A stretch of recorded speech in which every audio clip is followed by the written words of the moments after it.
To the Nigerian national anthem, Mr. Albert Congo raises the flag of the new nation. Nigeria,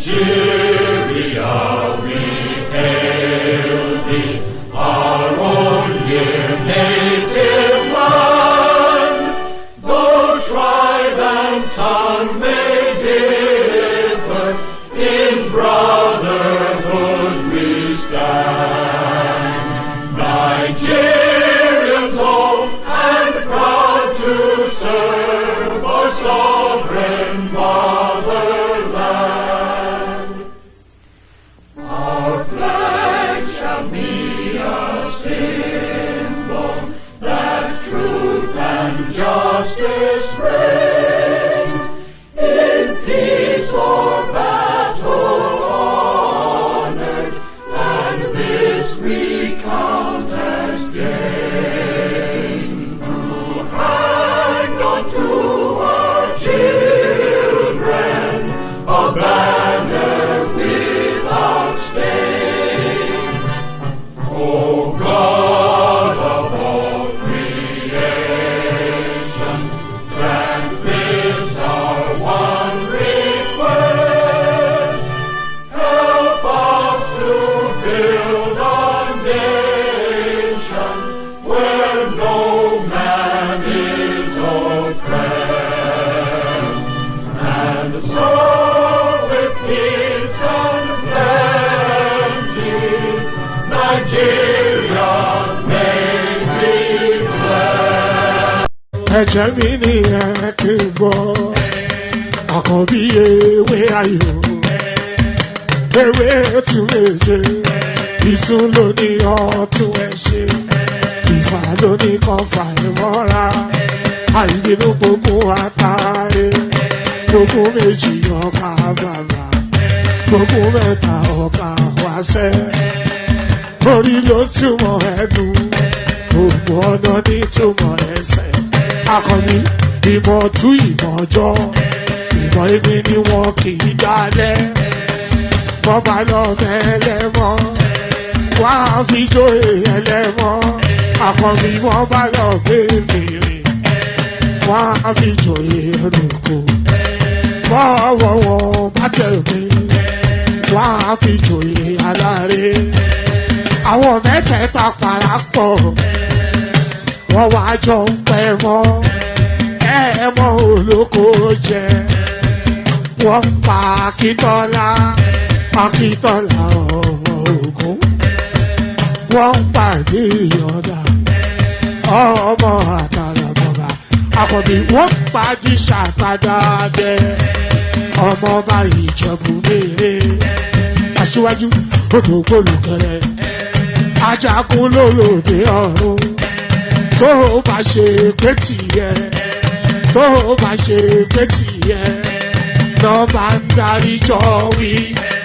Àgbèrò mi kún gbọ́wọ́, ọ̀gọ́ ti ṣìgìdì máa gbé, àbẹ́tì ló máa ń gbé, àyàn ti ìlàyàn ewúrẹ́. Ọlọ́run dákun má padà lẹ́yìn ẹ, kó má gbàgbé ọ̀rọ̀ tẹ́. Aṣíwájú Ọlọ́run dákun má padà lẹ́yìn ẹ.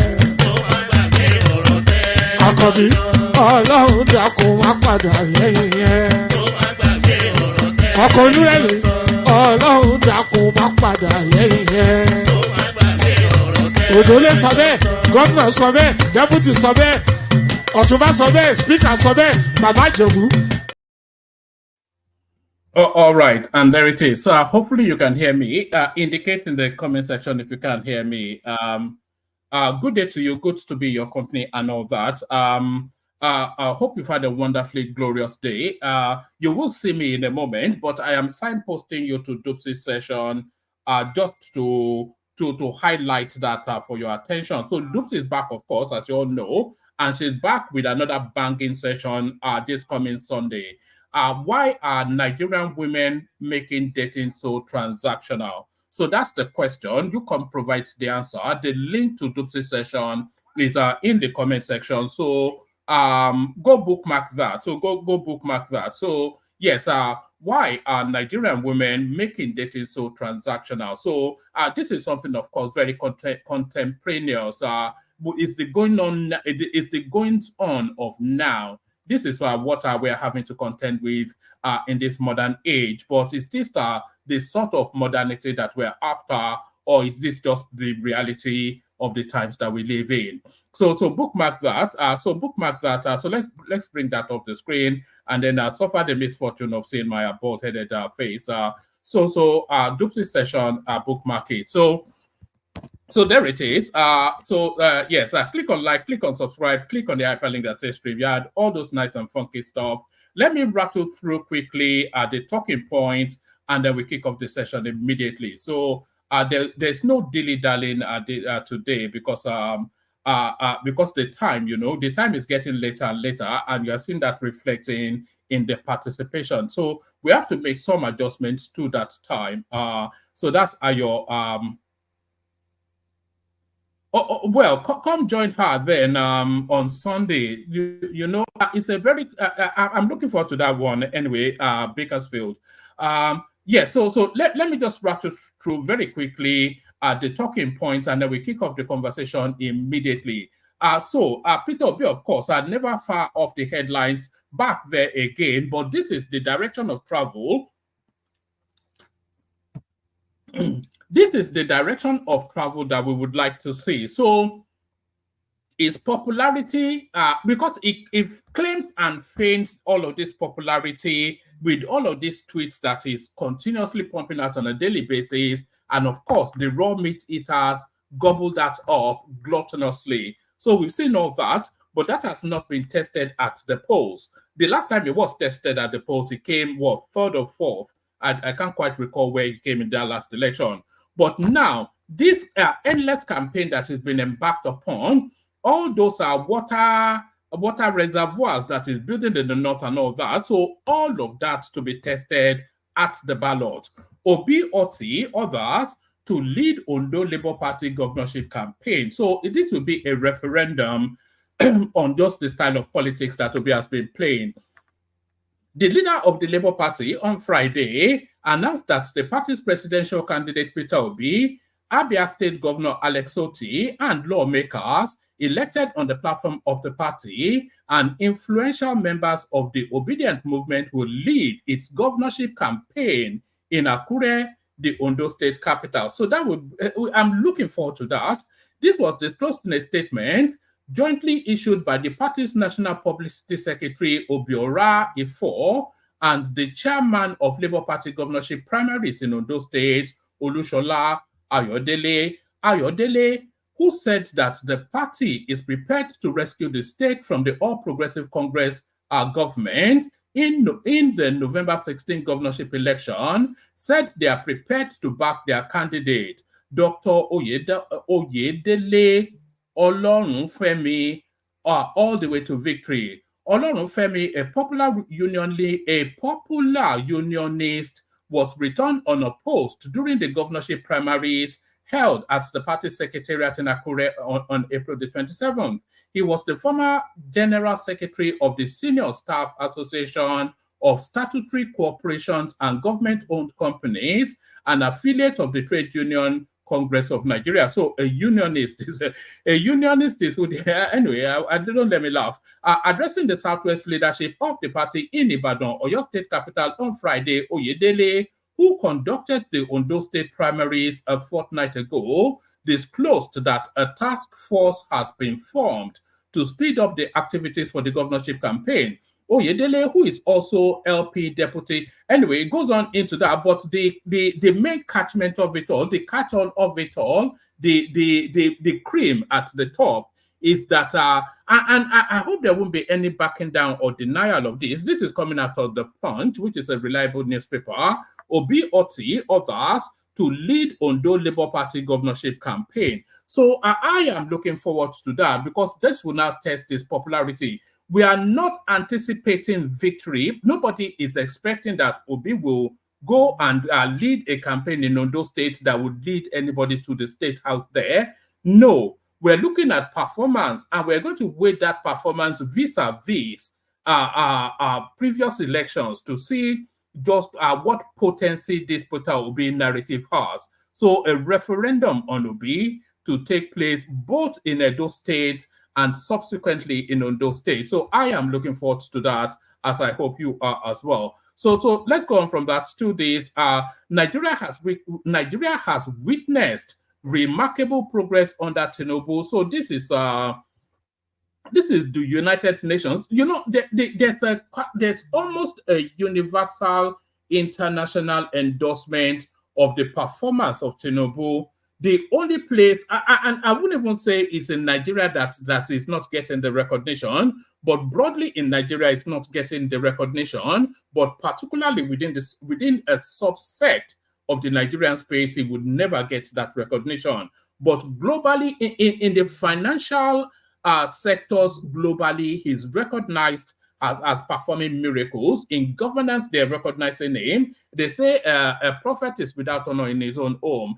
Nigeria has witnessed remarkable progress under Tinubu. This is the United Nations patting him on the back. The United Nations has acknowledged that there has been remarkable progress in Nigeria under the Tinubu administration in the last year, following the reforms targeted at stabilizing the economy and tackling insecurity.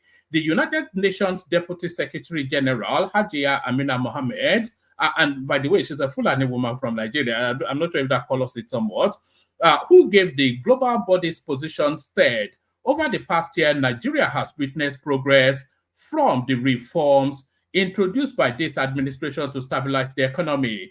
And we can see that the country creditably has improved. So yes, that's almost that's a very controversial statement to make, but also a statement of fact as well. It's a controversial statement, yes, to say that the country has improved, given all the woes and gnashing of teeth that we hear endlessly in that country, but the country has improved. But the impact of that improvement has not yet cascaded.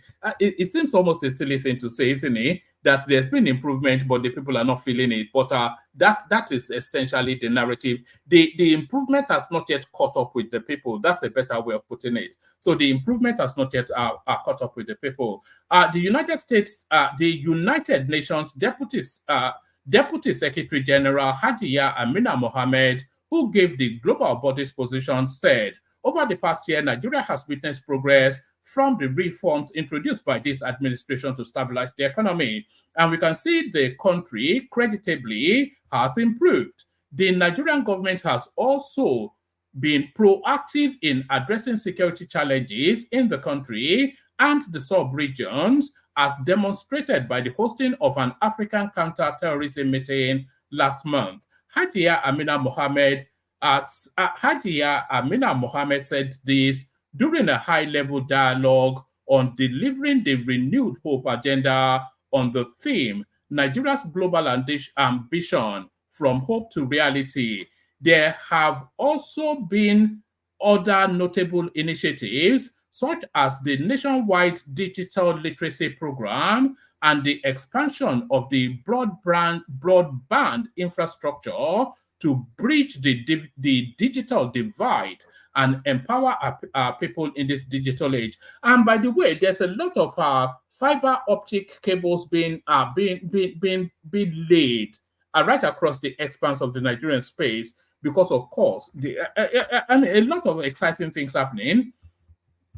I'll give you one more paragraph. In his goodwill message, the British High Commissioner to Nigeria, Dr. Richard Montgomery, said the United Kingdom is impressed by the security strategies President Tinubu has put in place, even as he restated the support of the United Kingdom for the Nigerian government in this direction, including transparency and accountability in governance. I'd like to use this opportunity to express a whole lot of support of my government to the renewed hope agenda of His Excellency, the President of the Federal Republic of Nigeria, Bola Tinubu. So on and on that goes. So I think sufficient enough of that to get the general gist of it. So sufficient enough of that to get the general gist of this. Back to Peter Obi. Judiciary is biggest threat to Nigeria's democracy. That, of course, your friend and mine, P. Toby. So your friend and mine, P. to be presidential candidate of the Labour Party in the 2023 elections, Peter Obi has described the judiciary as the biggest danger to democracy in Nigeria. He, of course, one of the biggest beneficiaries of the Nigerian judiciary.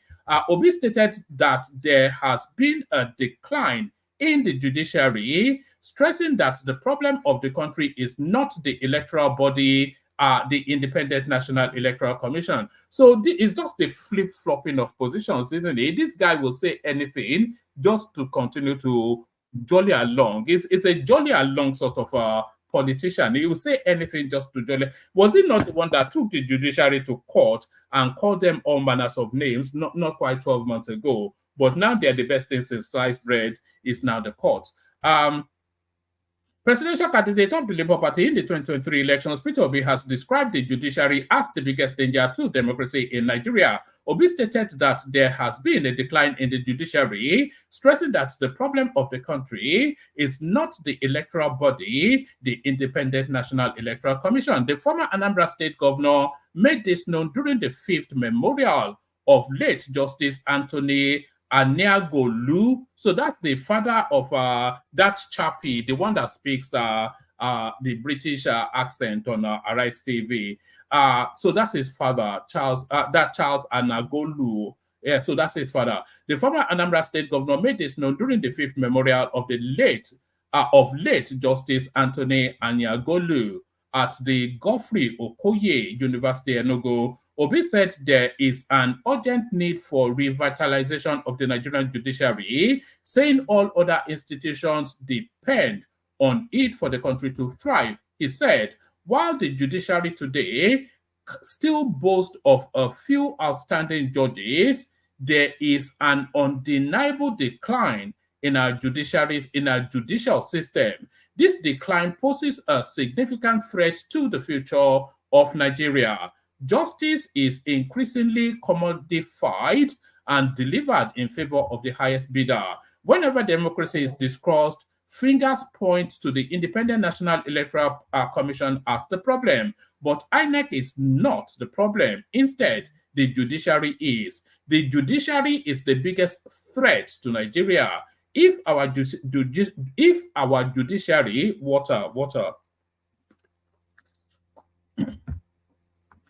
our judiciary is effective, our businesses will thrive. Speaking on the rule of law, the Anambra State governor, the ex-governor said, when the rule of law is compromised, the most vulnerable members of society are disproportionately affected, and the fabric of our society begins to fray. That's not Obi's language, by the way. I don't expect that Obi would know. I don't expect words. It's just a simple little word, but I don't expect words like fray to be in somebody like Peter Obi's lexicon. Speaking about the rule of law, the ex-governor said, when the rule of law is compromised, the most vulnerable members of society are disproportionately affected, and the fabric of our society begins to fray. The integrity of our institutions, the protection of human rights, and the stability of our nation are jeopardized. The rule of law is the highest intangible and most valuable asset of any society, and we must work tirelessly to protect and preserve it. We must prioritize the pursuit of justice above all else. So is it still smarting from losing in court? Get over it, my dear guy. Just get over it and move on. So on and on it goes in that vein. One more paragraph and then we'll move on. I emphasized the urgent need to revitalize our judicial system by safeguarding its independence and promoting the value of character, competence, capability, compassion, and integrity amongst our jurists, as well as within our political leadership. By doing so, we can ensure justice and fairness prevails as we endeavor to build a better Nigeria for all. It's still theming that the better Nigeria is taking shape, by the way. The portal for the students' loan opens on the 24th. I was speaking to Baba Akure earlier on. He's telling me that the pace at which they are building that Lagos-Calabar highway is affecting the prices of our land in Akure. So much so that he had to hurry back from Canada to Akure to go and secure his land and start to build there. The prices have gone up exponentially, and that will cascade right across all the 9 states. So the new Nigeria is already taking place. By so doing, we can ensure justice and fairness prevails as we endeavor to build a better Nigeria for all. Nigeria has become a country where anything goes. There is no rule of law and almost no judiciary. Everybody could be pushed down because there is no rule of law. So it goes on and on in that embittered tone. So let's move on from the embittered tone of Peter Obi. And Nigeria doesn't deserve royal visit. So yes, this is the visit of Meghan and whatever his name is, Harry, to Nigeria has caused quite a kerfuffle in the United Kingdom. They are apoplectic with rage. They are incandescent with rage. Nigeria doesn't deserve royal visit. UK journalist, that's with an S, slam Harry, Meghan for visiting Nigeria. So they had a fun time, and I think we enjoyed having them there.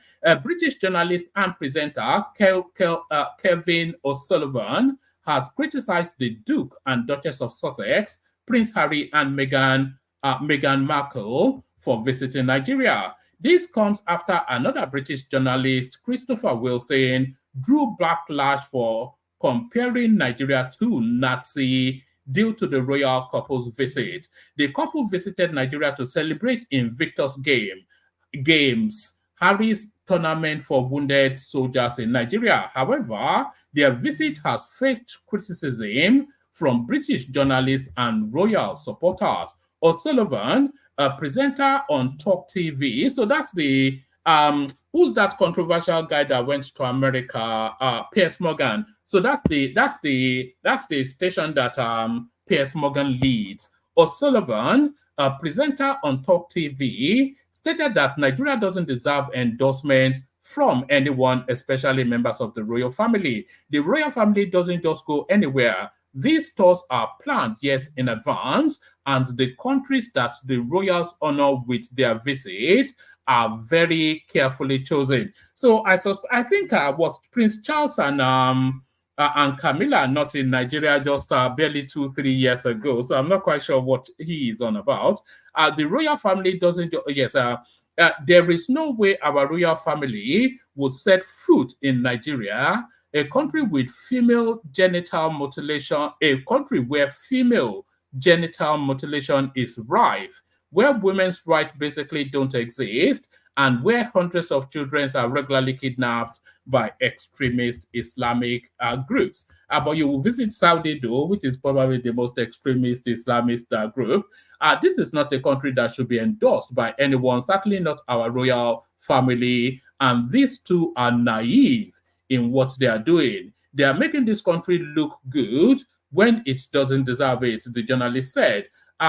Meanwhile, the King of England, King Charles the Third, has visited Nigeria 4 times, 1990, 1999, 2006, and 2018. So it's just the rank hypocrisy, isn't it? They detect that couple for reasons of the black blood in Meghan Markle. So keep the race pure is what you're hearing. Keep the race pure. So that's it's just a nastiness, isn't it? Let's go on from that today. Dangote's refined product hits Europe market, 6 US crude. So that refinery, let's not conflate that it's not building it for Nigeria. Or Nigeria is just what Nigeria is getting is the crumbs from that juggernaut edifice that is putting up. So because we don't need more than the crumbs, we don't need that much to satiate our needs, but his market is international and he's penetrating into the global space. He's already buying crude from the United States, and he started selling fertilizer, by the way, about 1.5 years ago, already to the United States. And fertilizers, one of the key things coming out of that edifice that he has erected. Dangote's refined product hits European market And by the way, this is a strategic leverage, by the way, because if you can create dependency in Europe on Nigerian refined products, then we can leverage that politically. So this might well be a move that we can play politically. Dangote's refined product hit European market, 6 US crude oil. So this is it. The guy has gone beyond Nigeria. Just a few paragraphs. In a groundbreaking move, Dangote Refinery, the largest in Africa, has started the exportation of refined products, opening up additional revenue streams for the massive refinery. According to data from trade analyst firm Kepler, a shipment of low sulfur straight run oil produced at the 650,000 barrel per day facility has made its way to the European market. So that is a real big breakthrough. The market penetration often is having something that they categorically must have, and that is what market penetration usually translates to. Let me send the link.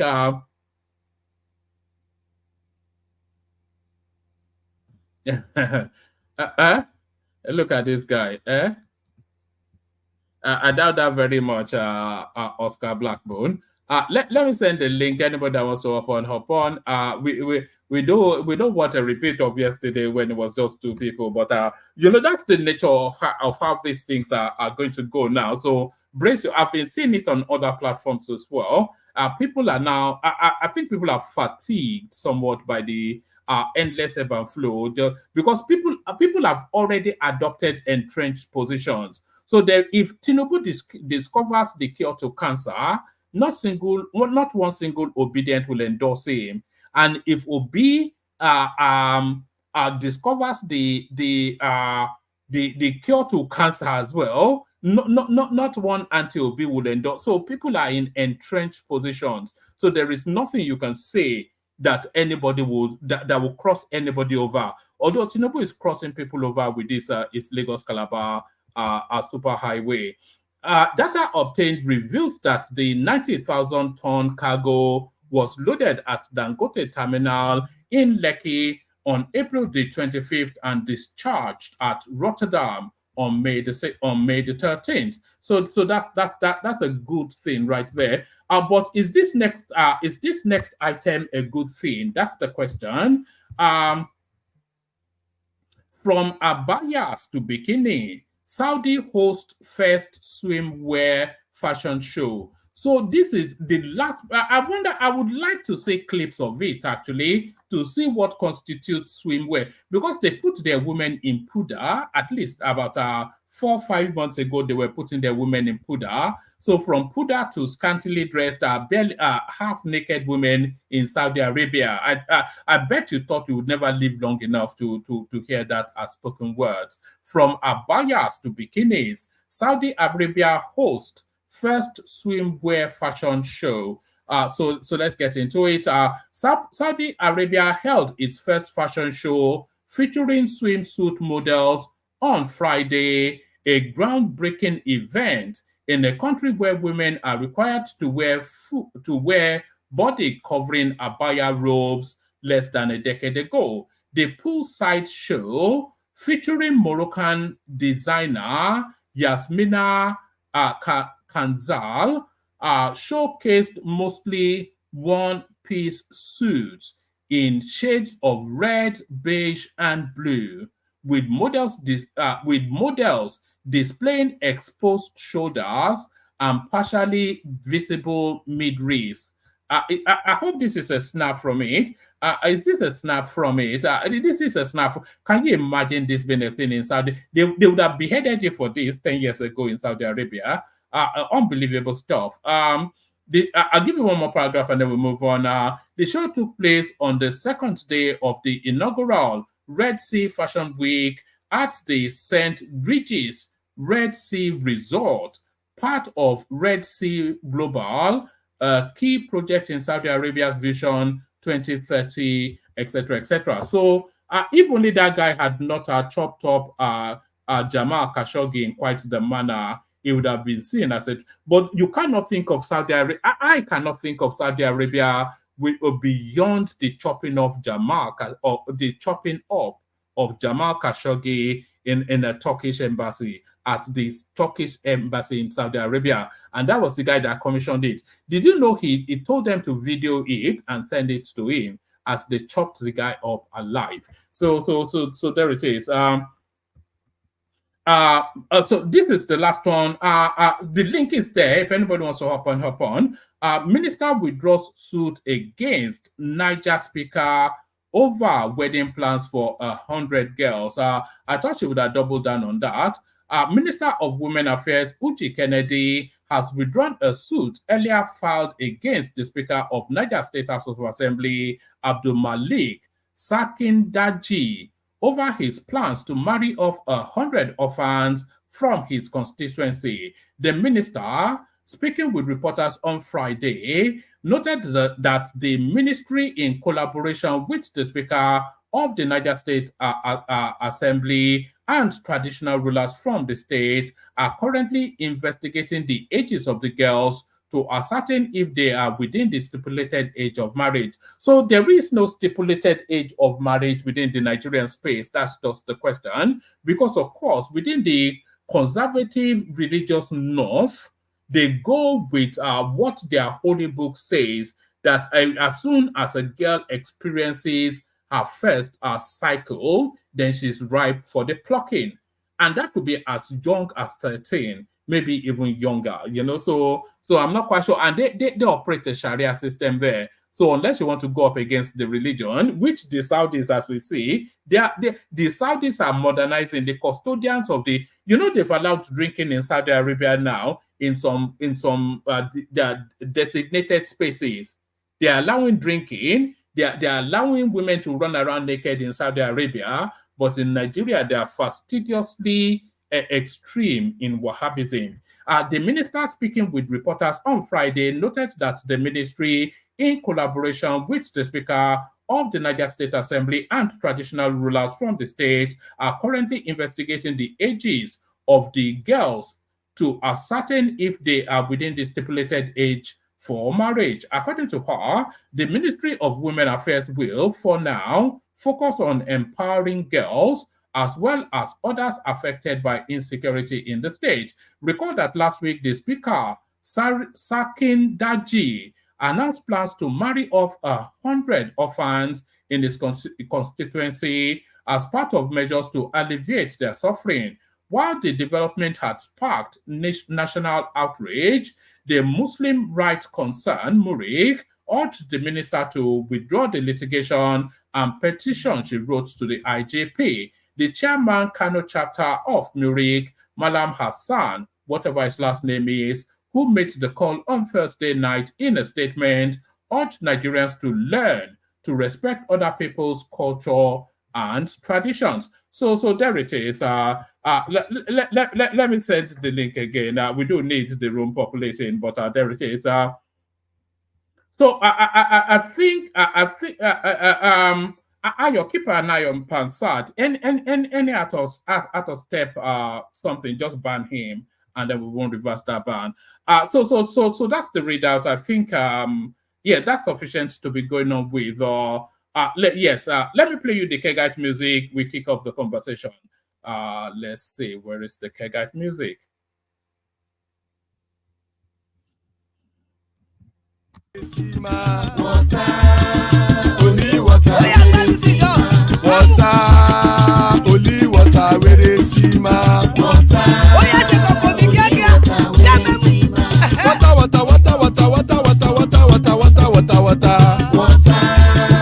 Only water. Where they see ma.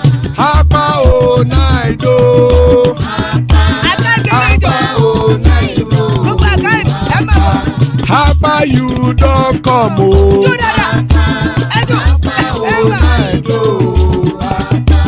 Hapa o naido.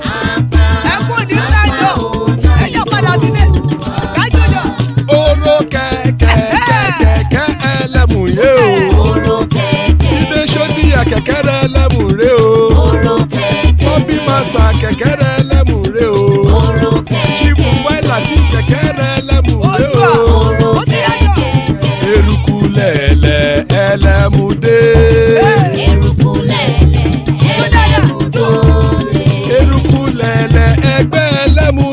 jàre o.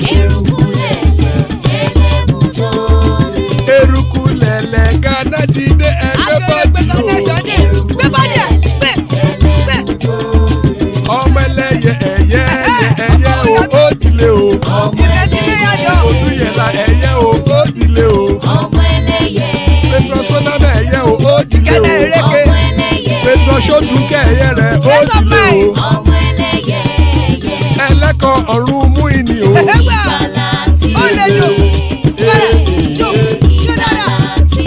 Àkùkọ ọ̀run mẹ́kọ̀.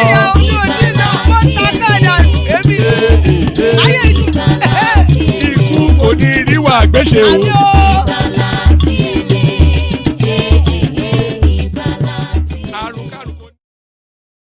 And there it is right there. May death have nothing to do with us. Amen to that on behalf of myself and you, my friends. To Nigeria joins us. Good to be your company. Ajale Koko is in the house. Good to have you here. So let's kick it off with the assembled so far. To Nigeria, you're up first. Greetings and one man. Good to be the first today. You know, you are the true son of your father. You know why? You know why? When people say that, why do they say that? I'm not sure. I'm not sure. I don't know. I was thinking about you earlier on today, and I was saying I'm going to call you tomorrow. So when you think of somebody and then they just come into your space, that they usually say that, at least in Yoruba land, they say you are the true son of your father. Let's say you are thinking of somebody and then suddenly they phone you. They usually say that. Oh, I see. Yes, that's it's a Yorubaism, I suspect. But when do you want to kick it off? Do you want to go to Saudi Arabia? A real turn up for the books. I never thought the day would ever come. I think that is an interesting development that you are beginning to see in Saudi Arabia. I worry. Why should I even worry? I'm not sure. I shouldn't be worried actually, because I get a feeling that the direction the Saudi house is taking might actually be their ultimate undoing. Because the region has not changed much in terms of their belief in their religion. They are very, very strong at it, and this will create an opening for the extremists to challenge their authority again. Because I think I just found out recently, I don't know why I was looking into that information about how the Saudi princes, the Saudi house of Saud even came into existence. And part of it, there was a time during that period when they tried to make too much nice with the West. Part of their followers turned on them because they were not adhering to their this in extreme. The house of Saudi, it came up via conquest. Yeah, and they turned on the house of Saud. The house of Saud used the British to destroy those extremists. No, I think you may have misread it. There was a time that there were warring clans in Saudi Arabia then, and then there was one particular guy that saw a fallow. He saw the opportunity for the taking. I'm not quite. It's a bit hazy my recollection of it, but the broad strokes was the opportunity presented itself. He conquered all of the neighboring settlements, and you know that Saudi Arabia is actually named after the guy that conquered it. Yes. Sorry, carry on. So from what I gather, what you explained just now may have happened either prior or after what I was narrating. I think it's probably after, because at the time the video that I saw this week was about him. He's already emerging as an ally of the British because they saw that he was the person to reckon with during that time. But his followers felt that he was making too nice with the British, and they didn't like it, so he had to call brimstone from the British to come and put them in check, and that happened within hours. A lot of them were killed, and then he went on to establish the kingdom that we see today. But even then, you saw some period when they were getting modernized, and the extremists came again at them. So this may be a third time wonder. Because somewhere in the 70s, there was a time when they were trying to move again and it didn't work. So I fear that this could be an opening for the Iranians even. And a lot of other groups that feel like these people have sold out to the West. No, the Iranians Iran is a libertarian society. It's not It's even in Iran is even worse. The people that are not exchange. Yeah. they're not even fasting. They're No, not but even fasting. my point is that there's no difference anymore now. There was a time they used to use their own this thing. I get a feeling that the Iranians, because they are still controlled by a religious leader. Iran is not Arab. They are Persians. Yes, I'm aware. But because they are being controlled by a religious leader, they might use it as a propaganda. They say, you see them, they look at what they are doing now to the Holy Land and all the rest of it. They can bring all kinds of stuff up. But it may not matter. Sorry to stop your flow, but there's almost an inevitability to what is going on in Saudi Arabia. They cannot be stuck in some feudal mindset country when the rest of the world around them. Look at Dubai. When I went to Dubai, I saw two men holding hands walking down the road in an Arab country, drinking everywhere. They were putting. You couldn't go into a phone booth without a prostitute stickers, posters there. It's also all of that can be happening, and they are holding on to some ancient feudal. They had to change. One man, did you say you saw two men holding hands in Dubai? For real? Yes. And they were wearing, those gay shorts, those short shorts, in Dubai. Yes. But mannerisms in Arab nations doesn't necessarily negate them holding hands, because they may not see it as a big deal there. I remember Nigerians, two guys can hold hands before. They don't see that, but now they read it as a big deal. So we don't know necessarily. Maybe it's acceptable there, but not homosexualism in itself. But I know full well that Dubai is quite liberal. As a matter of fact, in the House of Saud, I'm sure they are up to all kinds of hedonistic stuff that they are not exactly the most observing Muslims. But coming out openly could expose them to the extremists in the region. But who knows? He might be able to pull it off and get away with it. He has to. In this type of countries, something has to give. If you give them this, you have to show another area where you are doing very well. And I don't know what he's going to give them to show them that, you know what, I'm not just bringing bikinis and all the rest. I'm also bringing progress. So he has have you seen the new city that they're building? That line city, isn't it? That line city. Yeah, those are things that you are building, but people don't necessarily relate to these things until it is completed and they see the benefit. Do you know what they're building it for? Not necessarily. I don't know. It's meant to be a thin city, SIN, a thin city.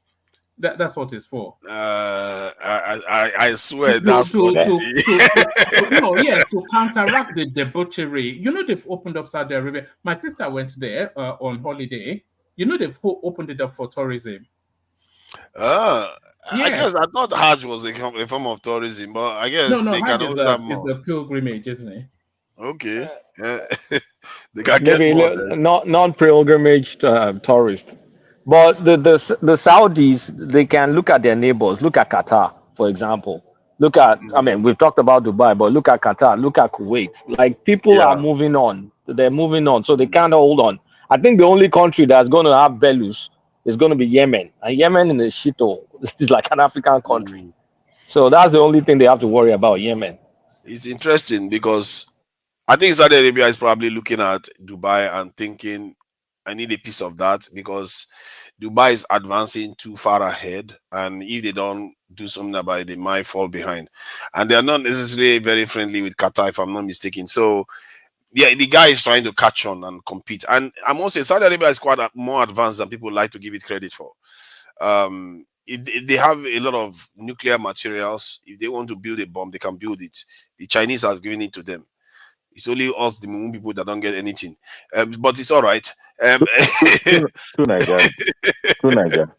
Is it safe to say that Saudi Arabia will probably going to jettison that religious relevance in the nearest future for something of economic importance or something like this?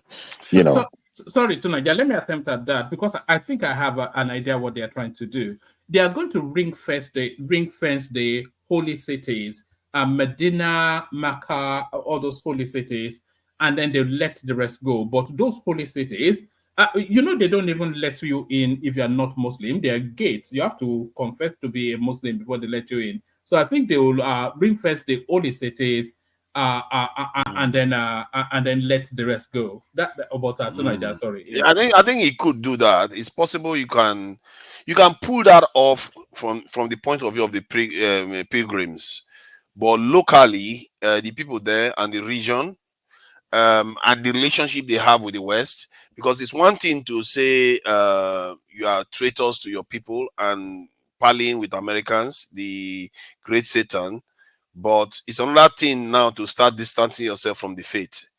If they keep distancing themselves from the faith, they are opening a flank off for themselves, and the danger is that those Wahhabis and extremists, and sometimes they may not only be from Saudi Arabia, they could be from Yemen, from Nigeria, Sudan, all these places. They have a lot of extreme Muslims that the Saudi created, funded, and got into prominent positions in many other nations. They could come back home to roost.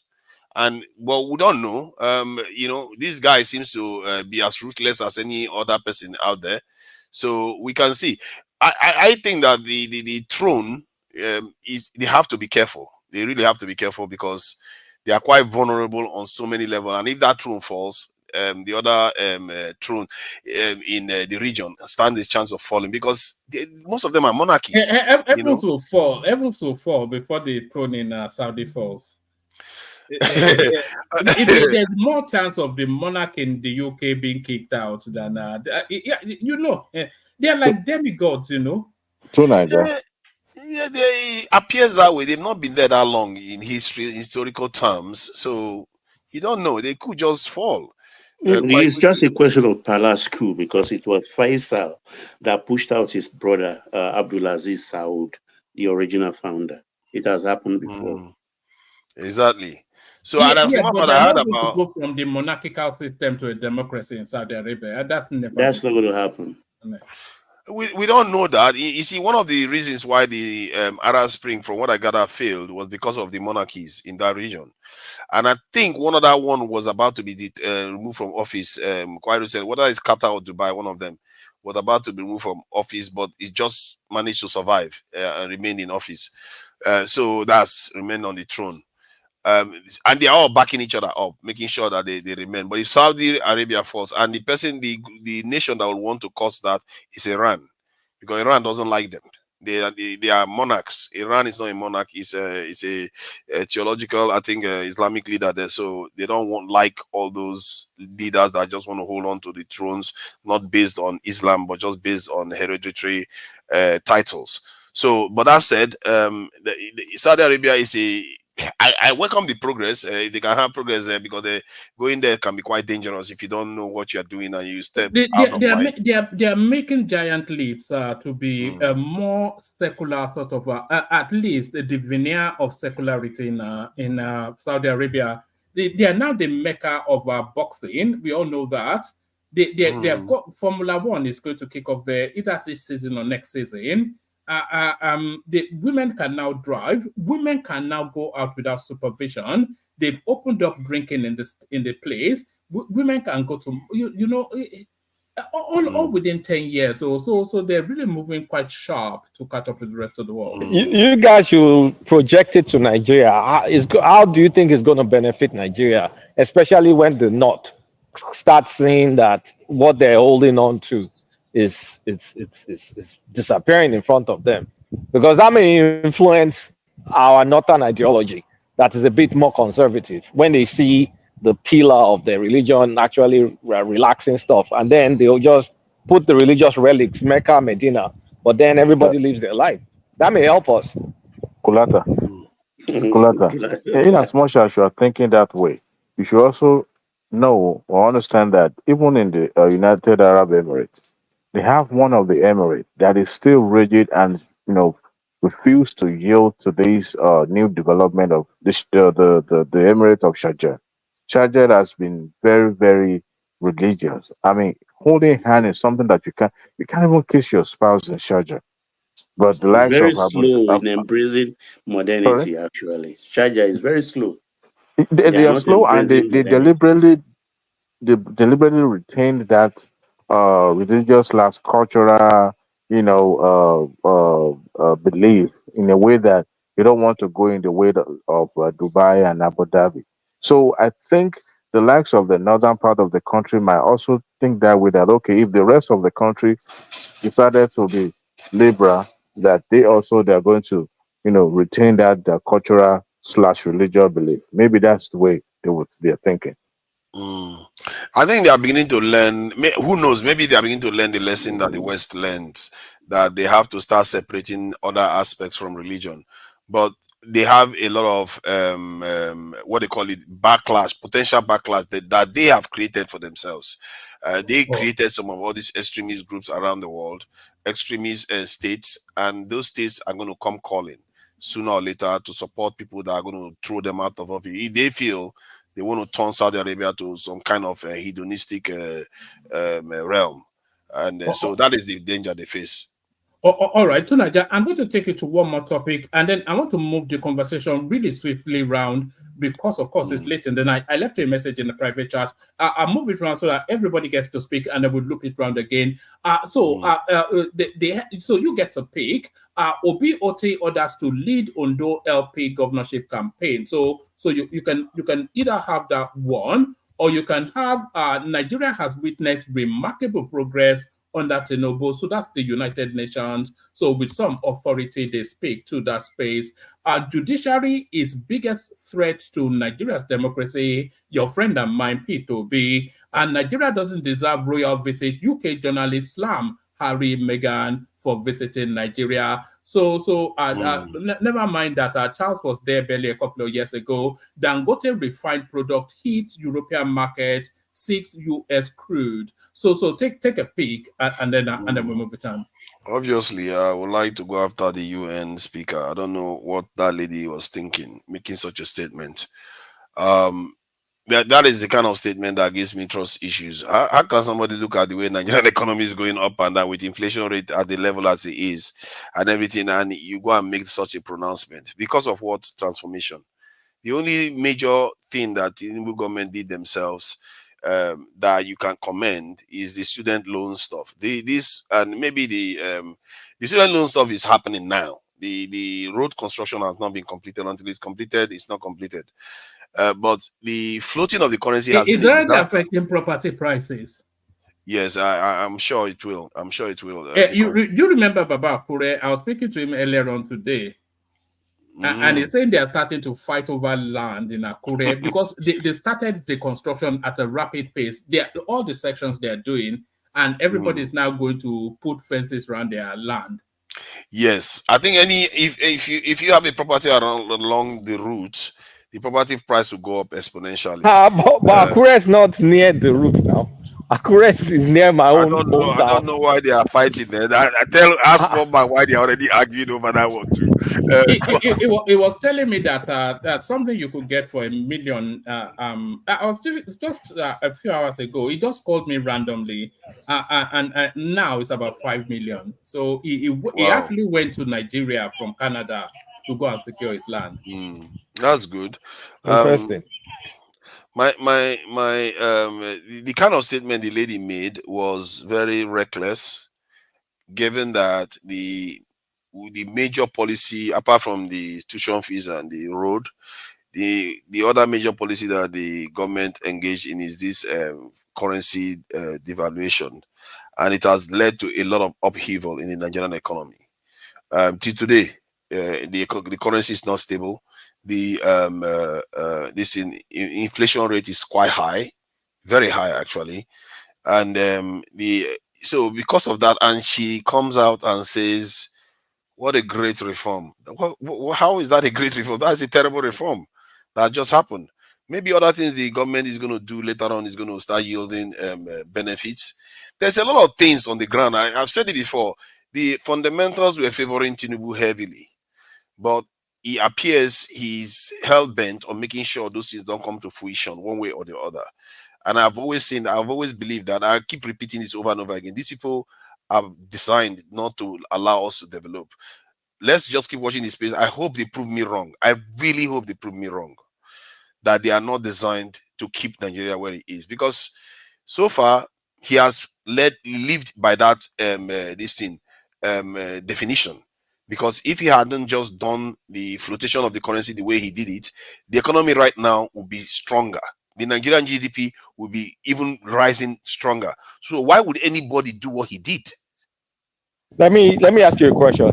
Okay, go ahead, Akulati. So, you know, for the life of Nigeria, we've never practiced orthodox economy, right? We've always done this patch. We fix this thing here, we grow reserve, we spend the reserve to defend the naira, we deplete, we wait for a war, we build the reserve again, we spend it. So our life, our economic destiny has been based on commodity prices, essentially, the price of crude oil. So whether that's done through an extraneous event or just through natural market forces. But we've never committed to real reforms to go all the way. And that's why you had 70 kobo to $1, to this, to that. Administration upon administration, it keeps going up. So can we commit to even follow the book fully and see how it goes? Because if you look at the past, the patch we've been done, it's just been going worse. If you say, oh, this one was good under this, you can look back and see that, okay, our production was up, we had a war or something. So let's commit to real reform and even try it out. So that's what I'm going to say. But the trying out of what he's trying out is what is killing the Nigerian economy. Let me in the short term. Let me give you an example. This is not even what he did short term is not necessary. He didn't need to do it. Are you saying we should have maintained the two pricing? No. He should have gone after the second pricing, which he did. You see, why not go after the second pricing, which is very capable of doing, and maintain it where it was? He has the subsidies in his back pocket. He will still be subsidizing that. Don't you think so? No, he wouldn't be. No, because he wouldn't be, because the demand, he can control the demand too, which is part of the speculation that he went on to control right now. The measures that he took to stabilize. Wait, Tunanja. You were saying he should have pegged that the price at 690 or 650. I can't remember correctly what it was then. So if aggregately it surges forward, are you saying it should still maintain the 650 just the way we are maintaining the oil price at the moment and defend it? Because you don't just say stick to this, you have to defend it with money. You use the key term, if it surges forward. What will make it surge forward? Is it not what will make it surge forward? Is it not the demand for foreign currency? Exactly. The foreign currency that he just saved himself from removing the subsidies. Is that not it? He just got $10 billion in his pocket, and at the same time go and float the currency. You know what happened when he floated the currency? Petrol price. First, removing the subsidy got petrol price to 600 and something naira. Then he removed he floated the currency. Now the petrol price is supposed to go to 1,000 something naira, but you can't do that, can you? Guess what he did next? You have to subsidize again. Intervention, subsidy, intervention. If you say subsidy, it should be in the budget. It should be the money which can be pointed at that we are using. But when it's not in the budget, it's intervention. Yeah, that's my opinion anyway. Yeah, but I hear what you are saying. If you depend on what you want to call it, but in the end, the outcome is the same. The gain that we would have made, he sabotaged it. There was no need for that. And our economy, because of it, is still not stable till now. It's still going up and down. They're arguing, and they are still arguing amongst civil servants and how much they are supposed to be paid. Because the more you pay civil servants, the more inflation even goes further up. Because cash, the DC flow will be there, demand will increase, and the whole thing is running out of control. Till now, the currency is still not stable. About last week, I wanted to send money to Nigeria. Because it's finding its level, it's finding its strength. All right. To Nigeria, bring it home. I want to get to Ekene. He's about to fall asleep, and I don't want to miss him. Yeah. My issue is that UN worker, to make such a statement when the economy is going through this hell that it's going through, that is needless. It just shows you the kind of people. I guess she's Nigerian, so you can just say maybe that's why she's biased. But if she was like a professional internationalist or globalist making this kind of statement, then it just shows you the people that are gaining from what is going on in Nigeria that have always argued. Sorry, what's her name? What's her name?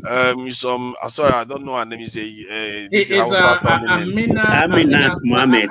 I wanted to think that if she was Yoruba, you could have said she's biased. Okay, she's not. Okay. No, she's Nigerian. Come on.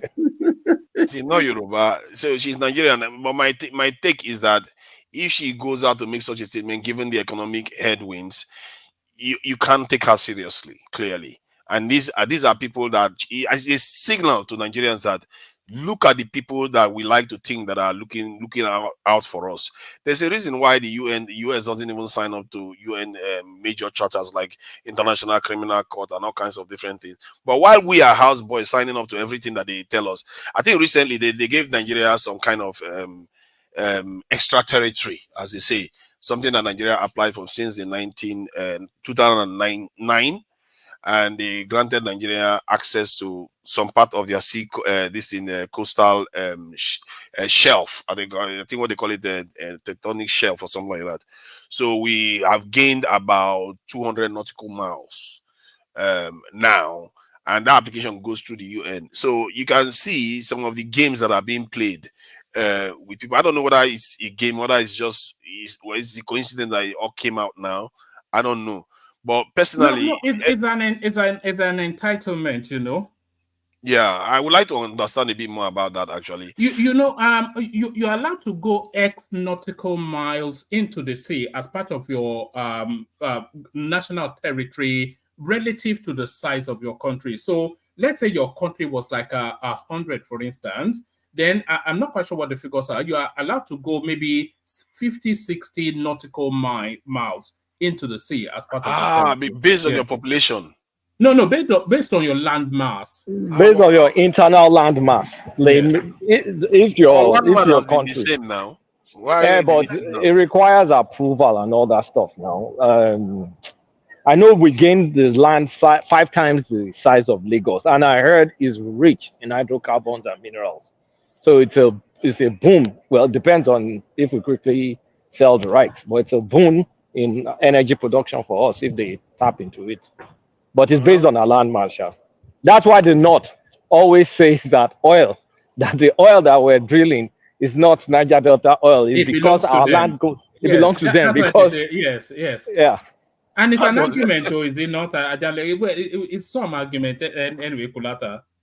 It's an argument. It's a legitimate. It's a legitimate argument when you think about offshore oil. That it's really because of them that we have the rights to those places. So from what I understand, if you have offshore oil, like even if your country is small, and the water is with who else is going to come and get it? America will come all the way from the US to come and get oil that is in Africa. I don't know whether that is possible. As long as it's close enough to your country, you tend to claim rights to that reserve, whatever they find there. But that said, anyway, I just think that, these type of people, international partners so far, the way our leaders are behaving, I still don't like it. They always hang around the same set of people, and they make bad decisions and the same set of people chair them. Even the British Council, all of them are, well done, Mr. Tinubu, keep on at it.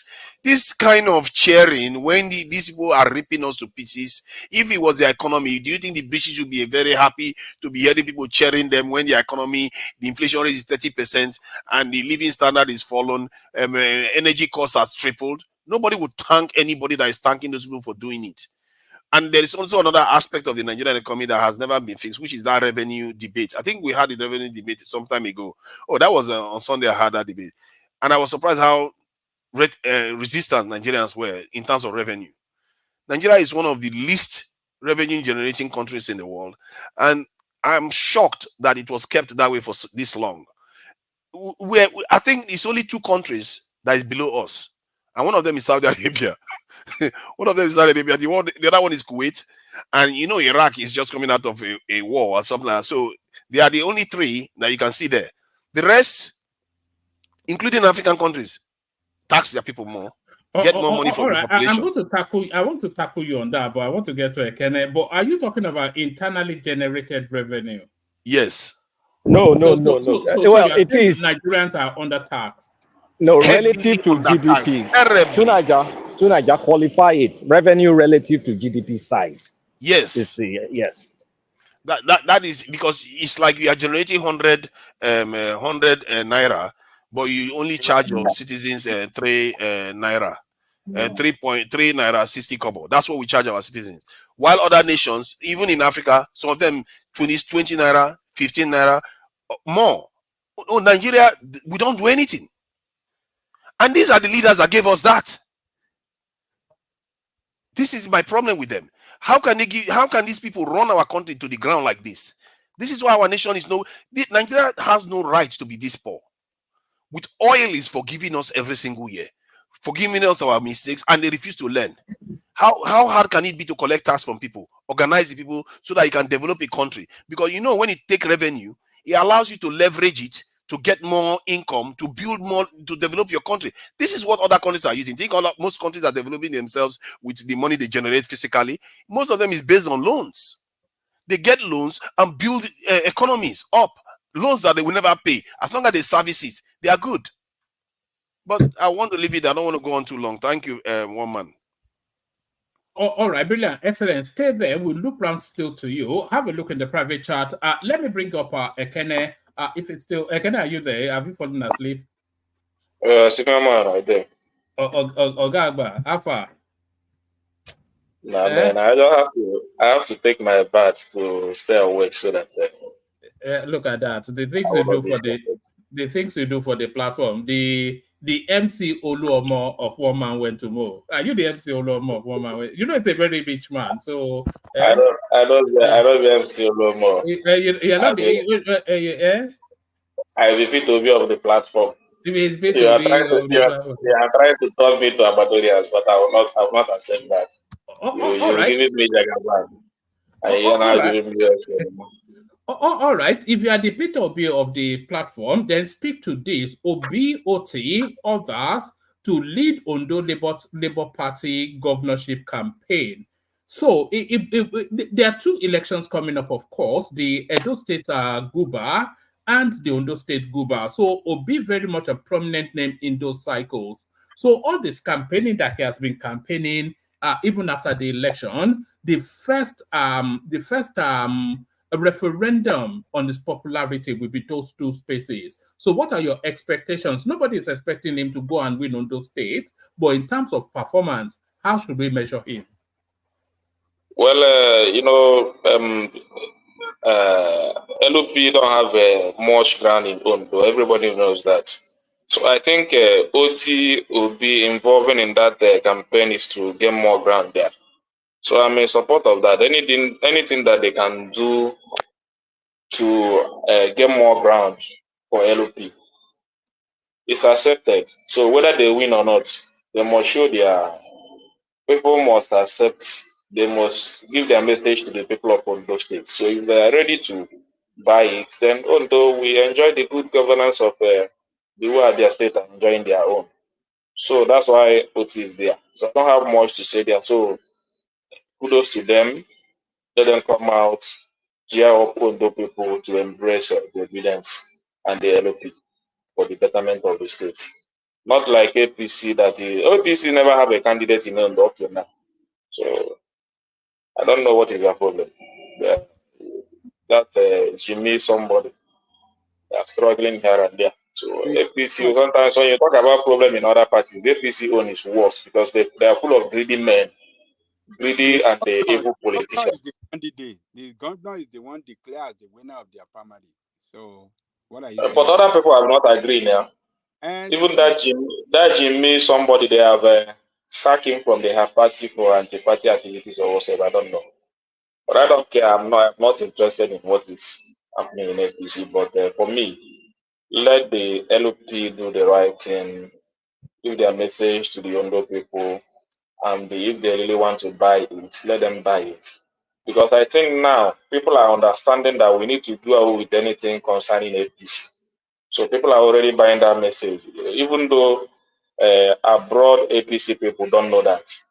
But on ground today, anything or less rigged, but anything free and fair election, nobody will. Just few people, maybe party members, that will vote for APC. APC has no direction for Nigeria. They have removed us from every direction.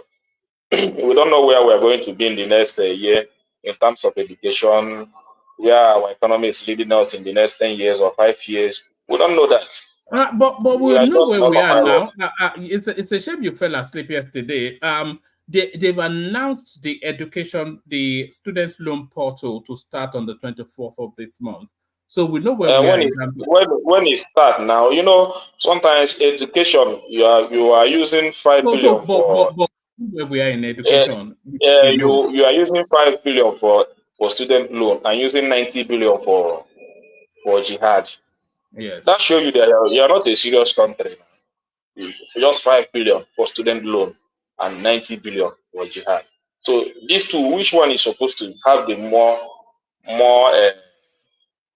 what did you more say what amount did you call for the student loan? It's about 5 billion. 5 billion, Who but I'm told not you sure where 5 you got billion? that figure. Where did you get that figure? Check it now. That's what I saw. Yeah. That's wrong. That's please. what I saw. No. Go and check it. It's No, not wrong. it's 50. It is 50. Go even check. if it is 50, even if it is 50, how can you be using 50? No, don't change your mind. Don't change your mind now. Are you sure it's 5 or 50? I'm telling you what I see. But yeah, even if you say it's 50, how can you be using 50 for student loan and using 90 for jihad? That's another matter entirely. You have 90 for jihad, but you don't have 100 or 90 for even 1 trillion for education. Ekene, let me you don't have that, but you have 90 for jihad. Ekene, let me ask you a question. Is it the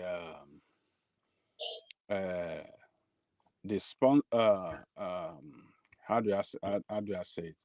Is it the payment for Hajj that or maybe subsidy for Hajj that you are against, or the amount? No, I'm not against the subsidy. I'm against the amount. So anything, I'm against the amount, because you cannot tell me that a nation where today we are having more out of school children, people are becoming more poorer every day by day. Then you come out just suddenly, check your budget for education. You just come suddenly, your budget for student loan is lesser than what you budgeted for subsidy for jihad. It's not gone anywhere. Can I In a serious country. Hold on 1 minute. I think Nigeria has a problem. I mean, we are going through a lot right now, and they're subsidizing this Haji or whatever the Christians, I mean, that's unnecessary, because we always go contrary to the law. Because I was looking through the Nigerian constitution. If you look into the 99 amended, constitution. You did not look at the constitution. You heard it on TV. Continue, Sha. You didn't look at any constitution. I always go and verify. I've started reading the constitution, okay? Stop lying. Continue. I'm joking. Shut up, man. You don't know what I'm talking about. Just mind their own business. But anyway, having said that, they're not supposed to be subsidizing, it's unnecessary. Nigeria is a secular country. I mean, why are they subsidizing all this pilgrimage or whatever? I mean, that's not warranted. You're talking about student loan and all this nonsense. I mean, the student loan I find to be very frivolous, in my own opinion. It's not going to amount to nothing. But having said that, I'm only talking about the pilgrimage. It's unnecessary. I mean, you're going contrary to the law, and it's subsidizing all this. It doesn't make any sense. I have a friend here, that went to pilgrimage about 5 years ago in America. I mean, he paid for everything. Government did not subsidize, and this is a country that is rich. Nigeria don't have money, and people keep on subsidizing this when it's even against the law. So, what sense does that make? I mean, there's no need of subsidizing. It doesn't matter how much it is. Man of prestige is just why we find ourselves. You just see, I mean, they want to marry. They want to against it or something like they want to marry off for some girls that they never gave education. They never give them education, but they want to marry them off. but they have 90 billion to subsidize their judiciary, whatever they call it. Yeah. So now you they talk against the money. When Tinubu was spending money to transport you people in December, all of you in the East and Christians, you were jumping up. You applauded him. You said, I'm even here to see the people that use that transport. Because at the end of the day, can you name a person that applauded? I mean, all that is waste. It doesn't make any sense. Ajalegogo, your mic is low a bit. I don't know why. It's a bit low. It's low. Oh, sorry. Is it okay now? Is it still low? It's better now, yeah. I mean, I say something both Christian and Muslim. It doesn't need to be subsidized. If you can't afford it, don't go to Haji. Hold on, Mr. Prestige, Mr. Constitution. This Ekene, he was jumping up in last December when Tinubu. Baba, I not jump up. I just told you till I make use of it. Not jump up. I told you if I make use of it.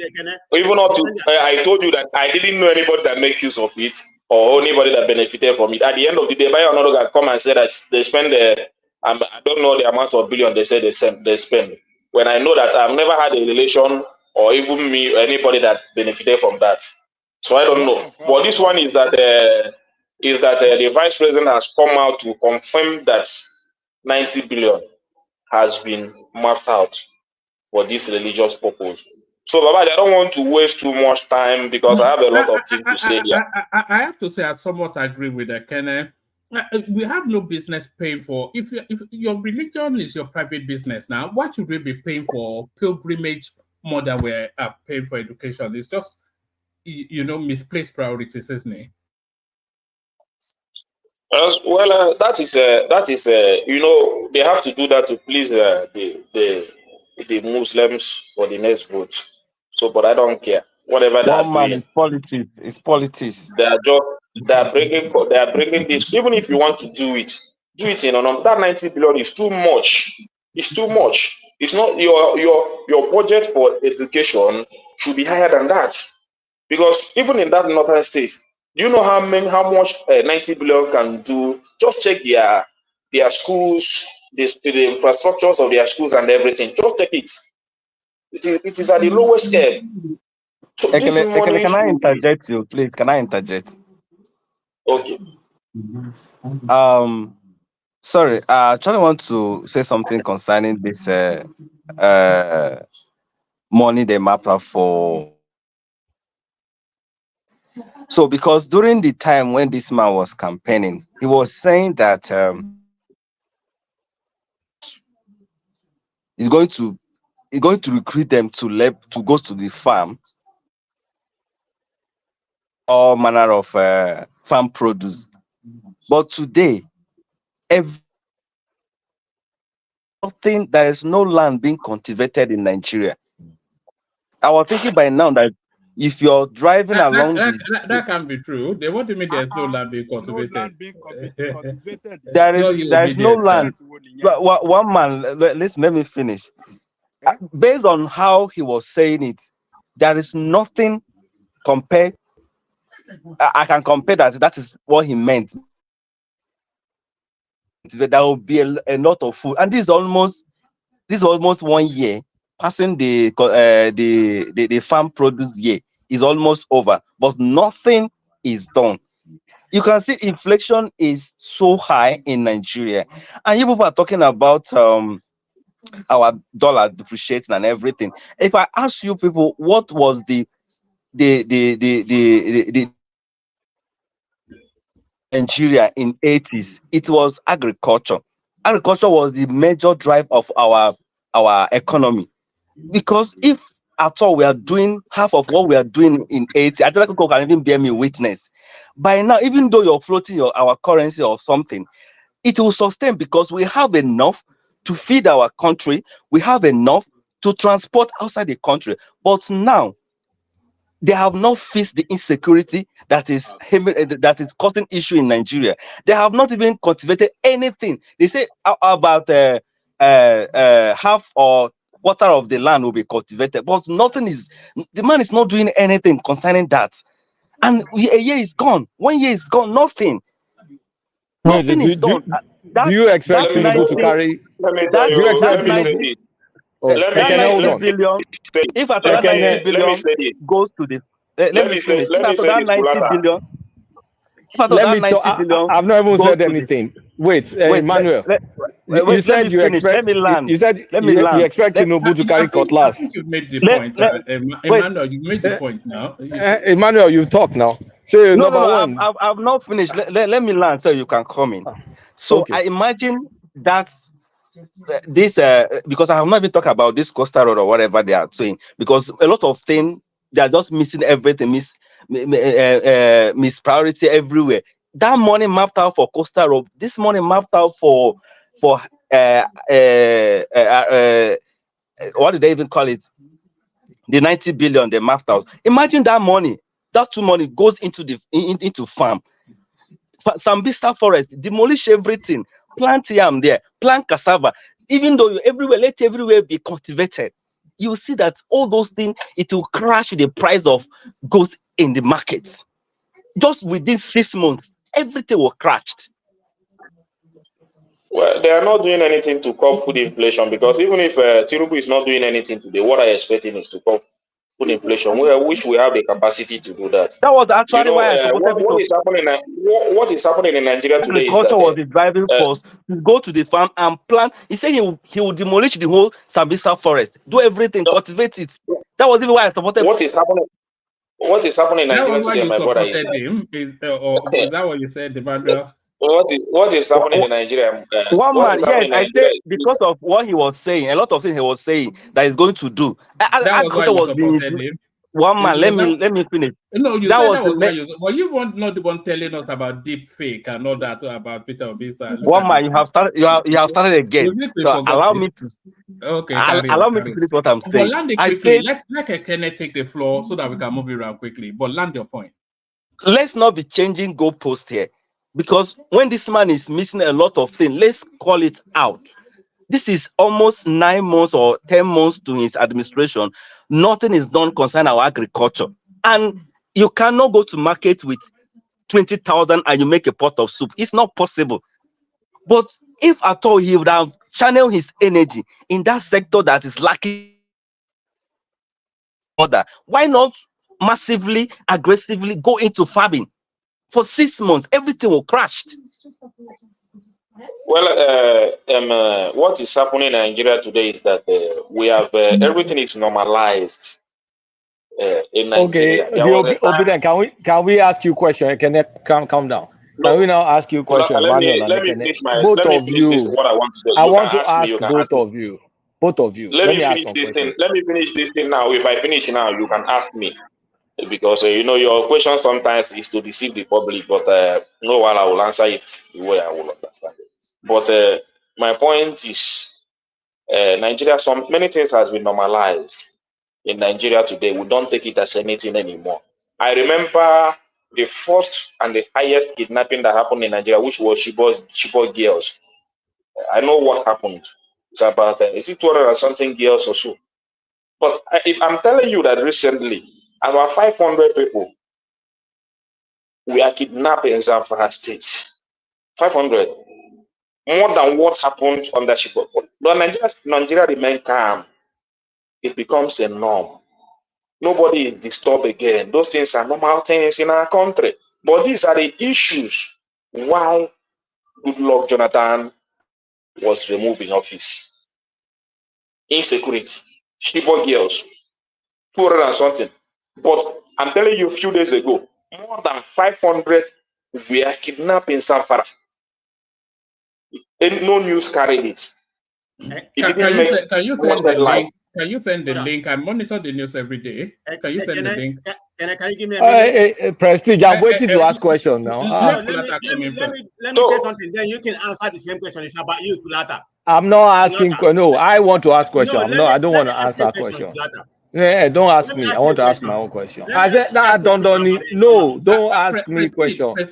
Let Kulata go first because I want to ask question. Be an economist. I'm not economist. I never told you I was one in any time ever. So again, two questions. So in Nigeria, is there insecurity in every inch of land in Nigeria? Yes or no? Do we have insecurity in every inch of the country? It's almost. Yes or no? Almost. No, that's not factual. That's not factual. No, it's factual because even in this, even in no. let me tell you, even in Southeast, let me finish. Even in Southeast, in Enugu State, where we are expected to have some time for people to go to farm. Let me finish now. Even in Enugu State, you saw what happened last month to farmers that went to farm. You saw what happened there. I've heard you. Of the northern state. I've heard you. Let me ask my follow-up question. In every of our farms, there is insecurity. Let me ask my follow-up question. There's no insecurity in every single inch in the country. There's skirmishes here and there, but it's not the entire country is kind of like down on its knees that you can't plant something somewhere. No, that's my first question. My second question, who has control of the land between the federal government and the state government? State government has control of the land more than the federal government. Okay, thank you. So if state government has control of the land and insecurity is not in every single inch, how about you tell your governors to work, to plant, to prepare land? Your security act for the areas now. Oh God! I'm not the one that made the constitution. It's in the constitution. Your security architecture.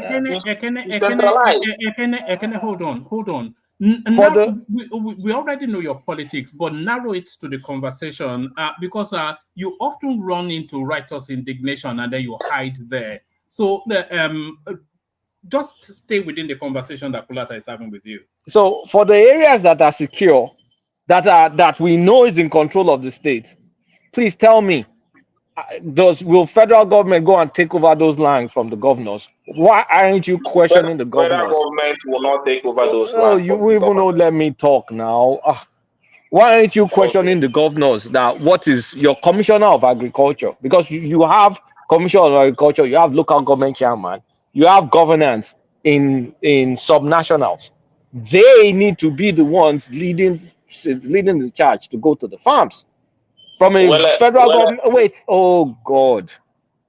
from a federal government perspective, you can ask them in terms of like, okay, what's your provision in subsidizing, like money or loan or whatever, or making sure fertilizer is around. But when it comes to land and areas that are secure, it's your state governor you should be pointing fingers at.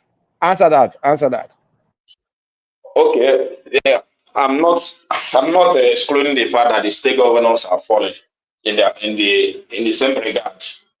So they are part of the problem we have in this country. But when you talk about the Minister of Agriculture, we have Minister of Agriculture in the federal level. So I think the work of the federal Minister of Agriculture on the federal level is to connect other ministers and know how to make the agricultural sector work in every state. But it's quite unfortunate. It's even starting from the head to the bottom. Nothing is functioning. Today, you don't know your head. I don't even know the man. Who is the Minister of Agriculture in Nigeria, in the federal level, appointed by Tinubu? I don't know the name. Honestly speaking, I don't know the name. I've never seen him on television coming to speak on his plan about agriculture or whatever. I don't know him.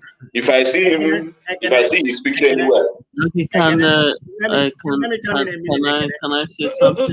Sorry, let Ekene land, because otherwise the thing might spiral out of control. So, Prestige have that interjection. I just want to ask a question because I'm not going to be here that long. I have to come back. Oh, all right. Okay, thank you very much. So the point I'm trying to make, what is the priority? I mean, Kulata just brought something. What is the priority of the government? Is it not a national security? Is it not to protect the land, internal and external? That is the priority of the government. So they're supposed to to protect life and properties. That's the major aim of governance. Right, So, but but we are talking about the economy right now. Is every land whatever that is happening in insecurity in the insecurity in the let me chime in a minute, okay? Let me chime in. Give me a minute. Is every inch of land insecure? We know that is not true. So for the land that is insecure, what is the advantage? I mean, why are the state governors not taking advantage of areas that are pretty secure? Let me ask you a question. The problem going on don't in ask Nigeria. I want to sleep. Can you give don't me a ask minute? Yeah. Okay. Yeah. This is to Kulata. I mean, the problem we're having in this government right now is it not about instability of of the economy, particularly in Naira. The position of Naira, depreciating and appreciating. Why can't we be like South Korea? We know that the won is about 1300 or 1500 right now, and it has been stable. Why did they devalue their currency? Is it not to attract investment and keep level? Why can't Nigeria have their currency? It can be 1900, 1400, and let it be stable. Don't you think that will help Nigeria? It doesn't matter about the devaluation of Naira. That's not even the issue. It's on the unstableness of the Naira. Don't you think that would play very good? I don't even know what you're talking about relative to the conversation we're having. Sorry. We are talking about the economy. I'm deviating away from the insecurity. I'm asking you a question before I leave because I have to come back. South Korea did not devalue. Their currency has always been. They've always been. Their currency has always been low. It's not a new phenomenon. So I don't know what you're talking about. But it has been stable, right? Let's go with your point. So if it's stable, so what? Let me make my contribution. I will. So other people can come. You don't answer the question. You see how you kind of waffle on what I asked you. But anyway, I say if it's stable, so what? What's your point? What's your point? Let me make my point. Why can't you let our currency be stable? Why can't you fly to the moon? Why can't you fly to the moon? Let Ekene land so that we can. Because she is supporting this government. Oh man, Okusuru. Yes, let Ekene land, and then from Ekene we go on to Emmanuel, and then we try and move it down. So from where I stop, with insecurity and everything, there is no way you will have a stable economy. All these things work hand in hand. So at least if we have gotten food insecurity, I don't believe that today we're buying a tuber of yam for 4,800 naira at the market. I think it's a joke. A pint of gari for 4,000 naira. Even under Buhari, we used to buy it 1,002 under Buhari before he left office. It's 4,000 naira a pint of gari. Something that we know that we can do on our own self and make it spread everywhere. I have pint of tomato 2,500, all those stuff. So Nigeria is a joke now, but in terms of food inflation, it's on a very high side. So, but I don't know what to say. But these are the simple things that the government need to look into and deal with it meticulously. These are the simple things that they need to do. They neglected it. Can I ask? They neglected it. Then you come to. Let me finish. You come to your electric sector. Your minister of power is sharing rice instead of sharing transformer, concrete poles. Look, even if you don't give electricity, there are a lot of villages that their poles, their wires are falling on the floor. They don't have enough transformers and all those stuff. So instead of sharing rice to the people, when your minister of power is sharing rice, what would the minister of agriculture share when it comes to his turn to share? Can I ask questions? These are the misplaced priorities. What you see in APC, some kind of dubious attitude. You see, your minister of power today, what he does is going around sharing rice.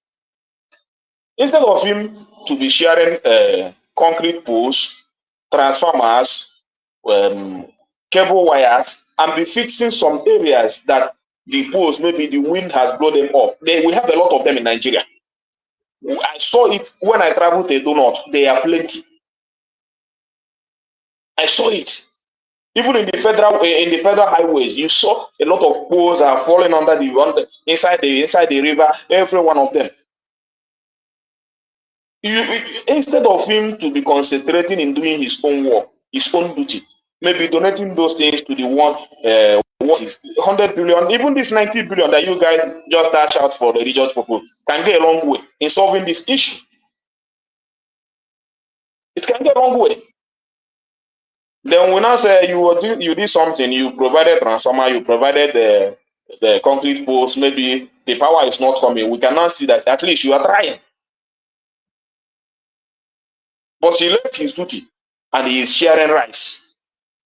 And the government of the day is not saying anything. Then the governor of Ondo State left his duty. Is it Ondo or Ogun State? Left his duty in office and went to thank Tinubu for giving one Yoruba chieftaincy title to one elderly man like that. I don't remember the name. That is what he left his office to go and do in Abuja today. People that has vision. This is the way they rule Nigeria. The what you did in the morning is to wake up. I governor, you bath, enter, use public money to enter plane and go to Abuja to thank Tinubu for conferring chieftaincy title to one of these chieftains in Yoruba land. That's an accomplishment. All right, bring it home. Can I bring it when home? One man don't rush you. No, I still have a lot of things to say. Just give me a little time. I will leave if you are. All right, but continue without the interjections, so that we have to get to Emmanuel as well. That's why I don't really want a lot of interjections, so that I will make my point. So maybe when I finish, people will start to say whatever they want to say. But these are the misplaced priorities. See, these things that Tinubu are doing in the economy, he would have gotten it right, if not for the physical side of it, that they are misplacing. Check your budget. Check the expenses you have for what you have, all these things you are doing today, building lodge for Chetima in Lagos, building this and all. You don't need it now. All these monies are what you would have channeled into the right channel, then use it to stabilize the currency. The physical side of it is not working. Cardoso is even tired because they're not helping the matter. He came out and said, "Oh, this is your palliative, this thing destroying the economy." The man said it. I did not say it. Cardoso said it. He tried to put out policy. He mapped out every policy he wants to map out as the CBN governor. That's the monetary policy.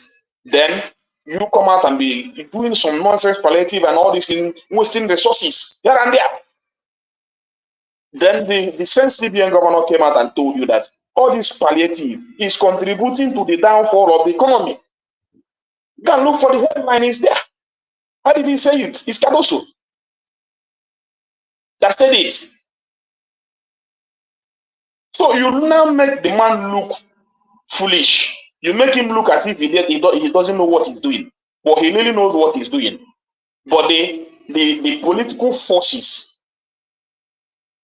that are handling the physical side of our policies is not allowing that man policy to work because of their selfishness and greediness.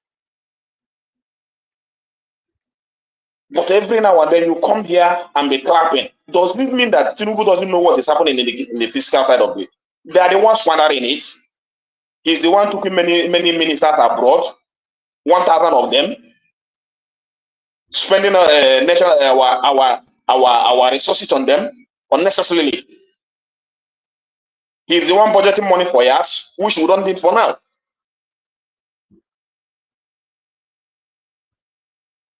So a lot of all this mismanagement, economy is not, when I say economy is not English speaking, it's just a normal sense. 1 + 1. I made 10 naira today. What I made today is 10 naira in a profit. Today, I'm not going to spend more than 9 naira. 1/10 of it is going for my reserve. Economy is not just about buying and selling, okay? I'm sure you know that. Whether you want to say it's not buying and sell or whatever, that's how I see it. That's how I understand my own economy. And that's why you call Obi a China man economy or whatever you want to call him. But that is the formula he used. That any money that comes in the state, 5% of it is going into reserve. That's how you build your economy. So you now mismanage all these things. You are mismanaging here and there. You now want to. Can I start to bring it home? Yeah, I want to bring it home. When you are bringing it home, you want to be. Oh my God. When you are bringing it home, bring it home with a solution to the fiscal side, because I see you stepped up your English. You that you say we speak English, you two you are speaking the same English.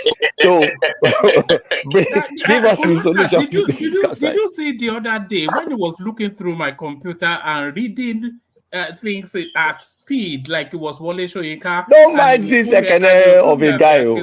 He'll be pretending. You give us the fiscal side solution as you are talking. So round it up with your fiscal solution. You just the hammer lamentation. Oh yeah, give us solution. And since he talked about Ogun State governor, you should talk about a governor in the southeast too. Yeah, no problem. I have a lot of the Soludo now.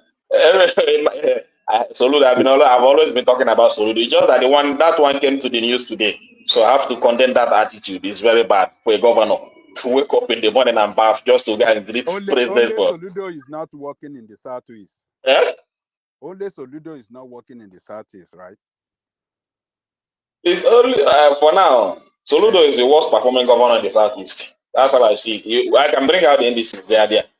So, but in concluding or in coming to the final conclusion, you see, Nigeria, we are still in a mess, and our governors and those people that are leading us are not seeing the signs. What you want to do today is to be taxing the dying horse, which you have not invested in. You want to tax the dying horse? I don't have money. Today, the purchasing power of the people is very low. I still want to tax me. Where will I get the money to pay the tax? Yeah? The economy cannot work when you have raised interest rates. People cannot borrow to do business. So how can the economy flow? When people are not borrowing to do business, how are you going to flow the economy? How is the economy going to flow? Yeah? It's already, before you borrow in the financial system of Nigeria today, you would know the business you are going to do to make that profit. So when people are not going to bank to borrow to establish industries, to borrow to do businesses that are beneficial to the system, to borrow to do, so how can the economy be flowing now?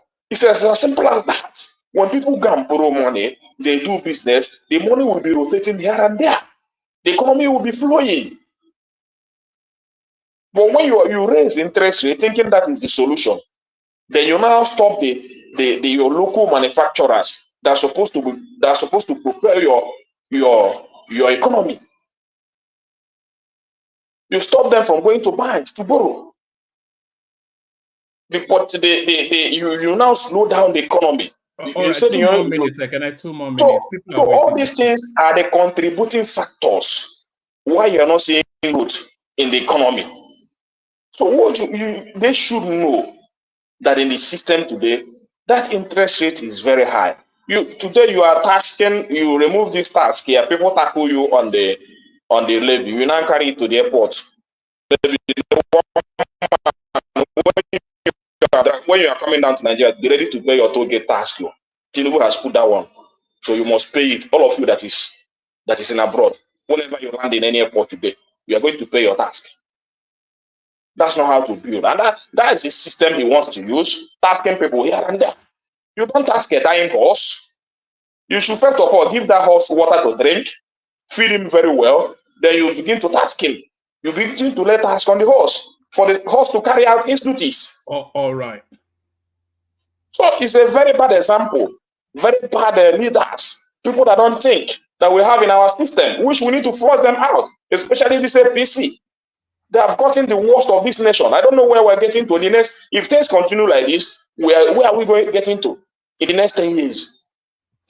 Things every year, every 4 years, or every 8 years, we expect the next government to be the previous government to be better than the one that is coming. Is that how to run a country? You come out and tell us that Jonathan killed the economy. At the end of the day, okay, what did you do? You didn't do anything. You now come and tell me that Buhari killed the economy. Nobody, no APC should tell me that. That one, they vex me. No, they tell me that thing. It vex me. You say you keep the ground running from the one. And this is 1 year in office. You never started. You never kicked the ignition. You never kicked the ignition. The car have not moved from where it's parking. We must move on. So one man, that is my. Let me really leave it here. Maybe that day that I'm reserving my comments. I'm arranging my words. What have you been doing for the last 40 minutes? If you are reserving your comments, no, I've not said anything now. I've not said anything now. On the 29th of May this month, we are coming here. Kulata must be here that day. We are going to tackle it. Both Baba, all this APC. We are going to tackle it that day. I'm putting down my this thing. I'm putting down my. Yes, I'm writing it down.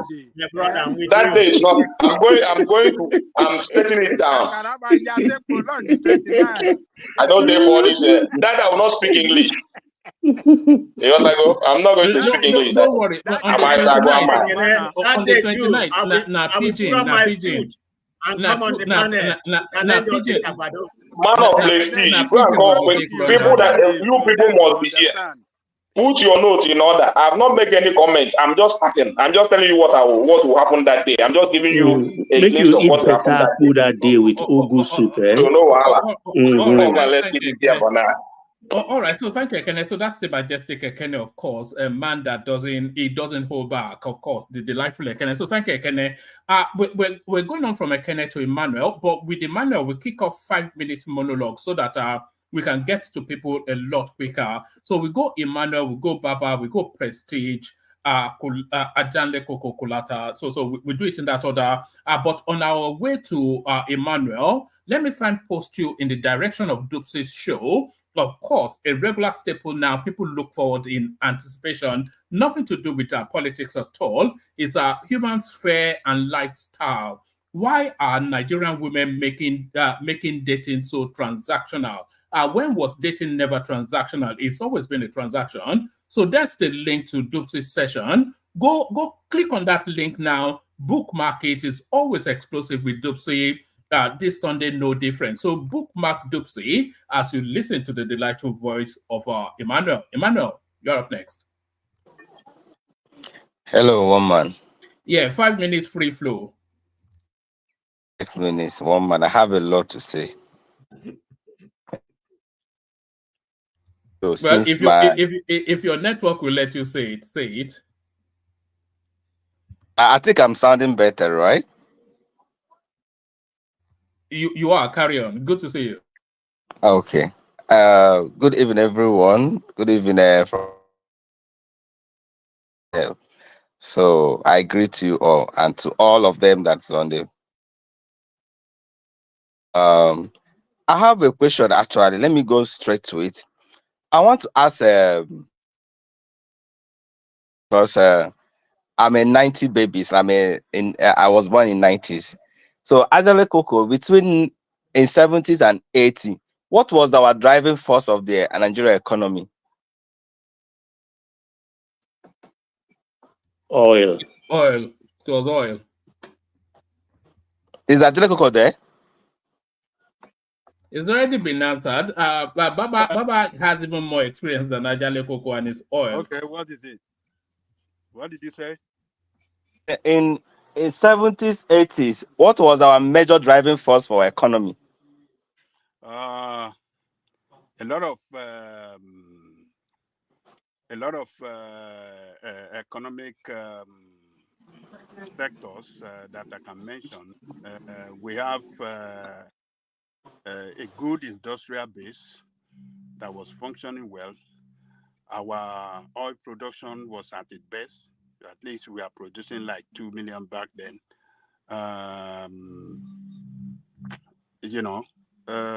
We have a better productivity in Nigeria back then than where we are today. Even our aviation sector was functioning well than it is today because we had Nigerian Airways. We have other airline, that function very well. We have Ajale Koko, Etin Fagun now. He said, what was the biggest the biggest. It's the always been. contribution to our economy? It's always been oil now.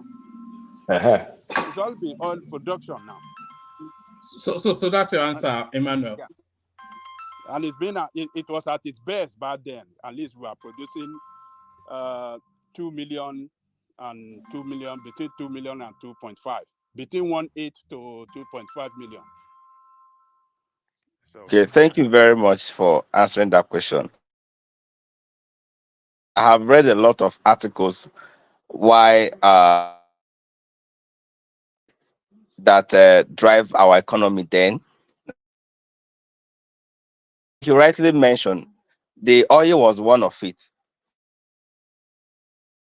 and some of the industry was tree and a lot of them. Then you understand, but the major two there was oil and agriculture. Because all these chasing people that are doing business online, looking for a way to do jamboree in the form of, say, you're fighting inflation, doing it that way. It's not what you're supposed to do as an economist to fight inflation in Nigeria. I just want to speak generally. You understand?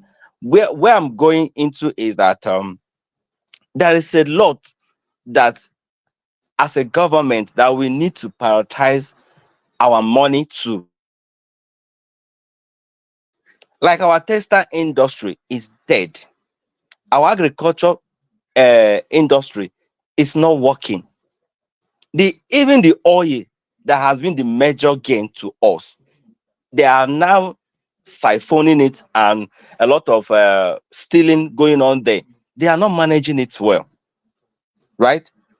So what I'm saying is that, or I know Buhari was a disaster when you come to all this thing I'm talking about, when you come to agriculture and all this stuff. They were not doing it.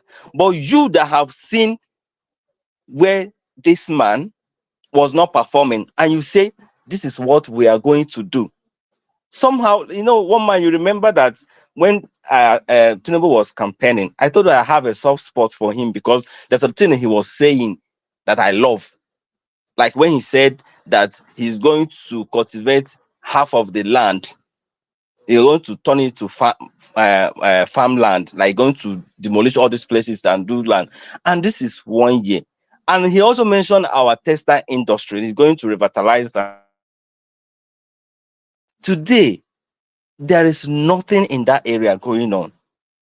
And you are taking our little resources that you are even crying that we don't have, and you are just being frivolous, doing it, just lavishing the money here and there, doing unnecessary things that are not supposed to be done at this point that our little need to be maximized. What stopped you as a government to put all these useless governors we have together? And if they cannot, because when they ask my leader, which is Peter Obi, how is he going to unilaterally invite these governors? Because he was mentioning land, farming. He said, how are we going to take the land from these governors, and how are you going to say that he's going to bring all of them together and discuss with them, and they will lease some land, and those land that these evil people are hiding and committing all this kind of all these evils everywhere, kidnapping and everything. So those land that when they clear it, you will not see any bandit there hiding there. You even mentioned Sambisa Forest and all those things. So this money that we have generated from our revenue, especially from removing from web subsidy, instead of sharing this money to this useless governor we have, why not you as a government, revitalize our Bank of Agriculture, just put it in order and find a way to move Nigerians to farm. From there, you pull them out of poverty. You pull them from the streets. You reduce those nonsense things they are doing everywhere because you are engaging them. Because if you take them from the street and take them to the farm, mechanize it, involve them, everybody will be busy. By the end of 6 months, if you go to the market, those people that they were able to farm little and they are hyping the produce because your own is coming to the upstream. Nothing. They are not doing anything. I was traveling the other day. I was going for official training, landing to from Abuja to Meduguri. You can see the land, like you will be in the air. You will see land flattered. The land is so flatter, like nothing is done. I was asking my colleague, you can all of this land, half of it is being cultivated for like a yam produce or cassava or something. And the guy just was telling me that they don't know what they are doing. They are useless. What if we cannot get our oil right? Let's channel our energy to something that will yield fruit to Nigerians. Because this inflation we are having today, I can assure you, Emmanuel, can I ask you a question? When this wait, let me finish. This inflation we are having now, I can assure you, supposing he entered as a president and aggressively go into farming, maybe in 2 months or 3 months to his inauguration.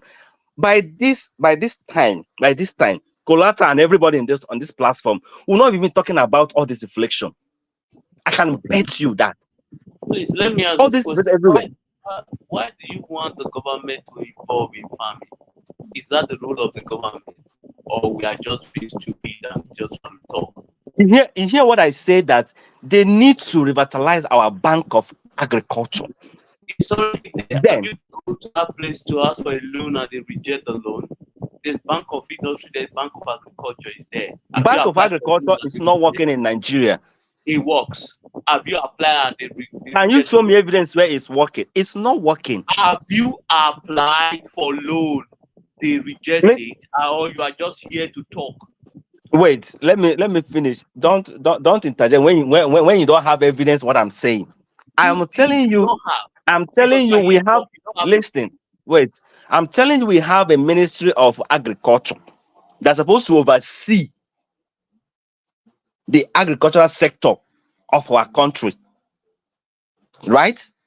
And you're taking our FAC allowance to this nonsense governor we have in the everywhere. Emmanuel, everywhere. You won't let me ask you a question about that FAC allowance. So do you expect Tinubu to break the constitution? Don't you know we have a revenue sharing formula?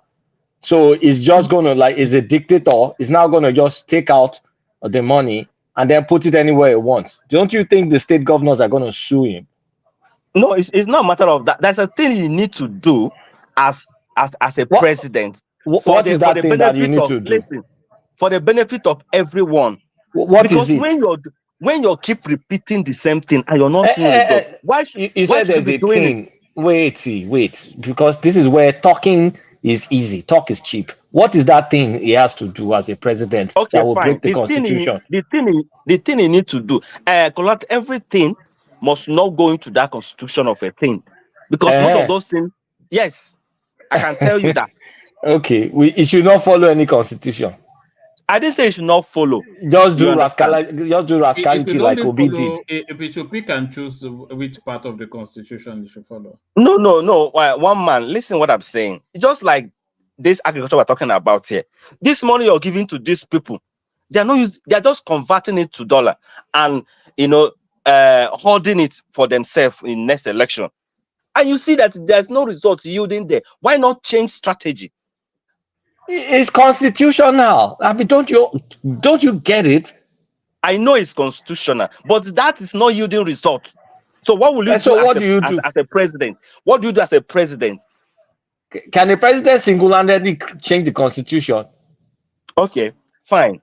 I know he cannot change it totally like And that. so what are you saying? But wait, Colata, you can bend it. How? What you go take bend down? Okay, for instance, bended constitution. Is that where we are now? We used to be such one man, because it's not working. One man is not working. Every month you lost a lot of money and gave these useless people, and they will not do anything. Another month you come and give them money. You that even promised Nigeria. Let me just say this: it is not Tinubu's responsibility. It is you, the indigents of the states, where the governors, they all know what their governor is getting as fake, and the governor is the most. Tinubu is removed and in Aso Rock. Your governor is in a state house 10 minutes away from your house. So why don't you go and hold him accountable? How is Tinubu accountable for your governor stealing your money? No, not that we are not holding him accountable or something like that. You understand? Because the whole money is coming from center, right? That money is coming from the center. That sharing formula that they're supposed to dismantle that sharing formula so that everybody will go to their state and cultivate and feed their citizens instead of the sharing formula. I think that is even the best. Or if they can remove this sharing formula and force them to go to the farm. It's not if, Emmanuel, we're not kids here. You can't be saying wishful thinking. How? Not I wish or if. How? There's a process to it. Talk reality. Talk is cheap. Okay. So him that promised us, let's even come down to what he said in his manifesto. He said he's going to cultivate half of the land. He's going to turn it into agriculture. So as a president, this is 1 year now, almost 1 year. Is there any area we are seeing that kind of thing? So you as a president, how are you intending to achieve what you have promised? 1 year to it, nothing to show for it. Emmanuel, so tell me. Let me ask you a question. Is there food shortage in Nigeria? Food? Yeah, is there food shortage? Of course, there's a lot of food shortage in Nigeria. That's not true. Whether it's food shortage, but there is inflation. I mean, just a process to crash the inflation. No, wait. It's priced out of people's pocket. That's just the problem.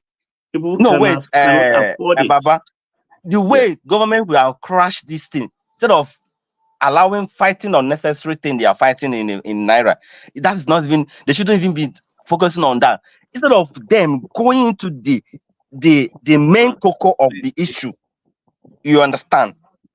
If they have gone to the farm, does what he has promised, and take that farm to the market. 2 more minutes. 2 more minutes. You understand? He would have crashed it. You have crashed whatever they are doing in the market. But it's not doing this. It's not doing it. Okay, fine. Let's even go outside that one. And let me go to another one. If you cannot, at least if you cannot do what you have promised us, as you say you want to go into farming fully, nothing is done, then fight insecurity so that ordinary people like me and other people can go to the farm and farm. It's, as of 2 days ago, 500 people were kidnapped in Zamfara State. 2 police were killed. Don't repeat that. If you don't have proof, please. I should send the link. Yes. Man, you don't know about it. I've not seen it anyway. So tell me. Really? Show me. Let me show you something, Emmanuel. Can you see on your screen? You see what you're looking at. I monitor this every single time. You see, every 5 minutes. Hold on. Every 5 minutes, it tells me what is going on. Every single. You can see. It says in the last 5 minutes. Every 5 minutes, the important things going on in that country, it tells me. So you send me the link of, and I don't think 500 people being kidnapped is not big news. So why is it not in the news cycle? Well, madam, I have it here in the Guardian's newspaper. Bandit kidnap 500 Zamfara residents, kill 2 police, 3 others. In Guardian, Nigeria's Guardian, post it. Just type kidnap 500 people, you'll see it to pop up. All right, bring it on. Bring it home. I want to move the conversation around, so bring it home. Yeah. So, like, to clear this one, just type it here because I'm using my phone to talk. But if you want me to send, that means I have to log in and log on the system and send it. But just type 500 people kidnapped in Zamfara, you'll see it. It will pop up. This is just 2 days ago that it happened. Yeah. So, you know, my own case that which production would have been a better thing for us, as me and my boss, we came to Nigeria. He came to Nigeria for us to invest in, I think I told the story here. You understand? We mapped out over 200 million naira to go into poultry farming here in Abuja, in the city of Nigeria. But they shattered our experience. They killed her. And we sold that place. And the man ran back to UK. Imagine people like my boss, we are 5,000, you understand, maybe in UK, in US, and everybody trying to come down to Nigeria and invest that 200, invest that kind of money in Nigeria economy. There's no way, like me, like we, our company, we are planning to recruit at least one, take them from the street and put them into that industry. Imagine 5,000 persons were able to come back if there's a stability. Yeah. And 150 times 5,000. Do you know what that means? Small, medium enterprise business. That thing is only thing that is one of the driving force again in economy in China. You say that is not yielding fruit. That is what is yielding fruit in developing countries. But they are not doing it. They are the developing country you are mentioning right now. One man, I posted it to you. Okay, you find it. Fine. Are the one moving the economy of the government, but you are here. I can't hear you. I can't hear you. You are relying. UFC, your connection is very weak. We're struggling to hear Let you. me increase my volume. See, the problem is that many Nigerians are waiting for the government to go to farm and put food on their table. It's not going to happen. No. Maybe you did not hear my own logic now. Emmanuel, I need you to bring it home. Yes. I want to ask after that interjection, bring it. Are you socialism? Do you want socialism in Nigeria or you want capitalism? I want both. Okay, you want both? Yes. Okay, fine. Even if you want both, the government is not going to go to farm for you. It's not going to happen. It is the citizen of Nigerians, me and you, that will exactly. Do that. That's why you have bank. I get your point. I get your point. You have bank now, of agriculture. You have bank of industry. These banks, they give out loan to farmers and to manufacturers. My brother, stop mentioning bank of industry, bank of agriculture. It's not working in Nigeria. Have you applied before and they reject your this thing?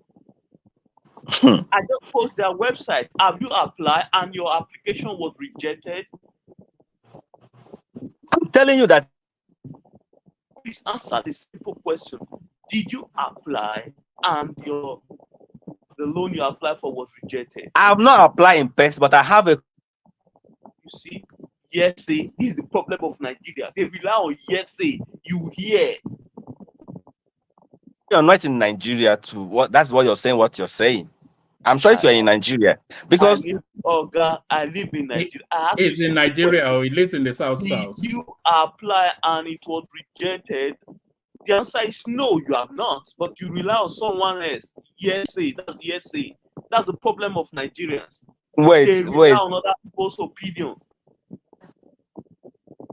You try. All right, Emmanuel, you have 1 more minute. I have to move this conversation round. You have 1 more minute. Land now, so let me land. So what that if the government can only assist, right?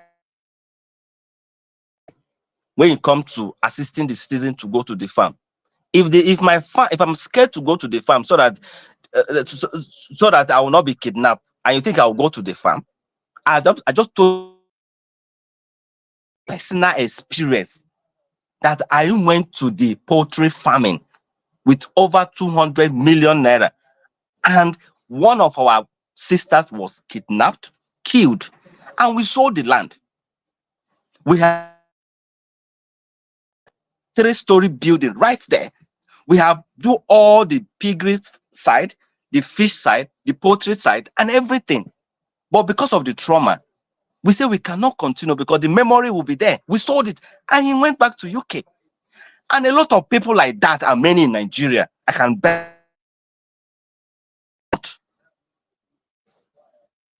You have to make the Nigeria environment conducive instead of hopping and popping and jocketing everywhere in the Western world. Nigerians themselves will drive the economy, but they will not do it. They are believing you will not drive the economy. You will be here complaining. We know our people. All right. Thank you, Emmanuel. Baba, you're up next. Emmanuel, you have to round it up. Round it up. Well, one man to round it up. What I'm saying is that the Nigeria government should be channeling their energy where it will yield fruit. For the fact that they are bringing student loan, at least I'm not against that. I'm not against that. It will benefit ordinary people as well. Yeah, fine. There is other thing. Student loan. Nigeria education is dilapidated. Not just today. There's a lot they have to do so that you go to school, you'll be able to implement some vocational schools in Nigeria so that even you skills, not you're coming, you don't know it, just cram on nonsense thing and you go to school. That's the thing available for ordinary people to as well learn. All right, thank you, Emmanuel. Emmanuel, I have to move on. So a lot needs to be put in place. Yes, one man. So a lot needs to be. You don't even know. No. Let him land. Otherwise, we'll no, just let me quickly add this to it. Because no, he doesn't other know the people are waiting now. of federal government and state government. Listen, from primary school to secondary school, that's the responsibility of the state government, not the federal. You understand? I'm saying. Wait, I'm saying in general. All this thing I'm saying is. Or you just want to talking about. You understand? No, listen. I'm talking generally as a government. You understand? No, you see that. No, you're doing it wrong. You need to. I'm talking generally as a. Talking about the federal government here. So whether federal or state, I'm talking. I said government is government now. Well, should I just be? Should I be separating it? Governments, all of them, they are just. Let's just state the fact. Don't bend the rule. When I say we should bend some constitution that we can get things right, all of you were after my neck. But now you want to bend it because it doesn't suit you. One man, thank you. All right, thank you, Emmanuel. Baba, you're up next. I did say 5 minutes monologue, but I very difficult. One man, it's my turn. It's my turn to speak, one man. I won't talk long. I just want to. I got here first before you. Yeah, let Baba go first. Go ahead. Yeah, let Baba go first. Baba, you're up next. Yes, good evening, woman. Good evening, panelists. All protocols observed since I have only 5 minutes. We are getting close to the first year anniversary of this present government. Is an admixture of the good, the bad, and the ugly for the government so far.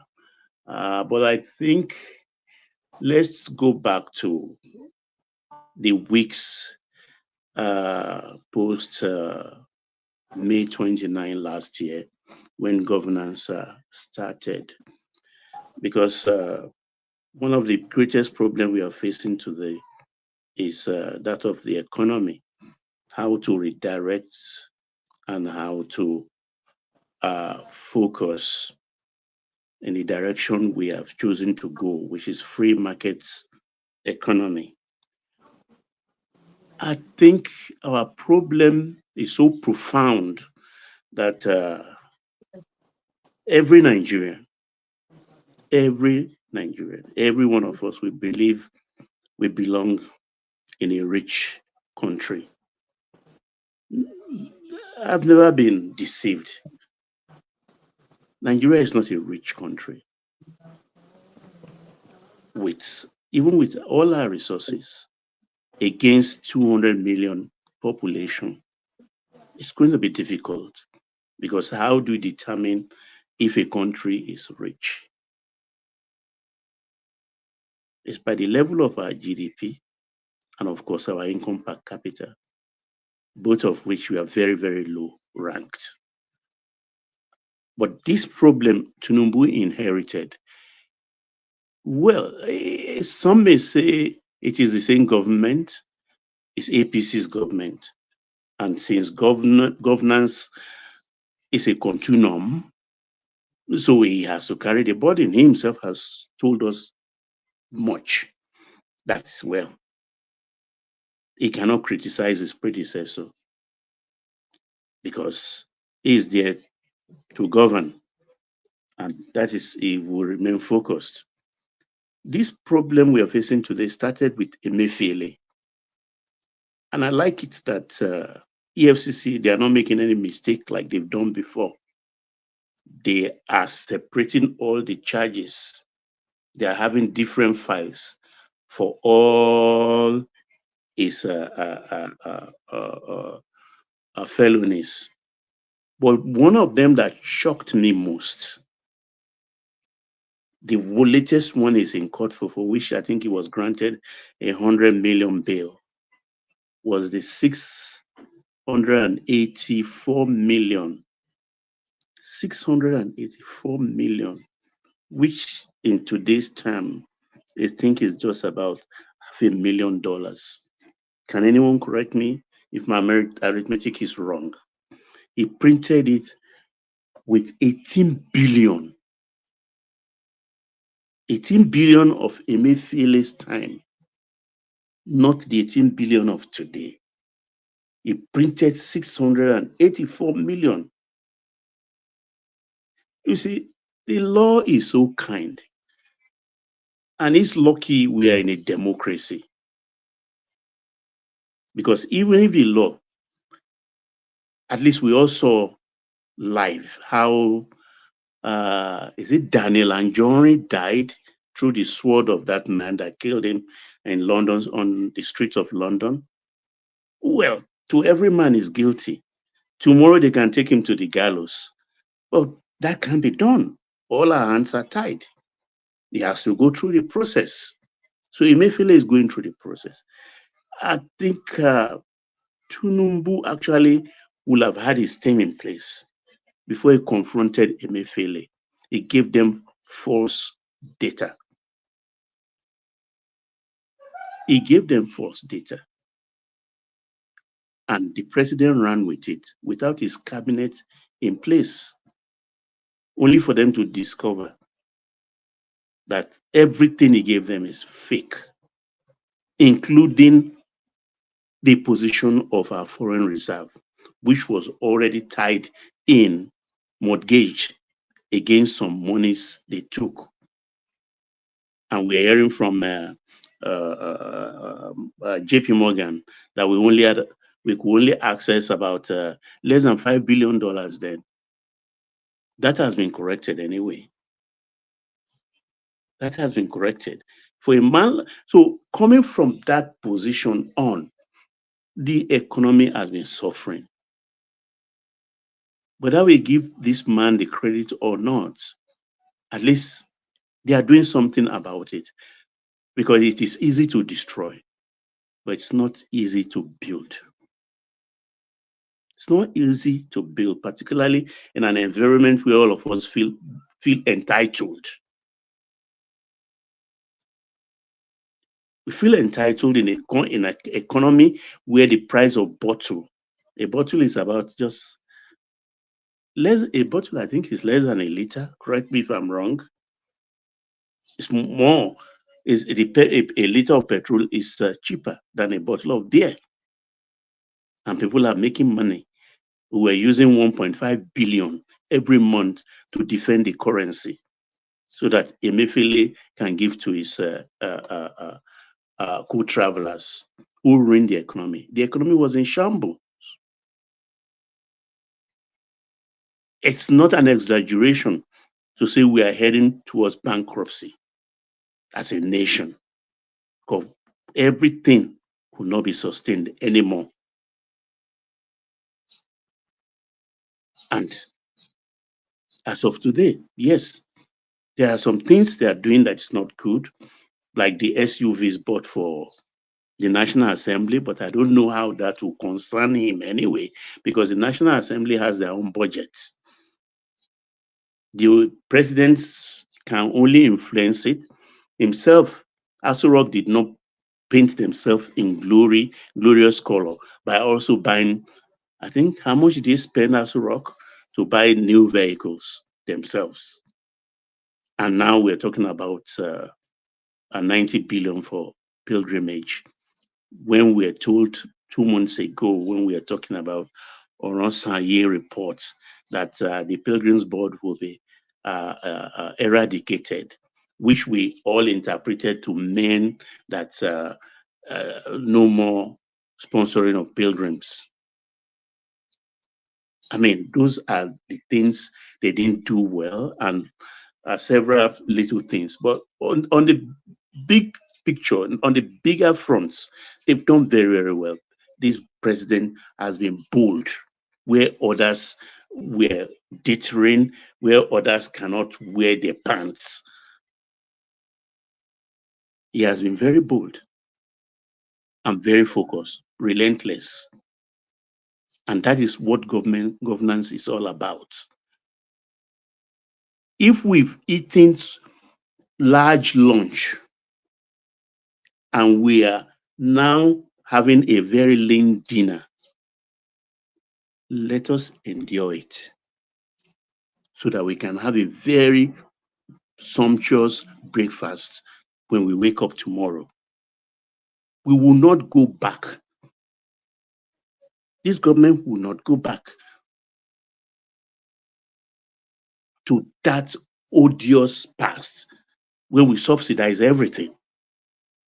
There are social programs which some people, the naysayers, are saying, oh, it's not going to be possible. Example, the student loan. The mortgage is being put in place so that people can access mortgage, and the consumer credit is already on the way. That's how modern living is. The societies we talk about today, whether we call them the West for first nation or the civilized countries, that is how they live. So the bricks are being put in place. We have to face reality. We've gone back to the starting block. Nigeria was given the degree, BA degree, begin again. And it takes courage to do that. So we're starting again to build a nation the way a nation is run. We will falter. There will be mistakes along the way. But the greatest achievement of a man is never to fall, but rising each time he falls. If you fall 7 times, you rose 8 times. That is it. And that's a man. We may not give him kudos now, but by the time he finished his 8 years, we will know where we are. My only fear is those who will take over from him. Will they continue? Baba, now you go give him 8 years. You never finish. I don't give him. He go get him. Forget it. The gates of hell will not prevail against it. I want to people for 4 years. They talk of 8 years. We don't chop tire before. You don't chop. Now me, I never chop tire. I never even chop anything. Me, I still want to enjoy this content. You never kill people for hunger. That we are a rich nation. Nigeria has never been a rich nation. You should be advising him on how to succeed in his 4 years, not giving him 8 years. Is look, That's you know, what yeah, it is doing. I say even It is the his gates of performance that hell. will lead him to the next, I don't say the thing they train him. next level of governance. You talk When your he has own, not I finished did the not. first one, you are giving him the next one. Never These are the belly. problem we are having. You give Never him belly. you give him 8 years. One man, can I When talk? the current status is destroying the nation. Hold on, Ekene. You never talk tire. Are you You sure don't about talk that? your own. I dey talk my own with solutions. You never talk I dey talk tire. my own with solutions. I'm putting the thing in its proper perspective. I'm not just criticizing for criticizing sake. I've said it that it's a mixed bag. Baba, Yes. Baba, that is a Kenyan on your screen, living like an Arab prince. You say never No talk man, tire. no balaba man. Now my people, I know them. Forget them. The day I land, I go waka go there, go call them. See, and let me quickly. I know my time is. Nigeria. I no go carry my wallet come on. My time is going, and this northern thing, this kidnapping thing, they should be tired of their shenanigans and ashamed of themselves.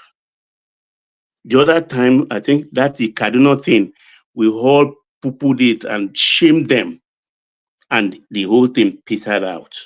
Do you remember during that time was when they told us that 126 women from those camp, what's that camp, refugee camp or internally displaced people, that those women were kidnapped, and we said no, that's not true. Those women must have been tired and maybe they are on heat, so they have gone to meet their boyfriends in Sambisa forest, and we never heard anything about that anymore. They kept quiet. They will have used that to rip off the federal government. So when you talk about 500 men in Zamfara, what's the population of Zamfara? When they carry 500 men, herding them, are they cattle? I mean, these people should stop all this nonsense they are doing. They are just slowing themselves down. As far as my own side, my own neck of the wood of the country wakes up fine, I'm okay.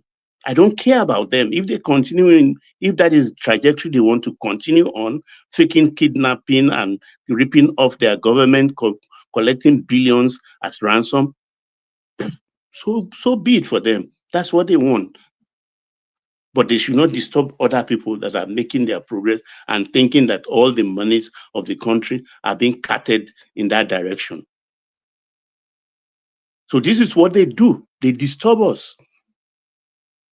And when it comes to the issue of farming, all the institutions are working. It's just that the cynicism in every Nigerian is like, oh, the boss will come 10 o'clock, just wait here. The first thing we'll ask is, are you sure the boss will come? So I not trust this Nigerian thing. No. Why not wait patiently for 10 o'clock, whether the boss will show up or will not show up at the bus stop? So this is the cynicism. There is Bank of Industry. They are working. Even Chief, what's his name now? The innocent took facilities from Bank of Industry. Bank of Agriculture is working. I hear I shouldn't even be mentioning name. There is one of the chiefs who is being dragged to court, not refusing to pay the money he took to cultivate rice somewhere in the south. So Bank of Agriculture is working. The institutions are working. Don't say, if you've not accessed the student portal on the 24th, don't come and tell me it's not working. Have you accessed it? Baba, ask question around and ask whether that money is working. They are giving money from that Bank of Agriculture. Just ask around. You no go tempt me to mention names. They are giving money now. It's been going for 50 years, so they cannot. Even from the time of Adesina, the present African Development Bank, this thing, they were even buying phones for farmers. Yes, to distribute fertilizers. I remember. One man, you don't know what you will go through. You don't know. You bring your papa, you bring your mama, you bring your heaven and earth, and at that go find stress, and give you will them. not get anything. Take your pastor there. You see, it's not easy. This is the problem with Nigerians. Everything is so easy for us, or we just feel that money can move everything and things like that. No, in this But society, in UK, it is easy. You just go there with your certificate, you get it. Just like that. Well, I don't stay in UK, but people on the panel and the panel section who stay in UK. And let me quickly. You will drop through. You will drop through hoops to. And when you talk about the cost of borrowing, as far as my memory can carry me, take me back to even early part of this century, cost of borrowing has never been below 20%. Never. Never. Our cost of borrowing has always been very, very high. I've always quarreled with it too, because in other climes, you talk about even 0%. There was a time Germany, Japan, their cost of borrowing was 0%. And in the West, I don't think it has ever been above 6%. So I have always asked on the point of pretending to be very naive, I even asked bankers, why is it that in Africa it is different? And nobody has been able to satisfy me with their answers. Those even are economic gurus. Because if in the West it is that low, up to even 0%, why are we in Africa different? But maybe that's how they've screwed us right from the beginning. Maybe somewhere along the line we'll make the necessary adjustment, but it's not a new thing that we're having 24% today. It has never been low. Even though when they say 24, going to your bank, in some banks, about 30%. Yeah, about 30%, 33% in some banks, because they have to add their own administrative costs and also cover their risk. You have to pay for the insurance. The loan has to be insured and you have to pay. So that is the system we are in. So if you're a trader, make the necessary adjustments. Your customers will pay. So these are where we are coming from. But for God's sake, we should not feel entitled anymore. We feel in everything we want it free. Countries don't evolve like that. Everything we see outside. People, everybody on this panel, particularly those in America, if they open their mouth and tell you their experiences in borrowing, in registering company, their taxes, look, you will marvel. You will marvel.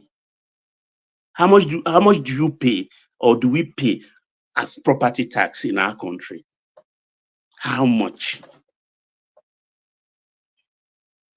We pay nothing. Yes, we may talk about the minimum wage thing. It will be structured. I was laughing at NLC that look, you make 650 as your offer, and they give you a counter offer of 48. You got up and left. You don't leave a negotiation table. It's table tennis, ping pong. They gave you 48. Oh, we are not taking that. This is what we want. They will come back with another offer. That's what is called negotiation. Why should NSC got up and thumb their nose at the government? You sit down, work for the workers. You put pen to paper with them. You walk away and then start threatening them. You don't threaten people. It's called negotiation. You give them up to the end of May. It's not ridiculous to offer 48,000. Is it not? Aja, wait, Aja. When you go to buy Ilea goats, Ilea ram, how much do they tell you first? A ram you will end up maybe buying, let's say, for just the sake of this discussion, a ram you will end up buying at 100,000. The Malam will tell you 1 million, not so. You could be first. But when you tell you 1 million, then you start you make your counter offer, and at the end of the day, you arrive at that 100,000, and he will take it. Somebody listening will be surprised that from 1 million to 100,000. That is called negotiation. You are as good as what you negotiated. That's what I believe. But to get up from a meeting and thump you and tell them by May 30, no. That's not how to do things. So what the government have I come out to agree with propose you. for One today man, is okay. can I speak now? So the one man. What are they going to negotiate from Can I say 48? something now? Well, Aja, you are not since yesterday. You've been very low. I Yes, don't know why. I don't know if you change your system, Ajane Coco, but it's very low. But One man, Baba, can I bring speak now? yeah, let Baba land and then we'll move it to you. Baba, so bring it home and then we go to UFC. Yes, I think in the absence of any other things, I think I'm okay. All right, brilliant. Stay with us, Baba. Still a few more things as long as you can. UFC, Europe next, Nigeria first. Yes. Let's set the record straight. Please, can you one man? Can you click on offer? What we offer, then you see credit. When you click it, there's something. So that let's set this thing up instead of click credit product. Good. When you click it, you scroll down. All the requirements are there. All the requirements, what they need from you. Then if you need the access to credit, what they need, different commercial bank, just scroll down. You need to go down. Everything they offer, look for commercial product, women and youth. Then go down, you will see SE loan. This my guy is talking as if he's not in Nigeria. Oh Jesus Christ! Apply first. This them say Don't worry about that because you and Nigeria first. You've been spreading a lot of false propaganda both on the screen and in the comment section. So he's bringing you facts. Requirements. Which part, one man? Which part? This is what they are saying. This is a government website now. This is what they are saying they require. So shall we read it out? Requirement for accessing credit, microcredit, complete application form, mandatory minimum savings balance, provision of 2 reputable guarantors, micro business undertaking should be economically viable. So that's a business plan. Provision of bank verification number, signing of global standing instruction. So which one of that is, where's the difficulty? Where's the difficulty in that? One man, human experience is better than this thing you're reading. Human experience, one man, human experience is better than this thing you're reading. You understand? You these guys, man. You just go there, they will frustrate your life out of the process. Yes. See, I listened to a lady, he seemed so funny show in Nigeria on Chinese TV. He said something. He said the reason why they normally most Nigerians, they don't meet up with their requirements. That's the reason why most times they will deny them. But most of these people, they will just run and say, oh, they didn't. No, look, were you able to meet up with this thing, with their requirements? No, you were not. Then you will get the loan. It's as simple. But we just run along and spread fake news all over the place. Then people who actually will have the opportunity to actually get this loan, we discourage them with our fake news. So that's what I'm just here to correct some certain things. Many Nigerians they listen to too much hearsay. They don't go to the place and verify things by themselves. They don't do that. They rely on second-hand information. My brother, when you go in person, have experience, come back, we'll talk. Forget all this hearsay you're already here. We know Nigeria. We know Nigeria better. Sorry, Nigeria first. We have a member on this platform called Stimbar. He has accessed that loan severally and has told us about it many times without difficulty. Thank you. And he will join us soon. Simple. But we are here. Yes. See, the government is bad. I will agree with you, yes. But have we play our own part? The answer is no. Some of us, we want socialism in the country, and it's not going to move us forward. As the last person said, I agree with him. Nigeria is not rich. Nigeria is a poor country. We need to first of all accept that first. This idea that we are rich is fake news. Let's not deceive ourselves. Are you sure about that? If you're sure about that, they will not be spending 200 million to buy a car. That's nothing. See, that's nothing. If you want to know that really? Nigeria is poor, look at Nigeria export last year. It's not up to $100 billion. It's about, I think it's about 60 or so. A country of My 200 brother, million. if we are not rich, there's a things we don't need to be doing as a government. But their attitude and their behavior and their lifestyle does not show us that we are not rich. Let me tell you something. Nigerian government is not even spending enough. Believe me, they are not spending because the money is not there for them to spend, really. But we are seeing it now. They are spending our money. We are seeing it. Do you know how much is South Africa budget this year? Almost $100 billion. Why are you jumping from one place? Let's stay with Nigeria. No, sir. Why are you jumping to another country? Hold on. I just want to tell you countries that are rich. I would say South Africa is rich. South Africa, yes, is rich, not Nigeria. We need to up our game. We need to get more. Brother, we are fucking rich. Sorry for that F, but we are rich. Your connection is a bit wavy. It's a bit choppy. Our resources we are not maximized properly. Just say that we are rich. They are not using resources well. They are using it for themselves.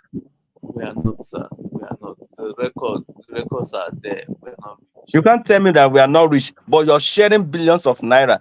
People are stealing money. Somebody stole almost $1 billion naira for children, and today he has not been arrested. And you're telling that we are not rich.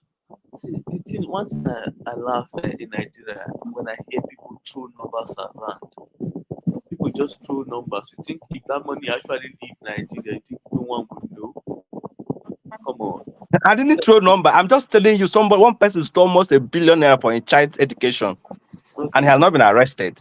And you're telling me that country is not rich? It's not. How much is 100 billion? It's not 100 billion. I said 1 billion. I didn't say 100 billion for a child education.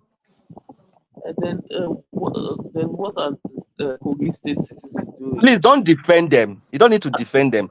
Just accept it. We have the money. It is not used properly. Hold on, sir. $1 billion, or that there's that's about $1 million. Let's say $1 million. It's not going to do anything. Nigeria first. Are you using Bluetooth? Because we are enjoying you, but it's such a choppy. Okay, I just load it for you. All right, carry on. Yes. See, now 1 million. It's nothing. It's not going to take care of people in Kogi State. However, it was wrong for the governor to steal that money. And what are you saying? Imagine that 1 billion going to farming. Do you know what it will do to Kogi State? Do you know that 1 billion farm produce will do? Let us not doing all these things. It doesn't make sense. How can you tell me that 1 billion is nothing? Take it to the farm and see what it will yield. People of Kogi State need to come out and protest and force the EFCC to arrest that man, because without the people themselves coming out and pressure the government for his arrest, let's be honest, there's nothing the government can do. Better do today has not been arrested, right? They are not going to arrest. So all this you are doing, you don't see government that are just arrested on bail. Arrested for what? For that money that he laundered, for the money she laundered. No, she did not. What this guy, man? I don't know. Do you read your news from Papa Ajasco? Are you reading news from Papa Ajasco? Yeah. One man, didn't she launder him money?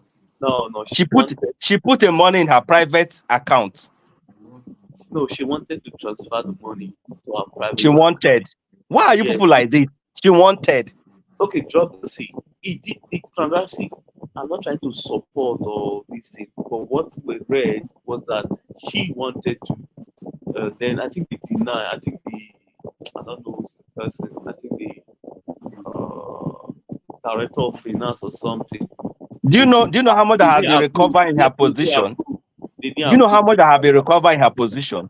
You that is defending her. Do you know how much that have been recovered in her position? I am not saying she didn't steal money, but that particular transaction, it might have stolen before. We are still saying the same thing. She laundered money. She laundered money. We are saying the same thing. And yes, she has recovered a lot of money in her position. Hold on. See, when we are discussing the public platform, we need to be truthful, no matter how difficult it is. even if it's against us or it's for us, we need to see it as it is, not try to add maggi or sugar to it. Please, if she actually stole the money, yes, I will say that yes, she stole the money. But the information that was dropped, she wanted to do that. That's why she was suspended.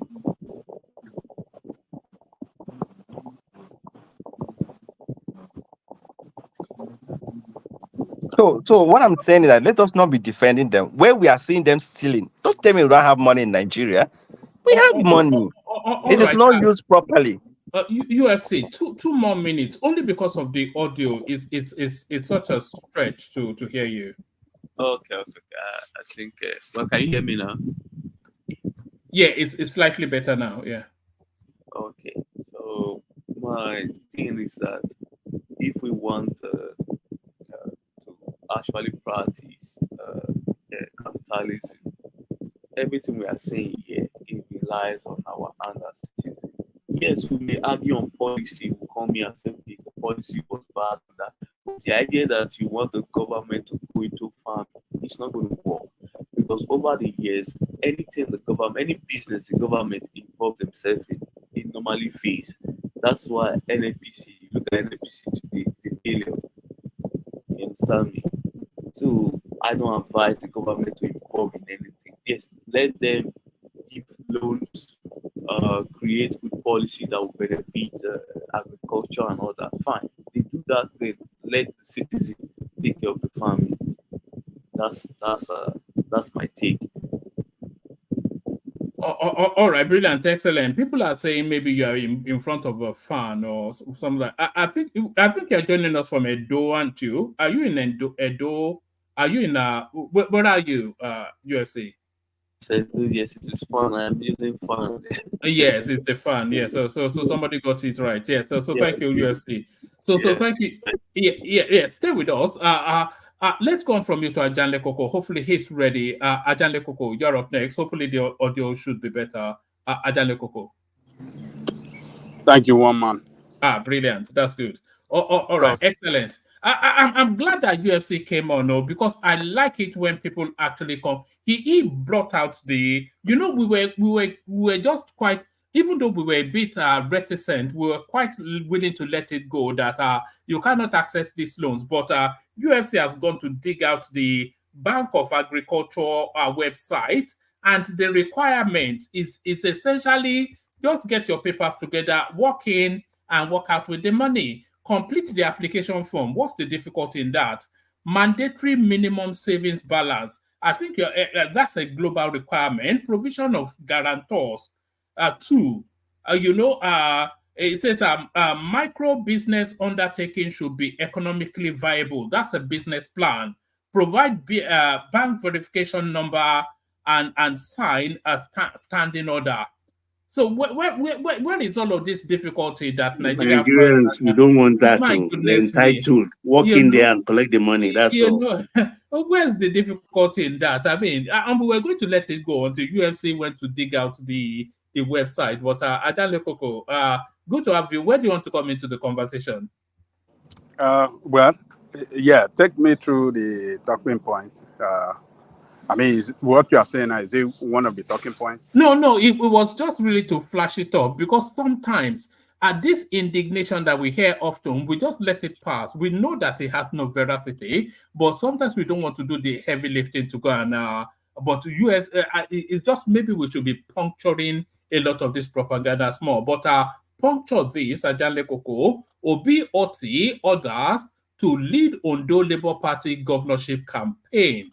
So Peter Obi is now going to test his popularity both at the Edo and subsequently the Ondo gubernatorial elections. So this is it now. All this noise that has not stopped since the elections is now going to be put to the test at the ballot box. But how do we measure him post the results? Yeah, thank you, Woman. Greetings to our listeners around the world. Click on the like button, share and subscribe if you haven't done so.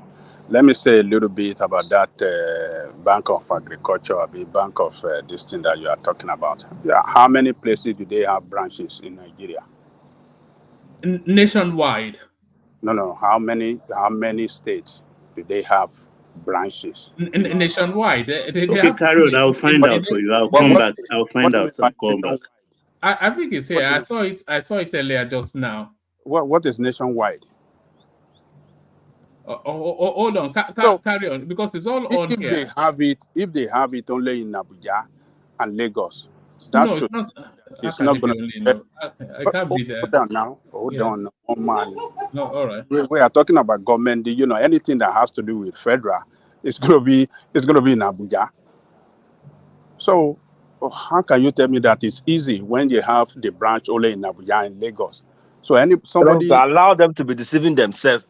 So Easy, if easy, somebody easy. is living in Anambra, somebody living in Yobe, you have to travel to Lagos. You have to, because you want to go and meet somebody to take a loan. It's not. That's to tell you that it's self-defeated in the first place. Look at your screen before you go too far. 110 plus outlets across Nigeria. Exactly. I have it here too, even with map. Nigeria. In how many states? In how many states? Oh, all right. Even if it's 20 Nigeria states. is across Nigeria now. Look at all the states where they are. Okay, But don't let us argue too much on that. Okay, But let me read it out. Hold on. Let me read it out. I have it here. You Yeah. have one in Port Harcourt. Mm-hmm. You have one in Enugu. Mm-hmm. You have one in Bauchi State. Mm-hmm. One in Kanu. Mm-hmm. Another one in Ibadan. Then one in Kaduna. Then one in Abuja. That's it. Yes. That is No. The map I have here: Ilorin, Osogbo, Benin City. No, they also have. Okay, what I said. Warri, Yenagoa. It's zonal office. Sorry, zonal office. Sorry. General offices. Well, but one thing that we should know that they have it nationwide. That's the thing. Yes, they have it nationwide. That nationwide, it means nothing. How many states does that? Do they have in every state of the federation? That is what to me, it's important to me. So, but we know, even though you can see it online, see all the requirements, most of the time, you want to go for government district, it's not easy. You have to go through hardship. It should be easy to assess it and, get your loan if you are eligible or if you are qualified for it. I'm not saying that they are not trying. They are trying. But people that are saying that they know people that have tried before that, they couldn't, they went through hardship to even, and at the end of the day, they didn't even approve it. I believe a lot of people will tell you, more people will tell you that kind of story. So, but is there? We cannot say that there are no people that doesn't benefit from their from their loan rather. People or say that people doesn't have access to the loan, but majority of people, I want to tell majority of applicants, will surely not get approval for it. You know the way things work. Simba got approval several times. Simba. Aja. One of the things that mitigate against these people. Hold on. Most of the time, you have to know somebody. You have to bribe your way. That's wrong. That's not correct. Their problem is the business plan. The business plan is their problem. The feasibility study, and also exactly, you have to map out all these things. You don't just walk in with an essay. They should help. Because you have to pay back. You have to help people. Right here, they said you make sure it is viable. They use the word viable. Exactly. We have department, even in ordinary banks. Okay. Someone that is not educated now, that is a farmer, that wants to assess that loan. Hire consultants. Hire consultants. Hire consultant. No, so it doesn't have to hire consultant. I bet people stop saying this what you're saying here. They're supposed to have a department that can help them develop. Improve them. Hold on, Baba. We have it here. Okay. For SBA loan. We have it here. I don't want to go there with you, but now that you brought it, fine. Hold on, Baba. in this America where we live in, a lot of small businesses cannot develop a business plan for themselves when they are writing loan and when they want to apply for loan, for small business loan. They have departments that help people to write it. They have seminar that they will invite you to come and, come through, go through some lecture, some workshop, and going through that process. They have office that will help you to write your business plan. If you go online, Good. you'll see a lot Okay. of business plan templates. So if I they don't don't have agree it, they where a bank would help you write your own idea down and your business vision. can you hold on? I am talking.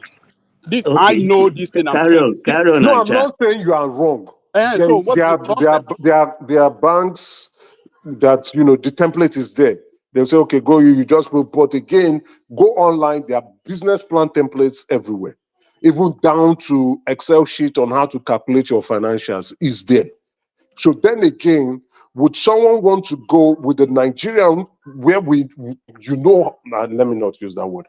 You go in and you sit with the bank and they are crafting out your vision for you.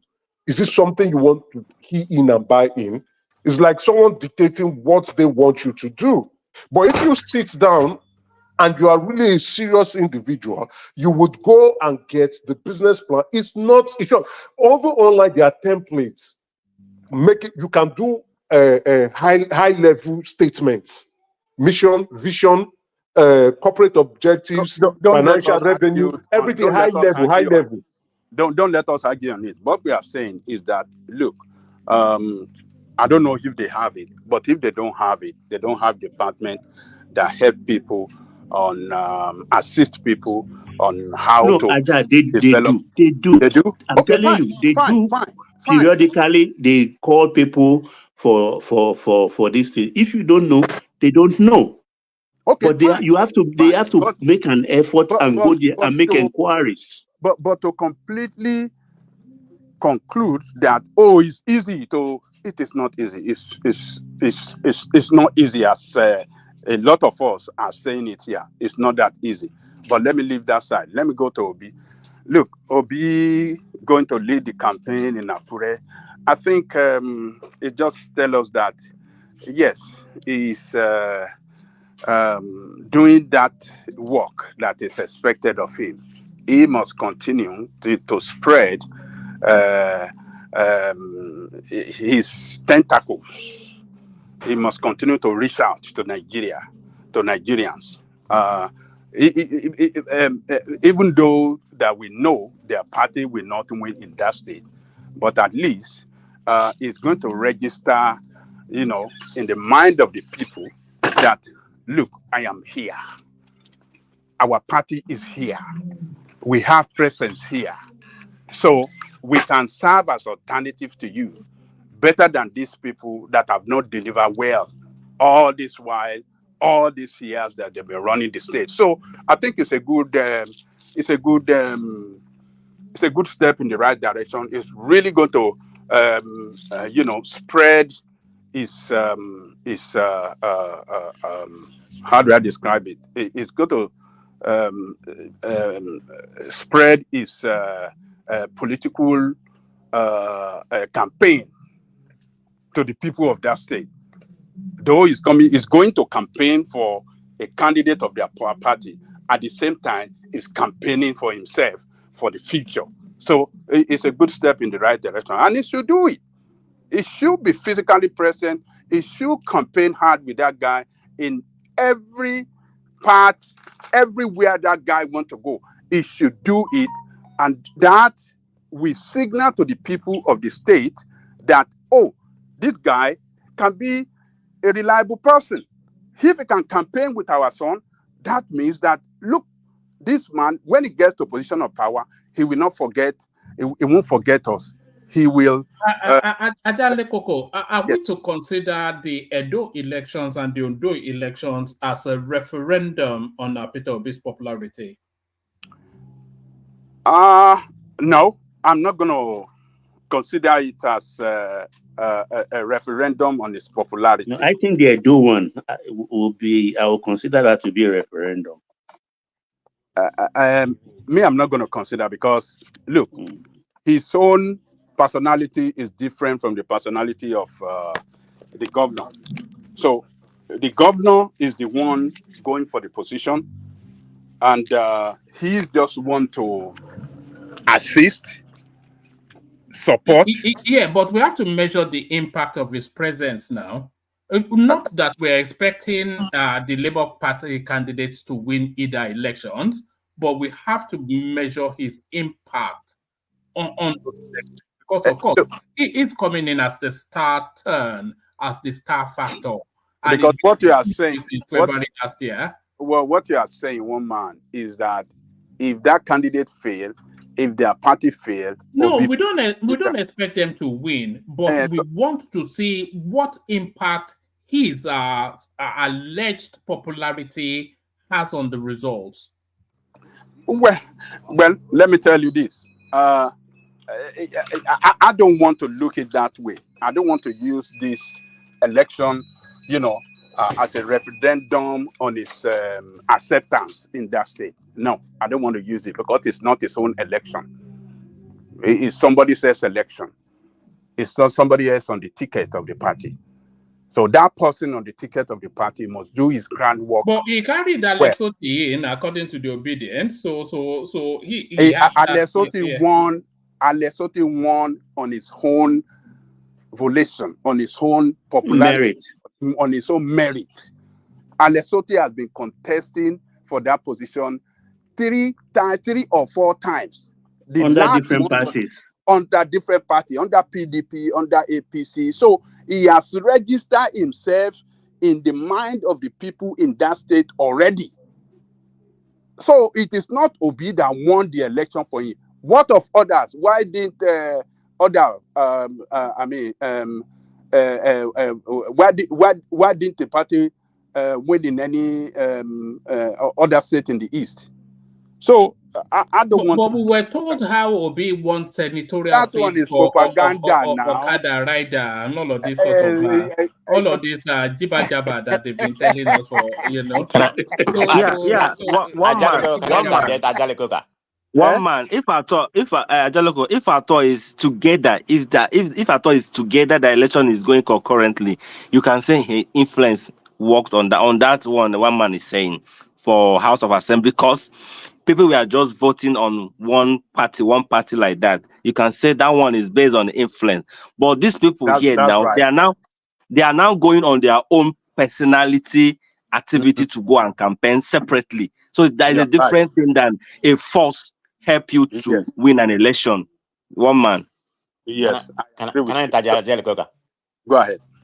Yeah, in reference to what he's saying about to be with the kind of influence he would have, I think they say that state election is local. But having said that, if this is presidential election, the last week I think Emmanuel just stated that during the presidential election, that's where the influence of a presidential candidate we kind of, filter to that particular local government to a certain degree, because when you are voting for the presidential candidate in a particular state, there's a tendency for people to vote for that particular party in that area. But when it comes to a single local state election, is completely different. And one more thing I may say in the Edo space, that man, he's not well known. I don't know what was his position before. So having said that, I think there's a momentum Olumide Akpata is not well known. Not in Edo State in terms of politics. He was the former president of Nigerian Bar Association. Oh, okay. I don't know prominent lawyer. But okay, I'm wrong then.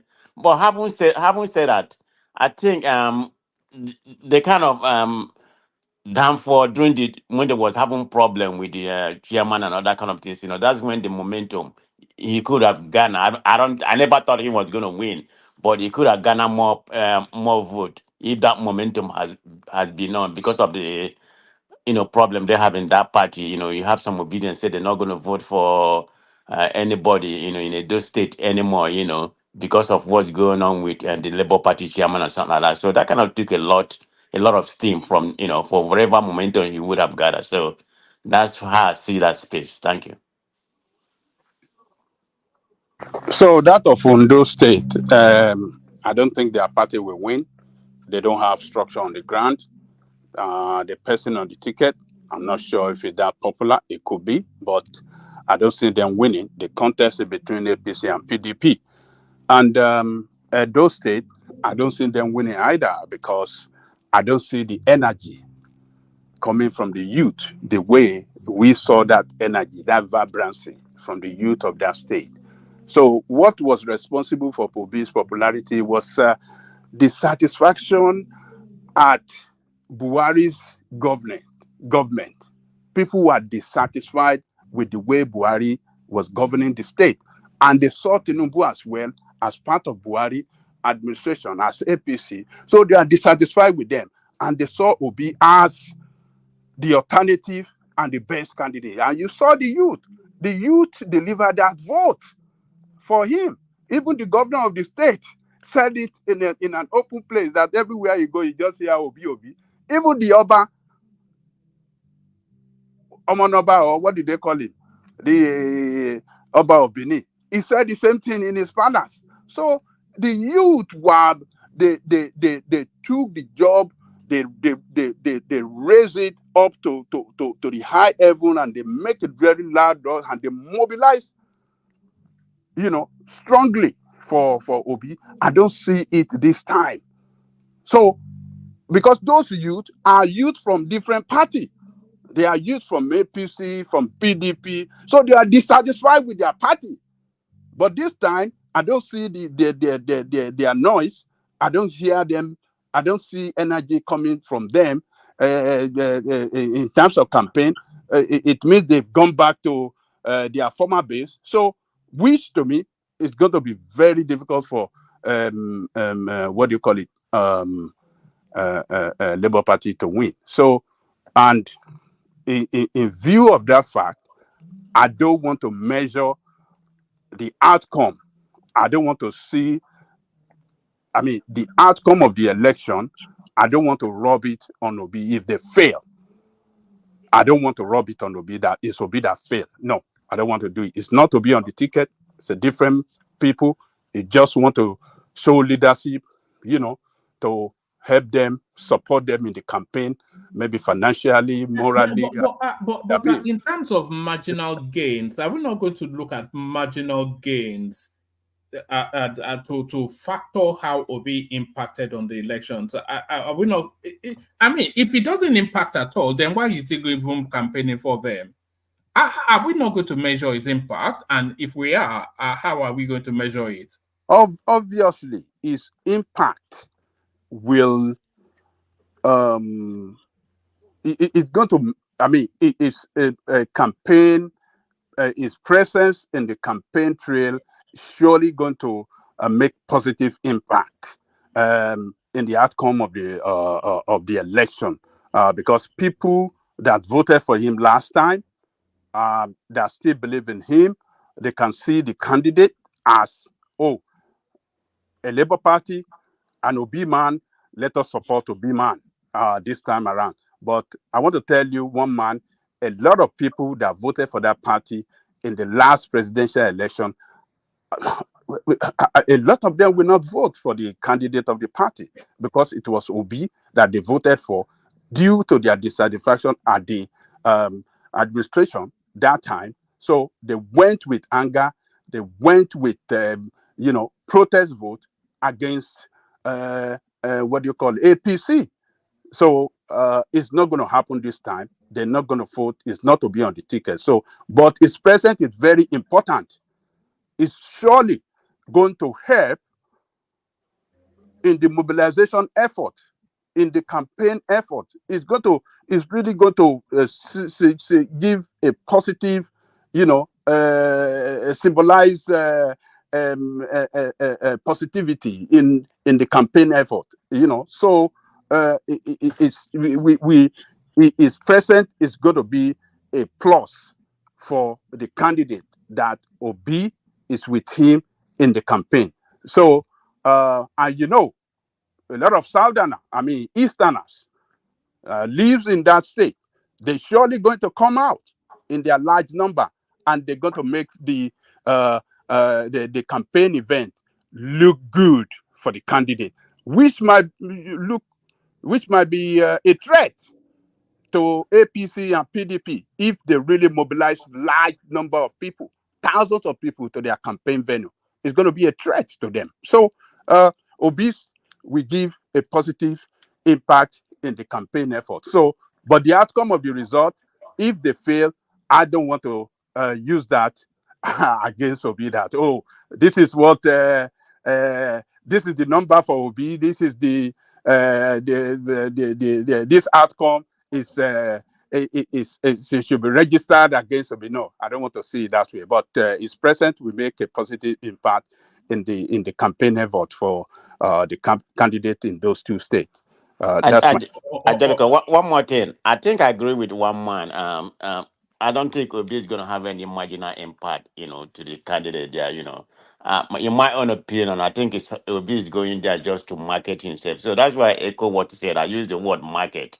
I mean, making himself well known in that regard, for whatever may be there, for whatever may come in the future. So that's the way I see it, not necessarily the party, because I don't think, even I thought the people that voted before, then they're not coming out this time to vote. I mean, it's not going to be the same level. It's going to be a low turnout. We know how the state, when it's not presidential, I mean, it's a different dimension. So I think I echo what you just said. All right, brilliant. Adele Koko, let me take you on to a different talking point. Nigeria has witnessed remarkable progress under Tinubu. So it's an authority outside of the nation. It's a global authority saying this, and it is the United Nations. So an acknowledgement of the whirlwind of reforms and policy positionings that has been adopted by this administration. So what are you making of this never-ending global endorsement of Tinubu's administration, despite being lampooned by his own citizenry? You see, it is not every time that we have to accept what the international community is saying on our country, particularly with the governance of our country. They don't care about the citizen in that country. As long as the interest of the international bodies is well protected, well kept,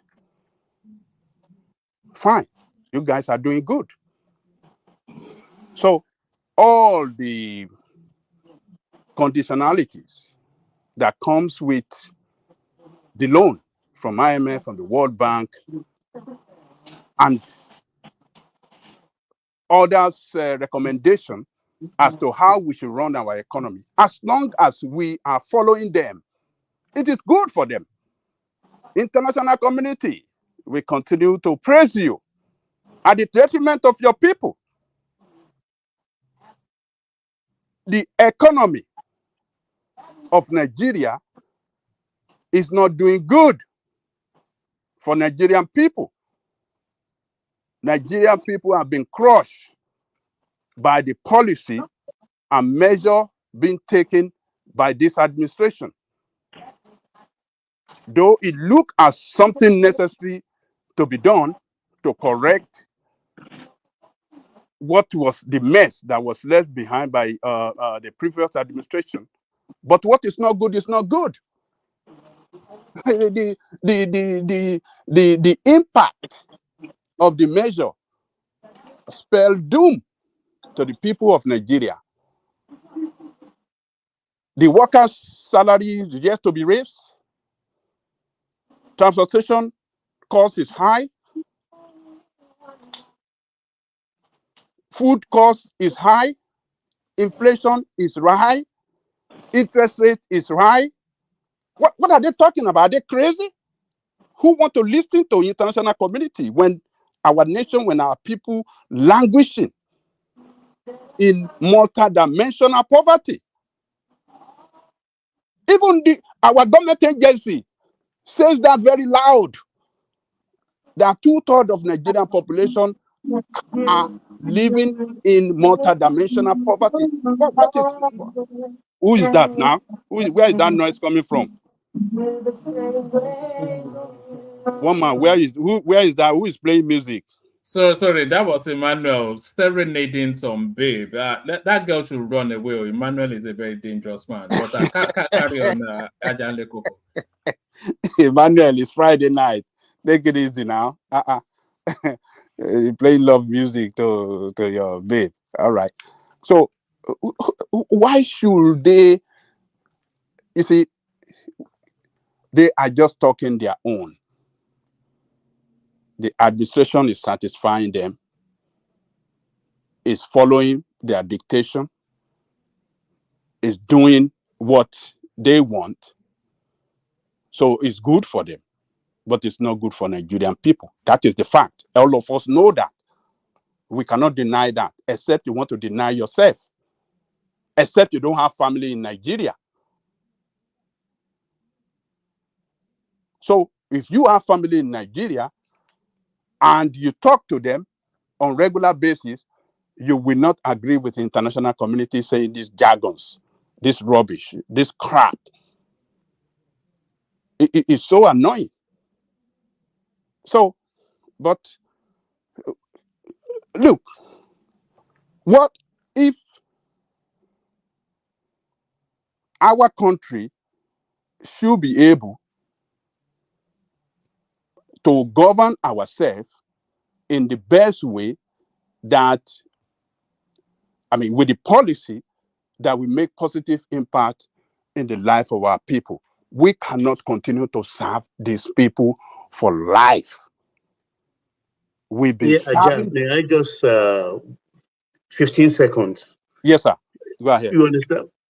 As a nation, we are not standing alone. We belong in a committee that is COMMTY of nations, particularly the financial ones like the Bretton Woods institutions. We have to submit to their norms.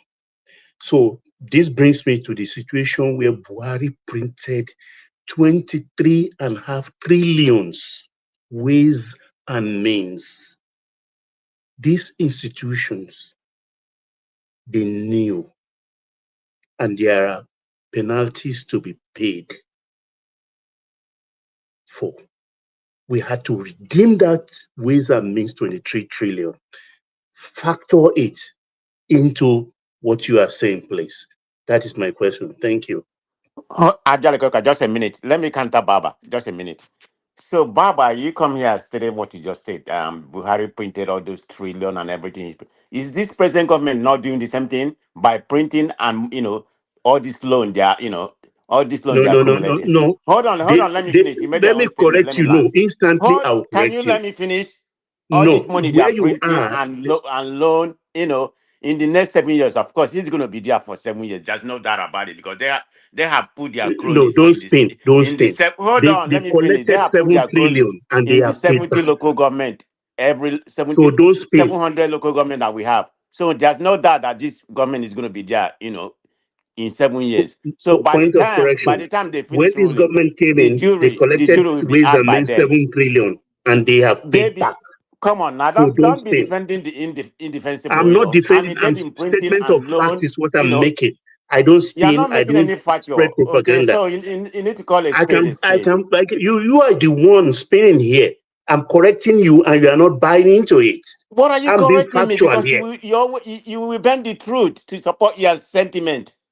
Why It's a should I be? fact. What are we talking? Are Angelica we is telling playing you on the this right thing. platform? Angelica took Is a this word what out this of my platform mouth, has what they're become? doing. I'm And talking, you're telling you coming here to facts, bend the and you truth. are spinning. I'm not I don't spinning. engage I in don't have anything to frivolities. gain in that country. So I can't come here and spin. I will always speak to what I consider to be fact in my own opinion. Well, I have everything to do in that country. Okay, you stay there. It may be some of you that come here and make all this noise. You're probably drinking Gary in Nigeria and act like house slave there. That is the most stupid statement you have made. I live in New Jersey and I live better than you are 10 times. Oh, that's Man fine. of Prestige, we are moving away from the point. The point is on Man of whether we Prestige, are. have you turned your passport yet? Have you turned your my don't worry about my passport. You know he has gone and sold his house in Lagos just out of spite for against Tinubu. Did It's he not do against that? It's not about against Tinubu, but I have to do what is good for myself. I mean, I'm not getting anything from there. So I rather utilize it where I am right now. You know. Hope is not the one blocking drainage in Agege. It's not. It has nothing to do with the drainage. So I'm not going to come here and make that statement. It's not about the drainage. That Okay, wasn't I my just first want to thing be when I very first there. sure. But So anyway, it's a done deal. I speak during my turn. So the thing is, you've really moved away from the point. The thing is, whether Nigeria is progressing, like I said it before, it depends on the lens you are looking at. You cannot cover all the part of the economy once. So if you are picking a certain part of that economy, those people that are saying Nigeria has recorded significant progress, they may not be wrong. Now look at it this way.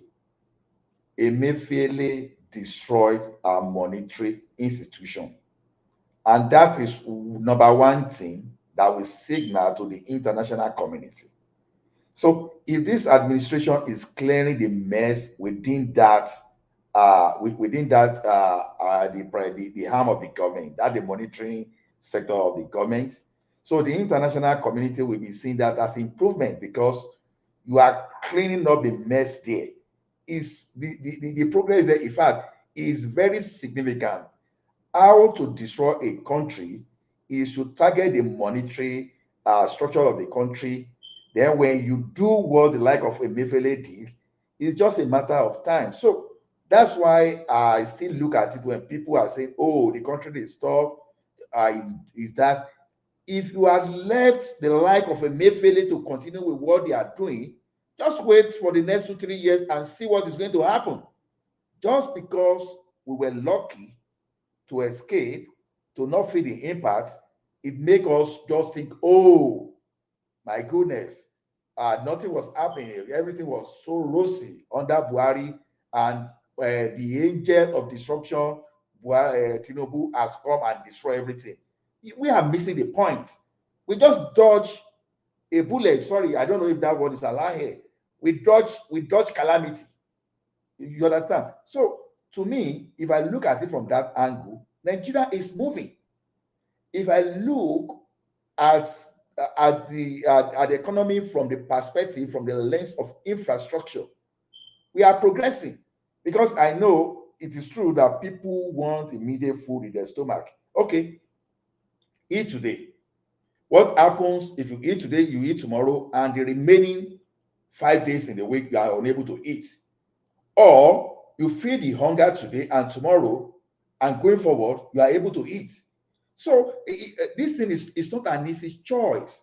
So when we want to compare, we can't just use one side and look at the worst of the situation scenario and use that. Economy is not one-way focused. You have to look as many things within the economy you are going to use to judge it. So I just want to be specific. If we are saying Tinubu is failing, not just to use the broad means and say, oh, this man is failing. That's my concern. Because once we start saying that, then I think we are not helping the matter. We are helping the politicians to promote the agenda. Like I said to someone today that, I was talking with people that obedience industry is a very big one. It's a multi-billion one. So when we talk this way, we are helping such industry to spread this information. And whereas our duty is to critique the policy of the government and say, okay, this should be an alternative. So that's the way I see it. Thank you.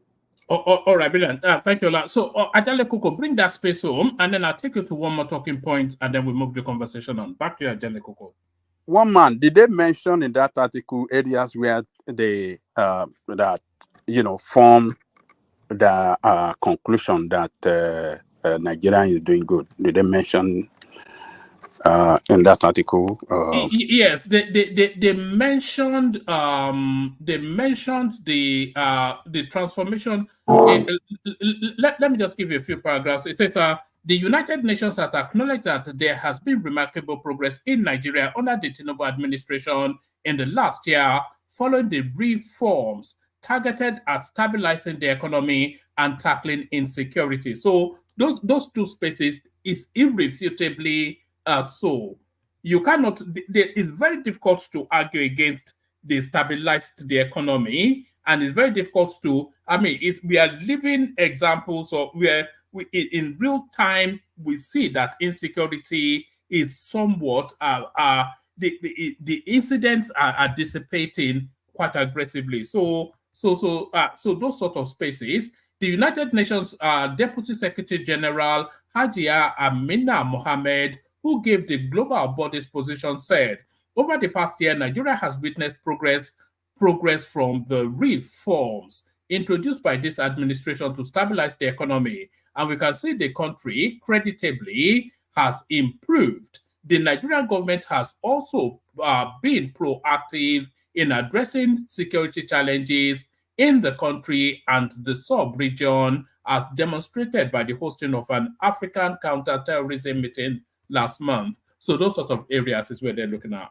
Well, man, that's Lamba. That is Lamba, okay? That's unbelievable. Well, I think the person that was even speaking as United Nations, maybe on behalf of United Nations, is a Nigerian. So, and Nigerian sponsor her to be where she is. So she cannot say anything wrong on Nigeria. So it's okay what she said. That is what she supposed to say. But I think in the areas of security and the economy, I can say we are still not doing good.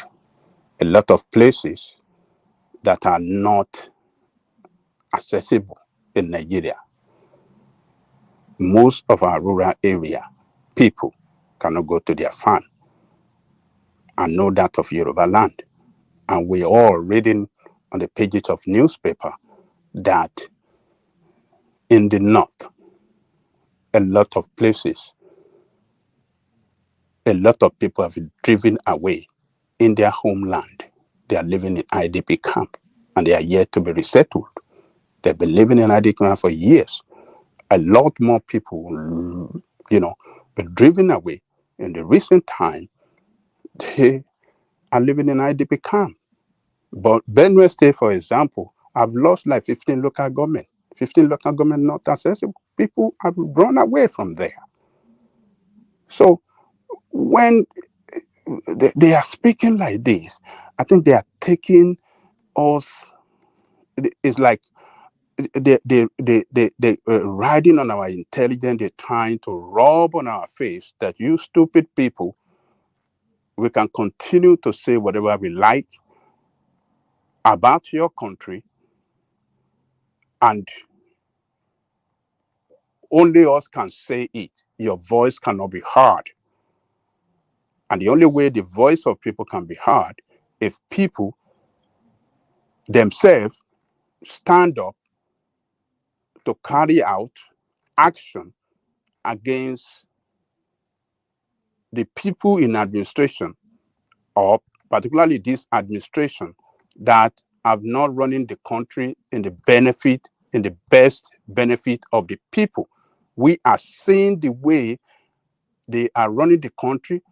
They are, how do I say it? The way they are mismanaging the resources, buying vehicle, bulletproof vehicle for themselves. All the senators, we are docile people. We are doomed. Everywhere there should have been lockdown everywhere. Everywhere should have been locked down. How can they be buying vehicle for 200 million? The presidency buying vehicle for billions of dollars or billions of naira?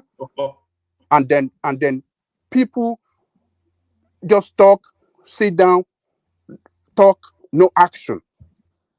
And they are doing it.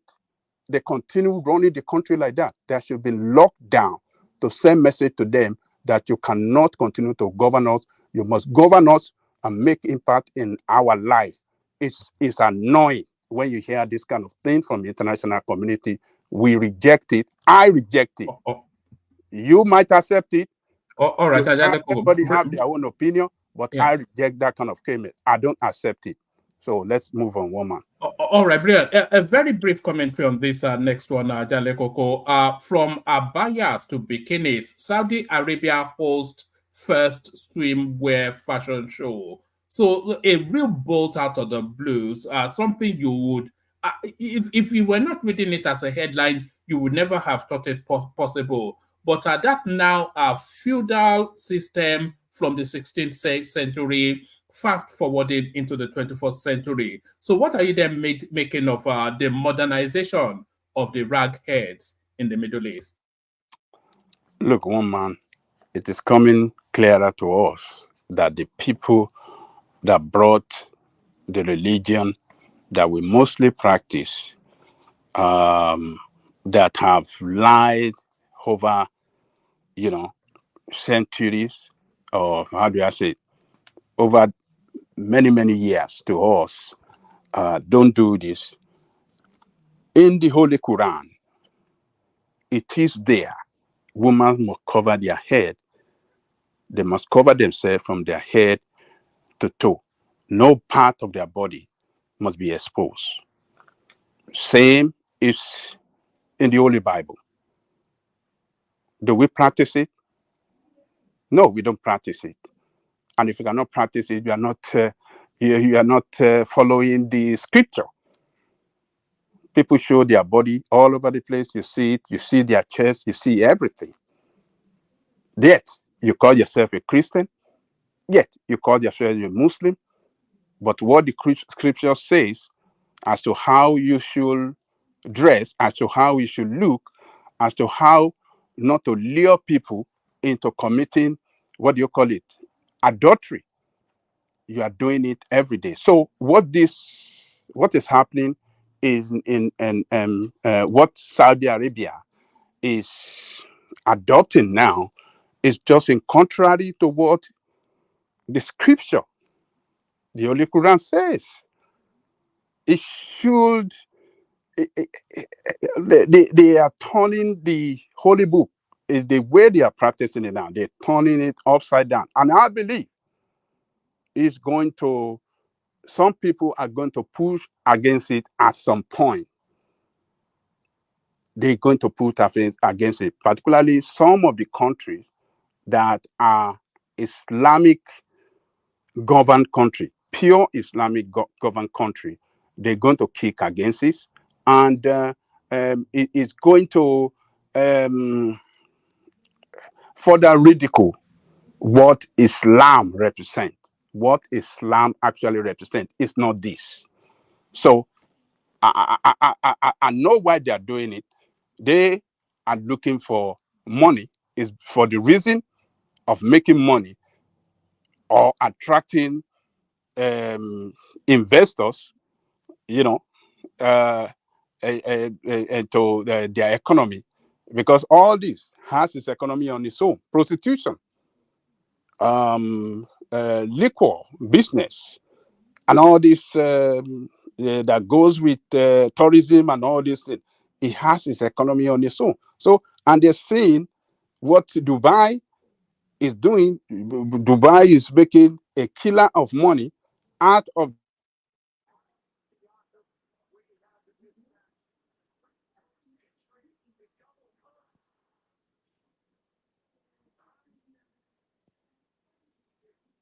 Sorry, what happened? Can anyone hear me? Did I drop or did? I can hear you. You can hear you. I think Ajale Koko dropped. So Ajale Koko dropped. But can I interject a minute before? Yeah, you can. I was actually just going to bail out. Let me signpost. So Ajale Koko is back. Let me signpost Dupsi's session. So Dupsi joins us. Sunday as ever to take on the thorny issue. Why are Nigerian women making dating so transactional? So a topic that I'm sure interests a man of prestige. So I know he will be there. So come hang out with man of prestige, Dupsi, and the rest of the gang on Sunday. So the link to that session already in the comment section. So Ajale Coco is back. Ajale Coco, bring that home, and then after that, I'll hand over to Mike. I was going to say Emeka is next, but I think it's dropped. So it's Dewale, Prestige, Ola, Emeka is back. So Ajale Coco, back to you. So you were speaking on the Saudis fast forwarding to the 21st century. Yeah, I think there's going to be pushback against it at some point. A lot of Islamic governed country like Turkey, as a matter of fact, Turkey is the leader of Sunni Islam today. So Iran going to kick against it. Some other countries going to kick against it because they are acting contrary to Islamic scripture, while they are known as the custodian of the religion. Why are they, practicing, prostitution and what do you call this thing? Yes, it's a kind of prostitution. Why are you acting, contrary to what the scriptures say, and you are the custodian of the religion? There's going to be a pushback. The Muslim, they are not that flexible like the Christians, because the Christian from the West is just mouth. They just call themselves Christians. They don't practice Christianity. So, but Islam, they are more devoted, to the religion according to the scripture than the Christians. So I believe there's going to be a pushback at some point by some country, and that might even force them to even do away with some of this rascality that they're trying. I think they are testing the ground. There's going to be pushback at some point. So that's the way I see it. Ajale Coca. Just a minute. Let me push back on Ajale Coca. Some of the things. I wanted to bail out. Can I bail out and then you push back? Okay. Let me bail out. Hand over to Mike. Mike, in the order, Dewale, Emeka, Man of Prestige, Akinzo joins. Ola, then Akinzo. So plenty of conversations still to be had. Still remaining the top dog, the silverback. Yeah, man of Prestige can go before me. All right, brilliant. You sound like you're driving. Yes, I am. All right, brilliant. So still remaining the top dog, the silverback gorilla, the alpha male of the super chat space. That's Ayo, of course. So thank you, Ayo, for that. So that's Bosun, who regularly joins Ayo, joins him in this instance. Ola, before he came onto the screen, was communicating via super chat. Lato Reach passed by in that space as well. Ola continues his conversation via the super chat. One Nigeria announces his presence, and the elegant Man of Prestige, both on screen and in the super chat as well. The super chat space still open. So keep them coming. Show some love towards Mike as well, even though he bullies you sometimes. But Mike, acknowledge you're there. Yeah. All right, brilliant. So yeah, we can hear you. So Dewale, you have the floor. So Dewale, then Prestige, Emeka, Ola, Akinzo. So thank you, everyone. See you tomorrow. Dewale, just a minute. Can I push back a minute before I forgot my thought? Do you mind? I don't think Dewale is fully there even, so you may well just take okay. One minute. Yeah. Let me push back a little bit about Ajale Coca. I mean, some part that Ajale Coca said I agree, the economic factor, but I completely agree with him. Second one man said, the rigid conservative, right conservative, feudalism they've been promoting. I mean, this is a complete dispensation. We're in the 21st century. Sometimes you have to evolve. I mean, there's economical factor. You have to start getting away from all those nonsense they're practicing, like our northern brothers do. This is why they're so backwards. They're not trying to evolve like other Muslims do. I'm come back to the 21st century and know what is up and what we have right now. It's an economical factor. That's what matters. Who cares about all those nonsense, feudalism they practice? They should get away with that. So that's why I completely disagree with you. And you said they're going to push back. Yeah, they can push back all they want. But what matters is what Saudi Arabia want is for their own economical gain. And if you look at this their president, this young guy that just came in, he has been going towards that direction, whether you like it or not. That's what they want for the benefit of the country, building for the next century. So not staying on, You quagmire. don't hold on. You don't understand why I say so. And the reason why I say so is that they are the custodian of Okay, the who cares about that? hold They on should get now. away from that Hold nonsense, custodian or hold on. not. Hold on. They are the custodian of the religion. Okay. So you cannot continue to tell me that this is what our religion represents. It Okay. doesn't represent, this abnormal way of life. And then in the Holy Land, in the place we call the Holy Land, you are now adopting, fornication and all this. But Kulata, they can't stay on that rigid, It stagnant is not Judaism something. forever. The It is world is not. evolving. Even No, people the like world. Asian country don't believe in religion. Look at their progress. I mean, No, you can't hold on. depend. You can't be living on that, forever. Eventually, the world is going to leave you behind. They It have is. seen the handwriting on the wall. I mean, you don't know how long oil is going to last. So you It have is to, not. you have to pivot to what we are going through right now: technology, innovation. Look, there are better ways that you can, develop your economy. How? Without facing all those nonsense. Look, it's because you are used to that nonsense, and you live in you live in one of those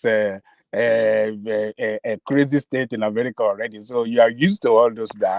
So that's why you Okay, Angelica, okay, go ahead. you live in Los Angeles and all those places where it's in city. They Okay, don't. you have to go there. So I know there's going to be pushback.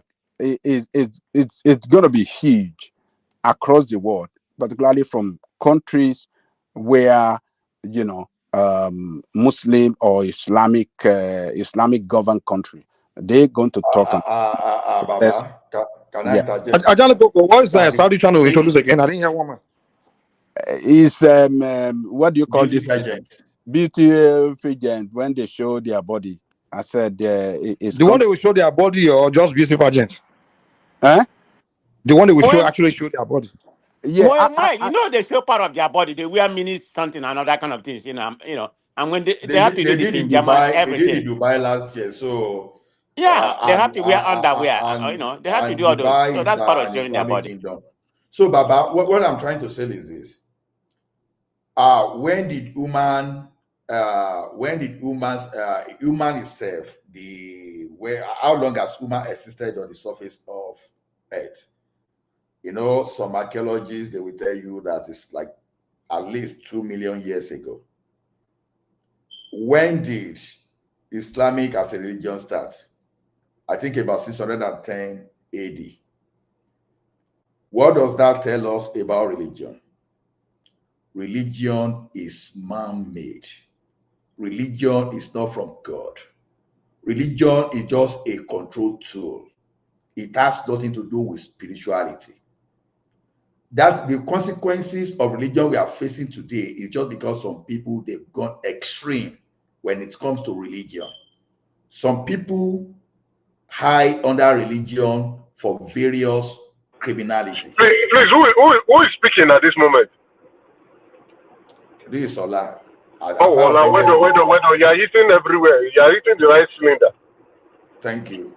Yeah, So, the guy is making sense. All right on. So when you look at it, some people started it. So if you call these people custodian of the religion, if they suddenly change and they are trying to bring something, I think we can't be more Catholic than the Pope. We can't know Osho's mother than Osho. So the thing is this: you can't say you believe in something, all of a sudden you are now changing from your way. So that is telling us something. So it is all others should now look at this thing, you look at what those people, because what is Saudi Arabia, for example, will not do to their citizens. That is what we do to our citizens, not even, in the name of you fighting, fighting for religious cause that you cannot even tell anything about in history. So to me, let us look at where this thing will lead to, because all those other countries that will fight back, how are they faring compared to United Arab Emirates that have started doing that, and even the Saudi Arabia that is even beginning to accept, accept changes now. So to me, where we may say it's nonsense, but that's the way we see. But if you ask me, I think those people, they know far better than us. You understand? That's just the way I see this thing. So religion, as far as I'm concerned, if you ask me from now to tomorrow, I see it as just a control tool. When they want to make someone a mumu, just use religion. When they want to make human being docile, just use religion. So when they want to change people's orientation and change your culture, religion is very easy, because it's going to create some certain fear in you, even the fear that you cannot confirm, that will be waiting eternity for you to confirm. That is why Yoruba now came with this common word that we Ọlọ́run ló mọ ẹni tó ń sìn ọ́. You understand? Religiosity is not equal to godliness, and religiosity is not equal to spirituality. So let's see how these people are evolving, and let us see what is going to happen. Thank you.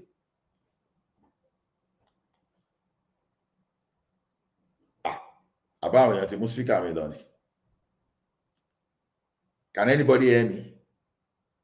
Ola, I thought it's your you. turn to. I thought it's your turn to speak. No, I'm just interjecting. Now my interjection just too long. Sorry, I'm just Mike, I interjecting. thought after Jolly Cocker is somebody before me. Mike, you decide. Yeah, it's your floor. I think Emeka gave you his floor. I think he said you should go. So go ahead. Okay. Thank you, Mike. Let me start with where Jolly Cocker, stop in reference to this religious. Like I No, said. President, I'm the one that gave you space, so you did thank another person. Thank you, my brother. Thank you. I didn't know you're back. I wasn't looking at my decision. I appreciate you very much. Okay, you don't know how much. Thank you again. But anyway, having said that, in my own opinion, like I stated, I think it's time, to start involving, because it seems like, particularly in Nigeria, we have what I consider to be opium-minded. When they, we don't go smoke Igbo, their mind go begin to mess up, and they come to the podium and deceive us. So that's the religiosity for you. I'm not saying religious is bad. I mean, to be honestly, I do go to church most of the Sundays. I mean, my wife forced me sometime. But I'm not too much into that religion. I mean, I go to I go to church. I listen to what the pastor preach. I mean, my pastor even I mean, he's not he's not a savior. He's a sinner like me. You do fornicate and all that kind of things. I mean, but that's not why I go to church. For me to make use of what I want to use. If you read the Bible or preach, it's whatever I make use of it. So I'm not into that too much religion. I believe if you don't want to be a religion, that's your own thing. I mean, I'm not going to be against it. Everybody with their own opinion. But having said that, I think we are misusing religion, particularly in Nigerian space, whereby they misuse it to, for their own benefit, like Allah stated. That's all religion is. I mean, religion is written by men for whatever they got their influence to write whatever they write. Yeah, some of them is good education for us to use to validate our living in this world. It's all true. So let me pivot back to what we were saying about this Saudi Arabia, what they're doing. They have been involved in the last decade, since this guy came, even before this young guy came in, they've been trying to involve their religiosity, not to be that rigid like they used to be. I mean, look at maybe they're trying to emulate like Qatar, Saudi Arabia, say the economical factor, because the oil is not going to be there forever. I mean, eventually that oil is going to decline or evaporate. It may not be as valuable as it is today. I mean, everything, we might go to, technology and everything. I mean, all this electricity, electric and everything. Eventually, that's where the world will come to. But I don't know for how long. I mean, I'm not saying gas is not going to still be, oil is not going to still be valuable. But the impact for any country, their economical impact will drastically diminish. So they have seen the handwriting on the wall, knowing that they have to pivot to you know, a new world we are going through. That's what's going to benefit them. So I don't really fault them for that. Like my brother Jolly Cooker stated, there's going to be a pushback. I mean, they can push back all they want. You know how Saudi Arabia is. I mean, they're going to do what they want to do. It doesn't matter what their other Arabian countries said or whatever. Whatever is for their own benefit. Yeah, but if he says it's going to push back, didn't they push back about Saudi Arabia, Qatar, and everything? And what is the consequence today? Are they not better? The other was not see the handwriting on the wall, say this is the way to go. We have to open our door and still respect our religion, but there has to be a limit to how much rigid or how much conservative we can be. I mean, do you think if they're that conservative, if they try, that fidelism, rigid fidelism that they used to practice, if that's obtainable in Dubai, do you think people will be going to Dubai? Is it not one of the the number one visited city in the world right now for tourism and everything? Look at the economic empire they're having. So definitely, and I agree with them. Whatever they want to do, whatever suit them, let it be. So I don't see anything. I don't see any kind of pushback that's going to have a repercussion on them. This is in response to Ajali Goka. I mean, he has a different opinion, but that's how I see it in that space. What else we got, Michael? Can I just run my mouth in anything that I see it fit? Yeah. Just go over all the topics. Okay, I don't Whatever. I don't remember. I was here earlier, but I left. But can I let me see. What else we talk? What else they was talking about before I left? Because I've left. Can you refresh my memory? Or can I Have we just talked about the ranking of our economy by UN? Have we Oh, talked okay, about okay, that? okay. Yeah. I listen to Ajali Goka, so I'm not gonna say yeah. Always, I always like to, put what somebody, if somebody has already spoken, in my mind, there's no need repeating what they said. I mean, this IMF, the World International, yeah, because of what the policy of this government, they are adopting the policy of IMF, the world, the world economy, whatever they want, because they are borrowing the money. So they have to speak that whatever they are doing, the policy. Yeah, some of the policy seem to be more feasible, but it's not working in Nigerian space. Maybe we need a different thing. And like somebody said earlier, I don't know if we need what they call Afro democracy. Maybe this democracy we are practicing is not working. It's a liberal democracy. It's not working in African space, particularly in Nigeria. Maybe we need to infuse some of our culture, heritage into a new democracy. See what's working. Because what we are practicing, we completely depend on the world right now. But like I think who said that it was somebody that he's not here anymore. That said that the world is very global right now. It's intermingled. So everybody has to. We have to align with other countries in order to do something. Yeah, I agree with that. But sometimes they have to push back. Look at South Africa.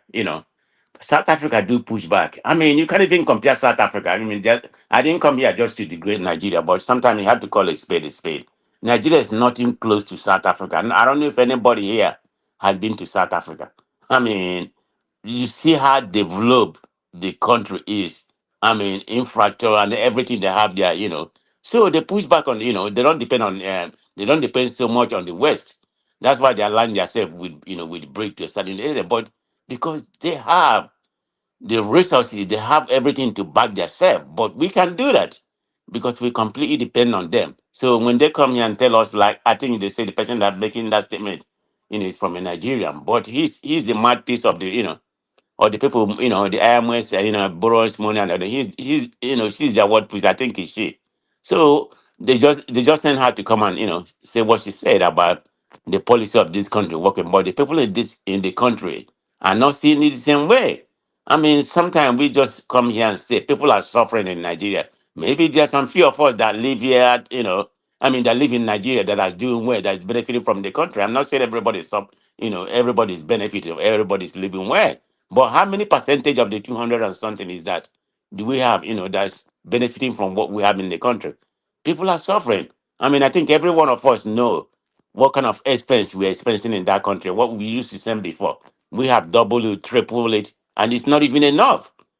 So there has to be a change. I don't know what it is. I mean, there has to be certain kind of fundamental change. And there's one thing that I heard again about this our naira, appreciating and depreciating. And I tried to borrow a page from what I saw from the South Korea. If you all notice about South Korea, in the 20th century, that's when they devaluated their currency. I think their currency is called wood. That's when they depreciated their currency, to 13%. And their currency has been stable up to today, right now. I mean, sometimes, sometimes it fluctuates to 1,400, 1,300 to 1,500 to a dollar. I mean, that's called stability. And it's been like that for decades. But what we're having right now, to me, from what I noticed, I don't think it's the appreciation and depreciation of Naira. If Naira, let's assume Naira stay at 1,500, 1,600, even 1,900, right? And it's stable. I mean, that's going to attract the investor. We know that, there's a cheap labor in this country. They will come to the country because of the cheap labor. That's what, that's what will make it work. And let it be at least be stable, to a certain end. It's gonna help the economy. Then probably increase the wages of Nigeria. Before we're thinking about 100 and something, 200. No, you can even make it to 500,000. Yeah, you can make it to 500,000 and let the naira stay. A Canadian not no good now. No, but listen to my theory. Just listen to my point. I mean, it may not make sense. It's just an economical, suggestion that I'm making. Let it be at 1,500, 1,600, but let it be stable for years. Let it be like this forever. I say South Korea did it. Look at where they are right now because innovation and technology that have brought them to, one of, if not the top 15 richest country in the world. you know. So maybe that's maybe because I don't see this naira going down more than 1,000, but we need stability and increase the wages. Oh, okay, what's wrong with about 500,000 naira for minimum wage? If our currency is that devaluated, No, don't you think that we are going to go back to the same problem, inflation, because that means that people now have more than necessary money now, and it's not going to have necessary money? What is the food index right now in the country? Is it up to 40%? No. Inflation is about 33. I don't let us make it so simple that way, because I understand what you are talking about, because you want the good for the country. That one is given. That's why you are saying that, so that people should be able to afford things. But there's something that is supposed to be happening with the current food inflation and the economic situation we have in the country today. It's supposed to be aggressive production. People should be now. This is, if there's any time that farmers should be getting subsidy, is this any time people should be encouraged? If there's any time we should embark on massive education for people to go. Okay, let me go give you an example. I personally I like to make examples sometimes. When I registered my first business in Nigeria, I was not even thinking along that direction. You understand? It was accidental. It wasn't accidental. It was a training that I went for. It was a training that from there, it was when I was inspired and was not okay. It's not as if I have not graduated then. You understand? As a matter of fact, I've been working for years, but that thing never struck me other than just to do my normal monthly salary and get my money. But then my job was not that stable. You will wake up in the morning, you don't even know whether your office will exist the following day. You will have a situation even when the your employer will not even pay your salary for like 3 months. Then I now went for a program. And during that program, they were just training us about some kind of marketing research, how to do business, international trade, and all those. Now, it looks like jargon. Do you know that 3 months into that program, the program was 2 years though. 3 months into that program, I registered my first business in Nigeria. So this is the reason I so much believe, because sometimes information is key. If you don't have information, someone will just be walking around without direction. And sometimes you need to practically push some people okay, this is how to do this thing. If you don't motivate some people will never be motivated. That's law of physics. You understand? So, and not only that, when I came to this environment too, I've seen how government drive the people. Government, that okay, when you lose your job, all of a sudden, the government will introduce a scheme to get you back to job. Maybe you used to be like an engineer before. They start teaching you how to become a carpenter or how to be doing some kind of other program like that you can do that to get back, just to get something. And to the point that even you learn some apprenticeship that the government can even back you up. Even the money is funny. If I told you, the money the government will give you to start small business sometimes like $10,000, $15,000 in this our environment. So I've said this thing and I will keep saying it. I don't know. I don't want to believe that the people in power, they don't know all this, or probably they don't know that I think they know. You want people to go to the farm. You can't just tell people to go to the farm like that, because without even giving them some kind of motivation. Because if you tell some people that okay, you are not going to plant tomatoes only, but the government will buy excess from you. Those are the schemes I'm supposed to say, okay, go and plant corn. Oh, the government will buy the excess from you. How did we become a major cocoa producer in that country? It was government that drove everything, as they were giving them 140. Was it 140? I think yes, 140 and Gamani 20. You understand? They were just giving everything to fight all those fungi on cocoa then and all those cocoa disease. So before the Nigeria was one of the leading cocoa producers that even you will see so many musicians that were even singing about the government policy there. People were planting. So when you want to do this, you understand? When you want to do this, government still need to find a way to train people, to guide people. The more Yoruba will say "kokoko," it simply means that whatever you keep telling people, the thing is likely to become part and parcel of them. So those are the things that I'm expecting from the government. But now, if you raise the minimum wage to 500,000, suddenly, jollof rice in Nigeria will no longer sweet again. I want to eat the one from the Republic of Benin. Now, people may be crying now just because, number one, they can't take their money to the Republic of Benin now to buy jollof rice. They will now look to maybe go to Igbimo rice or Abakaliki rice. They say, okay, that's your rice, bros. Can I just get that? So you start looking for alternative locally. But once they have excess money now again, that's why. So we need to balance the income with our local production. You understand? I would say increase the minimum wage, probably to 100,000. Then the remaining 400 that you will use, just give a form of loan, in form of incentive, just promote local production. That's what I want. But don't give people too much money. Otherwise, you won't achieve anything. That's the way I understand it. Okay, I agree with most of what you said, but let me stop. There's always this saying that there's a small leaders and majority followers. I mean, it's not everybody that's gonna have a brilliant, innovative mind like you do. It's normally in a society. It's normally a minority in that case. Everybody can be a leader or have an innovative mind, like you properly stated. So I agree with you, but when I'm looking at it different, when this government first came in my own opinion, they should have come, and start with the fundamental. And you say something about agriculture, massive production, and other kind of things. But don't they have to tackle insecurity? Don't you think security? I know it's a little bit better, just a little bit marginal better than during Buhari time. but it hasn't made any impact in Nigerian society, the insecurity. Don't you think that insecurity should have been the fundamental? Use the whole zeal and the whole power they are using for all this project now. I'm not against this project, okay? It's a long time, this is what make America where they are, infrastructure and other kind of things. But they should have used the same zeal and to tackle insecurity. If they have started that way, do you know where we could have been right now? Before we talk about electricity, then everything will be in sync. But that has to be an impediment for whatever they want to do.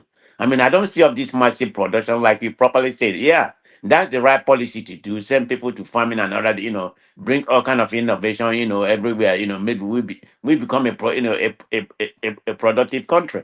But it's not going to happen when the fundamental, has not been, has not been laid down. I mean, I mean, you can't build a house without a foundation. I think that's the problem I see we're having. We definitely need to do something. Nigeria is a great country, but we are not great where we're supposed to be. We are not even living up to our potential, not by any means. So things are not really working in this country. Let's call it a spade a spade. Nothing has changed. Okay, on that security, I'll be happy that you made a very solid point, because I'm with you on that security too. You see, one thing about security is this, like you can even partner, because anything government focus on, then they really want to achieve, people will join. Okay, let me give an example. I'm going to step on my toes now. Look at it this way. If you want to go into that security, okay, Mike is a security expert here now. If governments have some kind of policies that drive private individuals to join us with them to work. Now look at Mike now. Maybe he goes back to Korodu with his experience in security and work with the people that are there that want to work in their farm. Don't you know, a person like Mike can find some kind of, some strategy for them to even combat insecurity within their community. Let's assume they have some group of farmers there. So that is why I'm saying that's where government needs to really edge, because of the massive strength of the government. Because if people there need weapon to make sure that they fend off people, it is government that will make that access to weapon to be very easy. Well, are you trying to propose in legalizing carrying arm? Hola. Well, I'm just saying structure security. Now, Okay. what I'm saying, okay, let's assume that, okay, Mike from Mike and Mike, or let's say Mike and Prestige security outfit now. Okay, Mike is known as a security firm. They can allow Mike now to have armor personnel carrier. His security men can be armed, and you can properly give the kind of a firepower to combat any kind of insecurity. Okay, you say, okay, Mike, anything a security around this do, you are held responsible. You understand? But we will give you everything. Now, whether Mike model is to be charging the farmer there or charging the community there, the most important thing that he needs to have government backing. You understand? To make sure that that area is secure. So you need government for all this policy, because if Mike doesn't start doing anything now, as some people now cry, okay, there's a problem here. I now go and deploy police and military there. Mike will say, okay, this is the state, the state forces against me. Mike will be discouraged. So I don't want to do. You understand? That is where I say government. Like, I thank you for praising me that you think I'm innovative. Like I told you, don't think I'm innovative that way. I said I attended a program where that thing I didn't know, they push it into my head. I was just No. The reason why I said that, and you add, so don't try to diminish yourself. If you don't have that it's not as mindset, if I'm diminishing myself. would you attend that program? Would you attend that program? That's why that's why you're innovative. Try to come in because you're striving for something. No, to be between you and I went for that program just for the sake of promotion and for me to be, but never knew that it will lead to what we push me to registering my first business in Nigeria. So the thing is this: we have schools, we have professors, we have people that have experienced this thing across the globe that can come to Nigeria. It's just to put the policy there. They will be there because they want to make impact. They want to make money too. They be there to put. But the question, okay, let me pick something from the Bible. People perish because they lack knowledge. That is very deep. You will only remain ignorant if nobody is passing the right information to you. That is exactly what I'm saying. Now, okay, look at all this our YouTuber now. Some people pass that message. They are still teaching some people how to make YouTube content today. And before you know, people are moving to that YouTube space. So, okay, they teach some people how to produce music. They didn't just wake up and produce music. Some watch others, how they do. And so what I'm saying is this. There are some people that you still need to push. A person like me now, I was telling one of our man here that was teaching us investment money, I say, if they are talking of one of the worst procrastinators in the world, in fact, I be among the top, because you have to sometimes push me to do things. Sometimes I have to see someone to motivate me to do some things. So if I'm at this age, if I'm telling you, just imagine someone that is not even having exposure to what I am exposed to.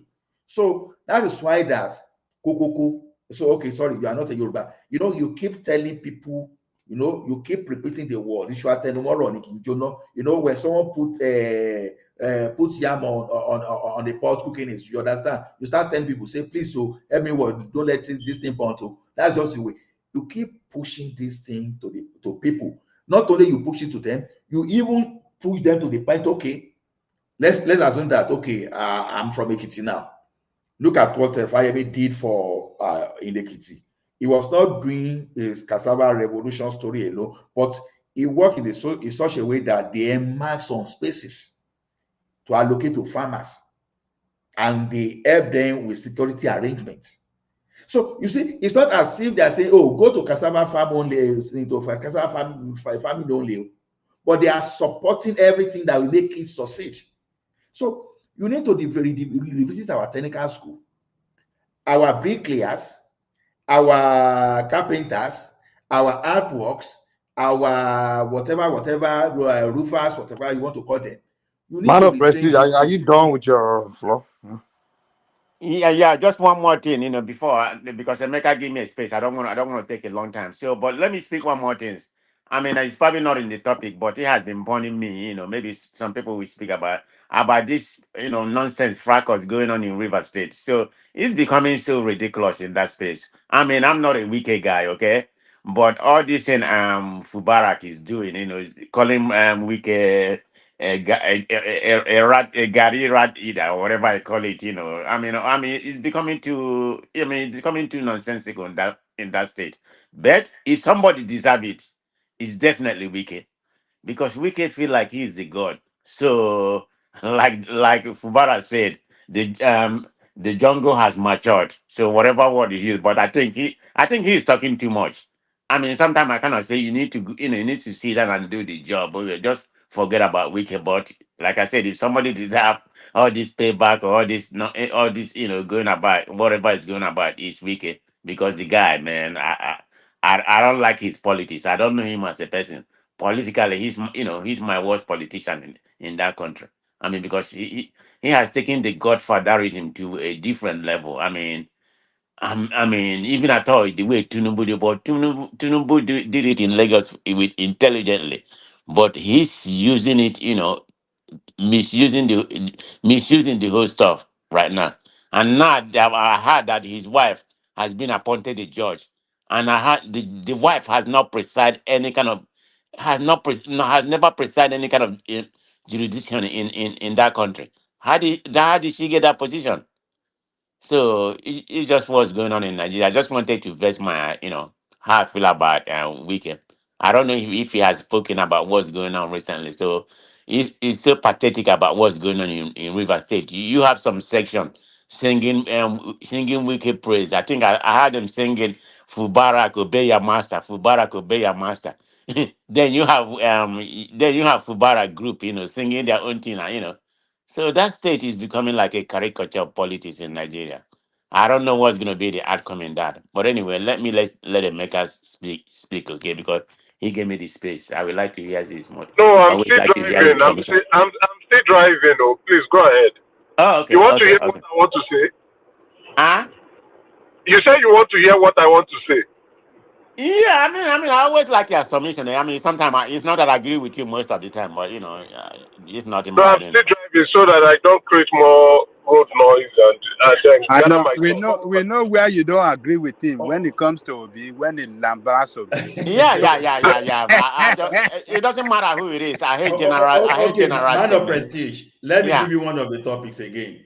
So, Okay. what would you say about this minister that withdrew his suit against Niger State speaker that wanted to marry 100 ladies Oh to? yeah, So, that's from yeah. that's from Niger State, right? But let me ask you, maybe I Yes. tell you because you all can make a statement. I mean, what is that? What is that nonsense about? Wouldn't that consider to be? I don't know what their age, if they're still under age. Is that, in my own opinion, that considered to be a child trafficking? Regardless, I mean, he's trying to marry them. Why would you marry people giveaway? That's like giveaway. So I don't know what people think about. What of even assuming they are even 25? Assuming they are even 25 years. Right, it doesn't make it right either. Because they are orphan. Then you want to marry them. I mean, what kind of nonsense is that? So I don't know. Someone for a politician, I don't know how they got into office. I mean, their state of mind is just damn ridiculous. In my own opinion, that's sex trafficking. If you really consider it in a nutshell, it doesn't even make sense. But I'm glad he's back. Well, I mean, he's back down already. So, but it doesn't No, even. no, no. Is it back then? No, I don't know. Oh, he But didn't back down. I'm not sure. They said it's the woman affair, whatever. The Yeah, minister Uju or that whatever they call her. is trying to withdraw the suit, and I don't know why. So Wait if a you know, minute. let me know. She's trying to withdraw the suit. He's trying to withdraw he has withdrawn, not that he has trying to. He has Okay. withdrawn the So suit. did the minister back down before? I mean, did he say he's not going to do it anymore? No, he said he's now going to work with the speaker to investigate the age. I don't really know. It Whether you doesn't want to really matter, like investigate he it. said. All like doesn't matter what the age they are. They are orphans. Yeah. So why not? Because I don't know why marrying them off is the most important thing. Why not Eh, them sent to school? Why not them give them Exactly. paid? Thank you, brother. That's exactly what I'm thinking. I mean, is So that the way, the better way to better their life? I don't know. It's like something that I don't just hear because we see women driving trailer. In fact, women driving trailer here, climbing poles, doing everything. Driving. Are you telling me about that? Oh my God. Yeah. So yeah, I mean, even back in Nigeria, I even see some ladies now. There's a lady now that just opened the palm oil outlet that she's sending those things to overseas to make money. And that this lady will dance and will say different things on Facebook. Every day she's becoming so innovative in what it does, right? yeah, women Then women are growing, women are moving, women are becoming very innovative. the, That's the, why, the, I mean, I there is a wish. lady there too that before when the lady will be shaking her thing on Facebook, you will think the lady is not. The day the lady go open her farm and carry things coming from her farm, show if you see that expanse of that land, that guy they shake everything. Some people saw some Yimumu people go they toast the girl. The girl come they tell them say now your mama, your mama you they toast, so you don't know. He come they show them his farm as the lady dey work for farm. The lady will go see if the day clean, but when e dey inside that farm, she's another person entirely. So why am I saying this? Is everything about marriage. Even if that person will even be facing some kind of spousal abuse later, because I can't judge. And governor of a state and leaders, let me say leaders of a state, is the one leading people into that. Are we okay? Wow, that's crazy. That's why, always sometimes I try to listen to Dipsy, because he has a very good mind when it comes to Nigerian space. And the way he talk, he seems to be a very bright lady. I mean, this is where people are moving right now, men and women and April. I mean, the Southerners, I don't mean to just push on the North, but the Northerners should start getting away from, this rigid, backwards fidelism they are practicing. Because that's where some of their mindset is. If you look at what's happening. I mean, how can you compare the educated Western Nigerian Muslim to them? I mean, it's not even similar. They practice the Muslim, the way the 21st century is supposed to be practiced, but in the north they're still into that feudalism. That's what I call it. I mean, you have a lot of people in IDP camp and everything. So I think sometimes maybe we should start calling them out. In as far as I don't want to be so sectional or tribalism, but I think it's about time they start waking up and start changing their mindset. And bring Nigeria to to make Nigeria, where we are trying to head to. I mean, they are driving us backwards. I'm sorry to say that. All this kind of mindset they have, but I'm not saying some of those something similar, maybe a little bit or something like that, very minor, doesn't happen in the South.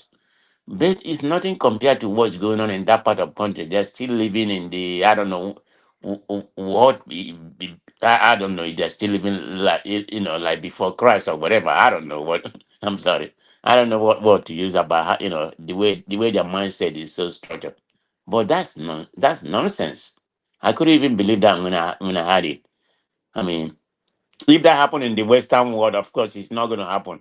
That minister is out or whatever he is. He's gone.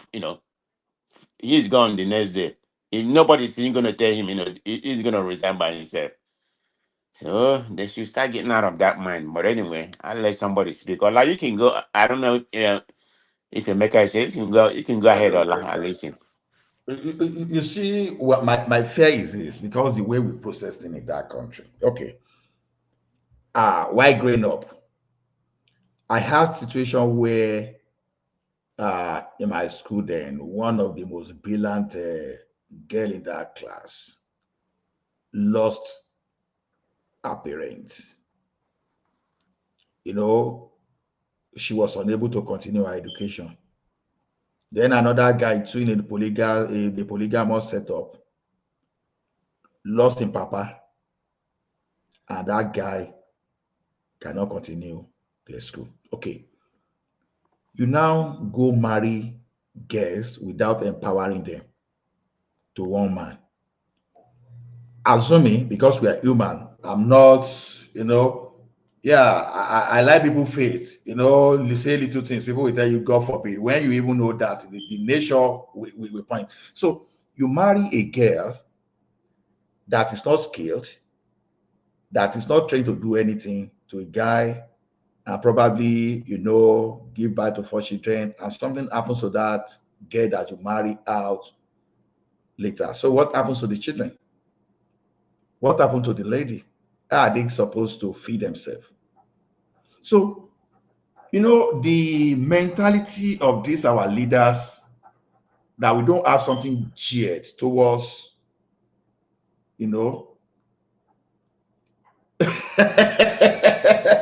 Minister, please come online, Joe. Come and defend this thing. You'll be the best person to speak. So, the question now is this: when these people are not empowered, so what can they even do for them? Because I'm an opposed to, of saying both men and women should be empowered equally, irrespective of any situation. Women should be able to stand for themselves.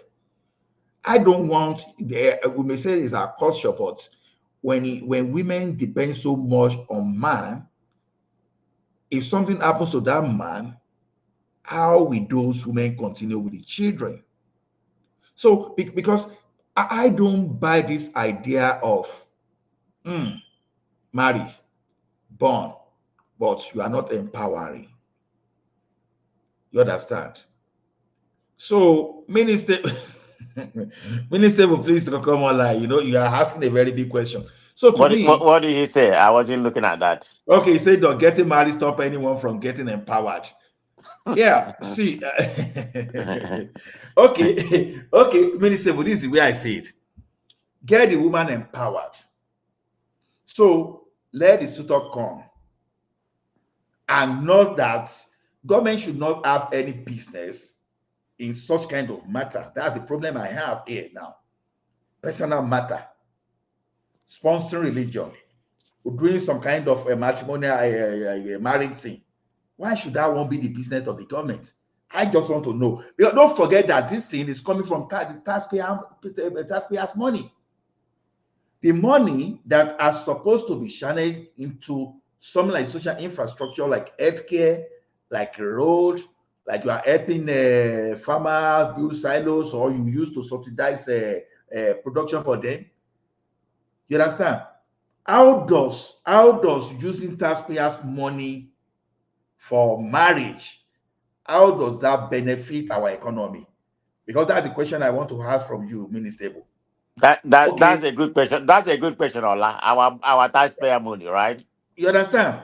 How does it benefit us? So to me, I think this is a misplaced priority. And you know, when some of us keep saying we should restructure that country so that people, the state can compete against one another. This is one of those reasons this is one of those things we are talking about.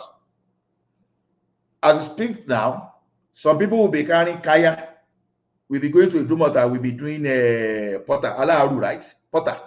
They'll be doing Potter job. Some people will be doing conductor, becoming conductor. The question you asked, and let me answer that question. When those people, when they have babies, those babies become an asset for the country, isn't it? What type of asset, Baba? What are you talking about? Your population is an asset now, is it not? Okay. If we're used, population can be an asset, it can be a liability. So it's two ways. Yeah, two ways to it. So those children, they become an asset. How do they become asset now? Are you not an asset? Are you all of you not an asset now? If you were not born. So because I'm an asset means everyone else is an asset. All Nigerians are assets. You never know. You never know now. Making babies irresponsibly, you're not giving back to assets. As a human being. Making babies unproductively, it doesn't make. I mean, that's come on, Babajal, please. Come on, as American. Why does America use? I think Ajali Coca just pulling our leg. That's all I think. No, I think so. It's true. I know. Okay, Boko Haram and area boys. No, let's start with Boko Haram and area boys are the assets. Look, in America now, the moment that baby in the stomach, they start giving the mother what do you call it? Weeks. They give him that weeks to go and that's not because baby is an asset. Because the country will start investing on that baby since in his womb. Because the baby is going to be productive when they come out. Yeah. But what hope do you have in Nigerian space? Yeah, that's why you got to keep pushing for good governance now. But to say that, what's the benefit of marrying them up for the economy? Definitely when they give their wife pregnant and they have baby, and those babies become asset for your country now. You never know. Wow. Yeah. Come on. You guys should stop thinking like this Western culture, particularly thinking like man of prestige. Who live in the state, in a democratic state, where they don't want people to have babies. You just praise the West for the way they do things. Now you are saying no, not everything. I don't praise them over everything. You know, there are some things that they are doing good. There are some things they are doing bad. So whatever they are doing good, I hold it to the highest. So they're not promoting making babies irresponsibly, creating liability. That's bad. Because they'll make you pay child support if you make baby. The reason why we just make baby careless in Nigeria is because we don't pay child support. You can just get pregnant and walk away. If those people, hold on. You guys will say it's not an asset. Now today, Nigeria is the biggest black nation in the world. poverty So, capital of the world. Ajali is Coca, that not so what? And the poverty we are the capital of the biggest world. we are the biggest black country in the world. And Okay. wherever you go, they said if you see, hold on. If you see 10 Africans, how many? 3 Africans, I mean 3 black men in any part of the world, one of them or 2 will be Nigerians. So That's that true. give you that So strength, that power, as But a Ajali black Coca, country in the how world. are you utilizing as a as a human capital, down. See, this our population only made us nuisance to everybody because people just complain about us everywhere. You know, Yeah.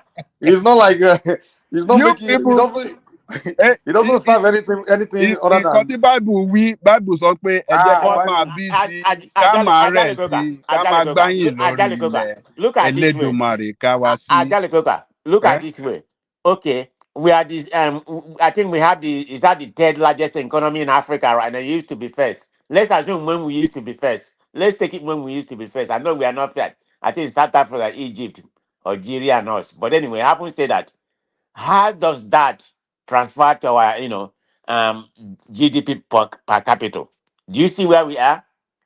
I mean, with our population, and what do we have? Look at where we rank in Africa, space in terms of GDP per capita. Is that not at the bottom, even with the big population comparison? So that's the result of that making too much The baby without being productive. look. The problem is that you people does not want to elect good leadership. That is your problem. If you have leadership in the position of power, they will transform that I think I differ population. with you a little bit. Yeah, good leadership is good, but it can't cure it can't cure the whole Nigerian problem. Nigeria has a lot of problems. It's not just the leader. The people are problem. Their mindset need to be sanitized. Let's be realistic. I will come here every day and be a critical of this government, and I will be so until they show me some good side. I mean, some people can use your lies about them, but they have to be critical. Hopefully, they can listen to us. But you can't blame just the government. The people in Nigeria, I probably was like that before I left Nigeria. We need to clean up our mind. Our mindset is not When functioning right. those of us that can see beyond our noses are telling you don't follow all these people, let's vote for Shure, you are condemning, or you say you can't do anything, you can't do. Okay, You say you want you to went there, follow yeah, Obi, you like Showore, and I like you Showore. want to How many of follow us Atiku, you vote want for to Showore? follow this But thing. Nigeria So people wait there for Niger. uh, Are they not the one controlling the space? They're no, not going to listen to you you. people online, you people are the lie online, are the one dictating to them what to do. When you No, are we don't. shouting Obi, Tinubu, you are shouting all over the world. So you are the people that some So cities, those eating people. people at home Yeah. listen to us. Ajani Koko, some Uh, of us that did student unionism before, the like of promises that Showore made was very normal thing within the student union community. Now, when you are coming to the country level, it's another thing entirely. Like I said, it's just my own opinion that the way Showore was even analyzing things clearly tells that he doesn't understand the problem of that country. When you don't even know the revenue of that country, you cannot even aggregate. no, you are fixated. You are fixated with this compared to Western Awolowo way, now, no, with I'm this comparing. Western style of running I'm comparing to economy. Awolowo. I'm but comparing to Awolowo. all the other politicians who've been voting for the Buhari's, all of them, were they analyzing anything for you? That also Mike, you know, say me and Buhari know they see face to face. So when if you mention Buhari, now, but you know me and excuse you are Buhari know giving they see us. something face to face. So if you mention Buhari, you want scatter things with that because But the argument you are giving is that the reason Nigerians didn't vote for Showore is because he didn't know the country's budget, he didn't analyze this. But then the same people you are saying, hold on, the same people you are saying the reason they didn't vote for Showore was that reason. So why did they vote for Buhari and others? Did they vote for Buhari and others for that same reason? Thank you, Mike. I disagree. I disagree with all of that analysis he just made because they don't understand. That's not true. Wait, the man of president. The thing is this: when they ask Awolowo about his policy, the way Awolowo will present everything, you understand? Even if Awolowo was lying, you will know that this man. Yeah, did this thing win election? Hey, he didn't win, right? But we know that What he is was your point? controlling the Southwest. He was controlling the Southwest, and he did very well. And what he did in the Southwest, we saw the template. Seeing the template alone, we said, okay, it can use the same template and escalate this template, expand the template across the country. So he has basis. When you want to talk of Tinubu, Tinubu has dominated, as governed a state. We've seen he has been tested at a very lower level. So escalating the thing to the state, to the federal level, you want to assume that, okay, he will know what he's doing. But someone, and now mind you, the people that have been tested, they don't talk like Showore. That's where I have my issue with Showore. Wait. You saying the Tinubus and the rest, the reason they win elections because they don't talk like Showore? Is that what you're saying? No. I'm saying my own personal opinion. I say why I follow them. I'm not. Are you countering Babajale Koko? You're just presenting something. Because of Babajale Koko is saying it, why do you people vote for the right candidate? You don't vote for the right people. Then he gives your example of Showore. I mean, all those young people, Prince Adewale, all of them, Mogalu, those people are the best because I mean they were running, but we will still go and vote for these, you know. But all your narrative seems like you are countering Ajale Koka to his own point of view in that regard. Me? No, of course. I'm talking about. I'm talking about. Yeah, it sounds like he was countering Baba, but he said something completely that's not even relevant to what Baba Ajale Koko said. No. I'm saying something that is relevant. I'm saying when people are you supporting his argument or against him? Which one? We don't know where you stand. I'm against what Ajale Koko is saying because. Okay, which part of what he say are you against? Now the thing is this. This guy, man. Okay, came out. What do you say, Mike? No, I said go ahead. It's hard to follow you. That's the thing. You're speaking like a politician. Yeah, it's hard to follow. Like, you never know what he's saying. It's like you don't even know what he's saying, what he's time for. It's like it's so hard to follow what he's. But go ahead, let's go ahead. I'm opposing Ajale Koko. The thing is this. I said, and then tell us which part of what he said are you opposing? Because what you're saying though is not relevant to anything he said. You know, that's why I'm confused. I said what Showore was proposing to us, the way he was proposing it, it shows that he doesn't understand the problem of that country. You don't even know the revenue of that country, and you said you were going to increase minimum wage to 100,000. My first question when he said is how. But you'll be telling us, don't worry when we get there. When we get there, you can't be telling me, don't worry. I have to be worried. Okay, assuming we have 1 million workers in Nigeria today. That is not true, Ola. He didn't say don't worry. He analyzed the cost of living in Nigeria that necessitated that 100,000. He didn't use the word all don't of worry. you, hold on now, okay. Hold on. All of you were condemning him back then. Hey, Iduma! Hey, Iduma! He doesn't know what he's doing. And I was talking to workers. Okay, somebody is saying he's going to pay you guys 100,000 when you get to work. You foolish people still went to vote for people that are not even paying 30,000 to you. Are you people not stupid? Are you people not even stupid at all? No, we are people not. that have not paid 30,000, you are voting for them. Somebody that is promising you, I'm going to make sure that you get 100,000, and he analyzes how he's going to raise the money, and you people don't listen. Does that not mean that those people does that not mean that they are doomed? They are doomed people. Ajale Koko, they asked Moralu the same question. The guy, they asked the guy. You know, the guy followed what some of us believe in laugh. He said, I'm too exposed. I have so much information at my disposal to be so reckless with such statement. So that statement alone is loaded because he is in charge He is one of those people in charge of central bank. He said, I'm too exposed to even make such kind of reckless statements. So okay, so Mogalu made a better statement, right? But why didn't you still vote for Mogalu? Either way, you guys don't vote for any of them. You guys just vote for the popular people, and that's all, you know. No, So Mike. Okay, look at it this way.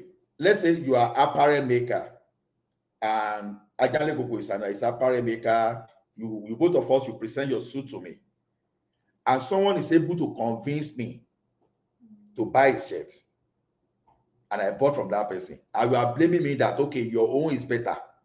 Well, I didn't buy from you. How did you convince me that your own is better? I might have made my conclusion based on what individual presented to me and how they convinced me. It is not my duty just to be fanatical about Showore. It's the duty of Showore to convince me. I've seen activists like Showore that tried before that failed, and they went back on journey of 16 years to build their base. That's Luna. It's an example. When the guy tried election and lost, oh, okay, this is what happened.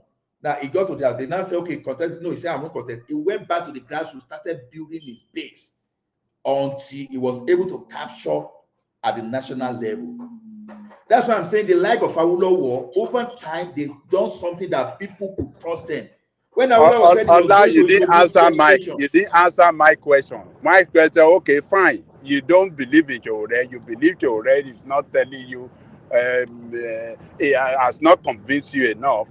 Why did you vote for Mogbalu or other guys that are bringing Mogbalu is not offering? too far from Hold on now. That are offering themselves as better alternative to those people that have not run the country well. Why do you people still stick with the country? And you are making a point. Oh, because he was a governor one time, and it was this and it was that. Ajale Koko, two builders presented to you that, okay, I want to build you a 10-story building. You ask builder A. No, that is wrong analogy. Don't go to. Experience is never We are talking about alternative to bad governance. You see new people coming out, don't want to try them. Is never You want to say, and you are hold on now. You people are complaining about the people governing the state. You complaining about them. They have not run the country well. And you see some new people coming up to tell you, okay, we can do it better. Yet you don't want to try these new people.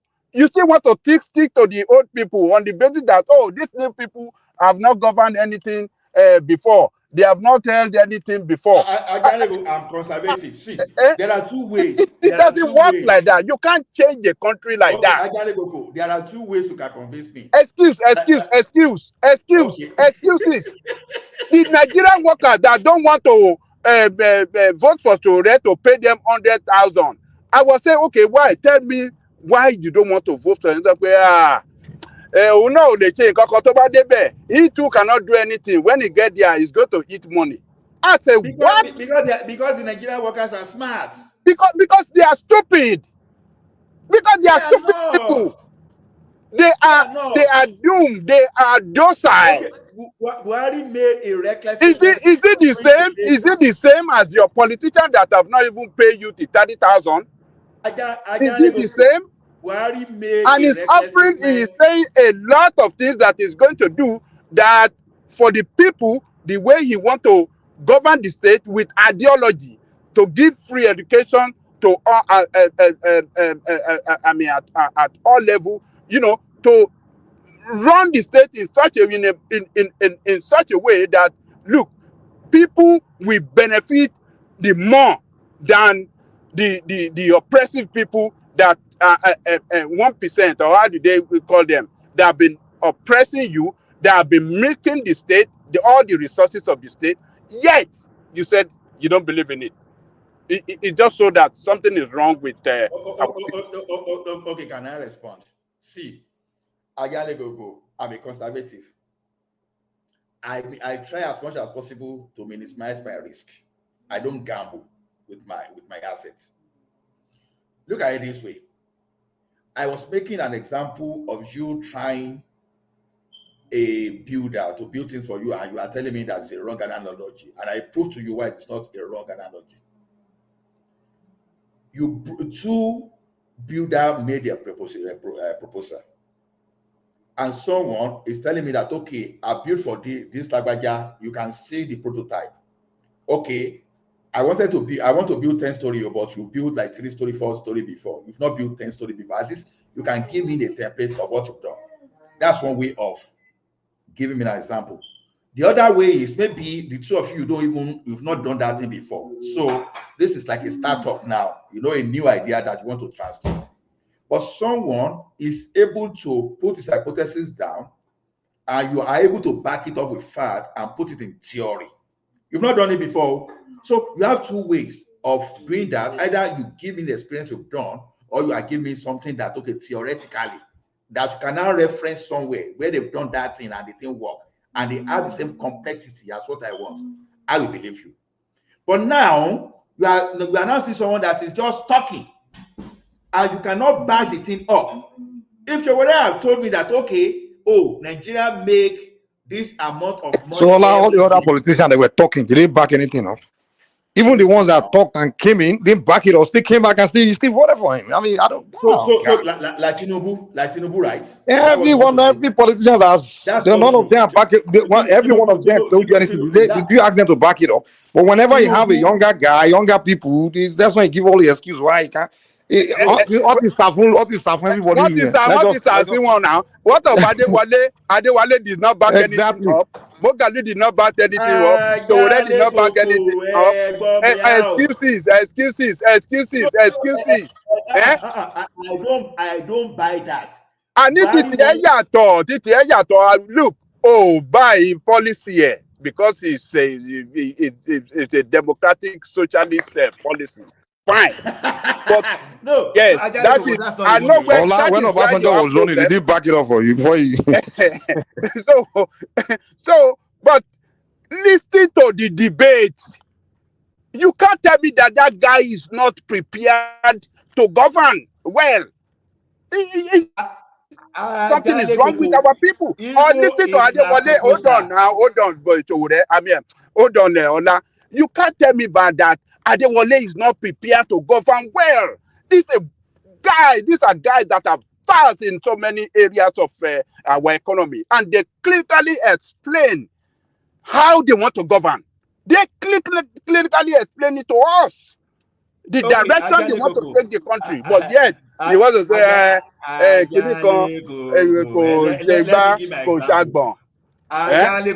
let me give my example. Can I just interject real quick? Good evening, gentlemen. Okay. Go ahead. Go ahead. So I really align with Ajanle Koko. Nigerians are so docile that they can't even see where a politician. I can fair for tell us you are unobedient, so let us know. No, I'm not obedient. I'm not obedient. Who do you support?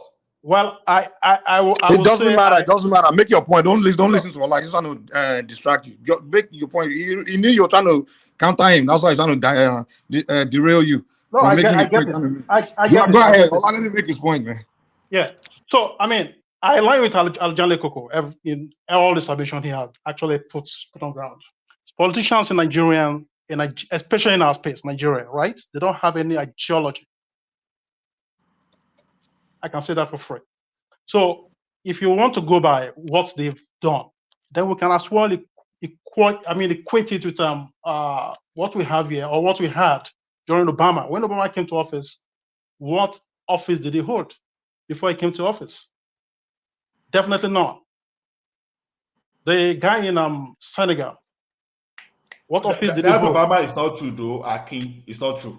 That Obama didn't hold a political office before coming to the office. Fallacy, not true.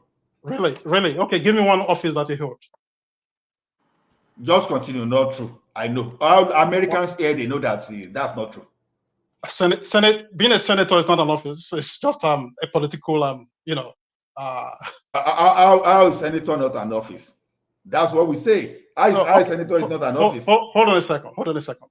Senegal, we just recently, it's not too far away. It's not last year. It's just this year, just last month, right? The new guy, what office did he hold before coming to office?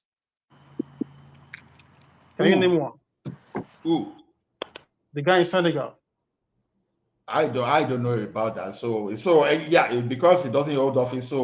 Has he done anything so significant that We're yet to see. So he has to prove himself. Definitely. So that's another thing entirely. You see, we have to give. At times, you just have to give people the benefit of the doubt. Okay, this guy. Well, I think he's speaking to the points or to the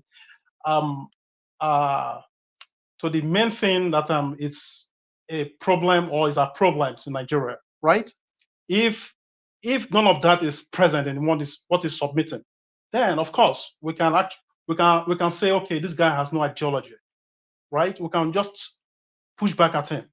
But we want to be with all these old blocks like the one we have in office right now, and of course Obi and the rest of them, Atiku, for example, right?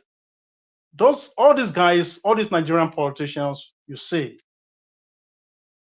they're all a bunch of hypocrites. They tell you one thing in the morning, at nighttime is different.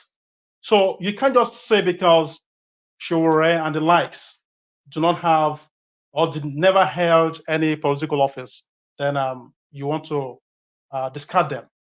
I mean, if that is how politics is wrong all over the world, then of course someone like Obama would never become the United States president.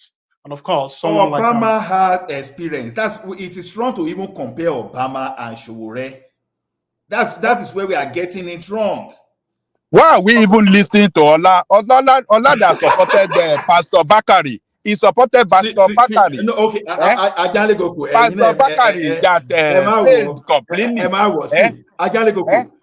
It is true that I made declaration. Pastor Bakari that said God has communicated wait a minute. Let me count Ola. Obama did not have that much experience. President Obama was a one-time senator for two years, and he was only a community organizer. It doesn't matter. He was look, it doesn't matter. Look at Ola. Can you hear Ola? No, he has political experience. Simple. And you see, we are just saying, we look at a senator. What of Macron? What of Macron of France? Hold on. What of Macron of France? What of Macron of France? No, it's a question. What of Macron? I want to stay within our political space. Okay? No, we are giving you instances of great nations that have elected people that never held office before. I don't want to do. I want to narrow my argument. I don't just want to. Okay, that is why we are having a problem, because we can't just narrow it to Nigeria. We have to juxtapose things the way they are, right? No, so we can understand for the purpose of argument. Environment is critical to any whether politics or economics. Okay. In that sense, I agree with Ola. Because of Nigerian mindset, because of the environment where we find ourselves, Nigeria is in a different, angle. I mean, you have to be known, you have to articulate what they like, and they have to know you have a background, you have experience. That mindset is not good. That's what we are saying. You can't continue to practice failure. That mindset is a failure. No, I agree with you, Ajali Koka, but this is what we are. That's what we are in Nigeria. That's where we are, the environment. That's why we are not moving that's forward. The part all I was speaking with. That is why we are not moving forward. How did Awolowo manage to defeat Azikiwe when Azikiwe wanted to become the Western Region Premier? How? I think they should be in their 30s. It's not because of their 30s. They should be in their 30s that time. They should be in their 30s and their 40s. They should be in their 30s and 40s. Awolowo add artifacts, add something to substantiate, add something to prove his point. This thing is not about grammar. No, he had nothing before he became what do you call it? Premier of the West. He never governed any political position. When did Awolowo become Premier of the West? In 1952. When he never governed any. I thought it was Akintola. No, wait, when did Awolowo introduce the first television in Africa? Maybe 1953, something like that. At least he introduced that one before becoming the president. So Awolowo did a lot of Hold things on. Before it was when he became premier that he was able to introduce all those television service and all those things. But the point, don't even let us go back to the point, is that Awolowo never governed any place. He never represented any the country at any governmental position before he became the premier of the West, and he delivered than even the colonial master then, than any other leaders in the whole of in the whole of Africa. So what are you talking about? And the political ideology of Awolowo is not different from that of Sowore. It's the same political ideology. So what are you talking about? Ajalokoka, look at this. He started from somewhere. You know, did he start from somewhere? I'm not trying to agree with Ola all the way, but I see the point he was trying to make when it comes to Nigerian environment. Didn't Awolowo start from somewhere and become this phenomenon in Nigeria? Awolowo did not start from anywhere. His first position is the premier of the Western region. Okay, what did he do to Western education? What did he do to Western region? Is he not the one that inaugurated education and everything? Listen. As at the time that he brought free education, he never governed before, and he delivered free education that had never been practiced in the history of any African country, but including Nigeria. Hold on, educate me. Wasn't he doing something already when he came back from the West, like the radio and everything, before he became a premier? Hold on, no. Listen. I said his first elective position is the premier of the West. Manos Prestige, what Jalico Baba is saying is that he never had a political experience. He never had a political experience. He never governed in any governmental position before. And he did the best. Because Allah is telling us that okay, but let me ask you. Before he contest for a position, wasn't he doing a lot for the Western region already? I mean, in terms of civilization and all kind of everything that he did. Educate me, maybe I don't know. Well, he was doing the same kind of thing, but we're talking about political experience, which is the argument they are making against. I think he was a party secretary, and before yes, he participated. He was a member. He was a member of what do you call it? NCNC before he went to form his what do you call it? His action group. You know. Yes. So and he was one of those agitated for the freedom of the country. I mean, for the independence of the country. Those are the roles that he played. But to say, hold on, Remy. But to talk about the political office, that he never held any political office before he became the premier of the West, and that was his first political office, and he delivered.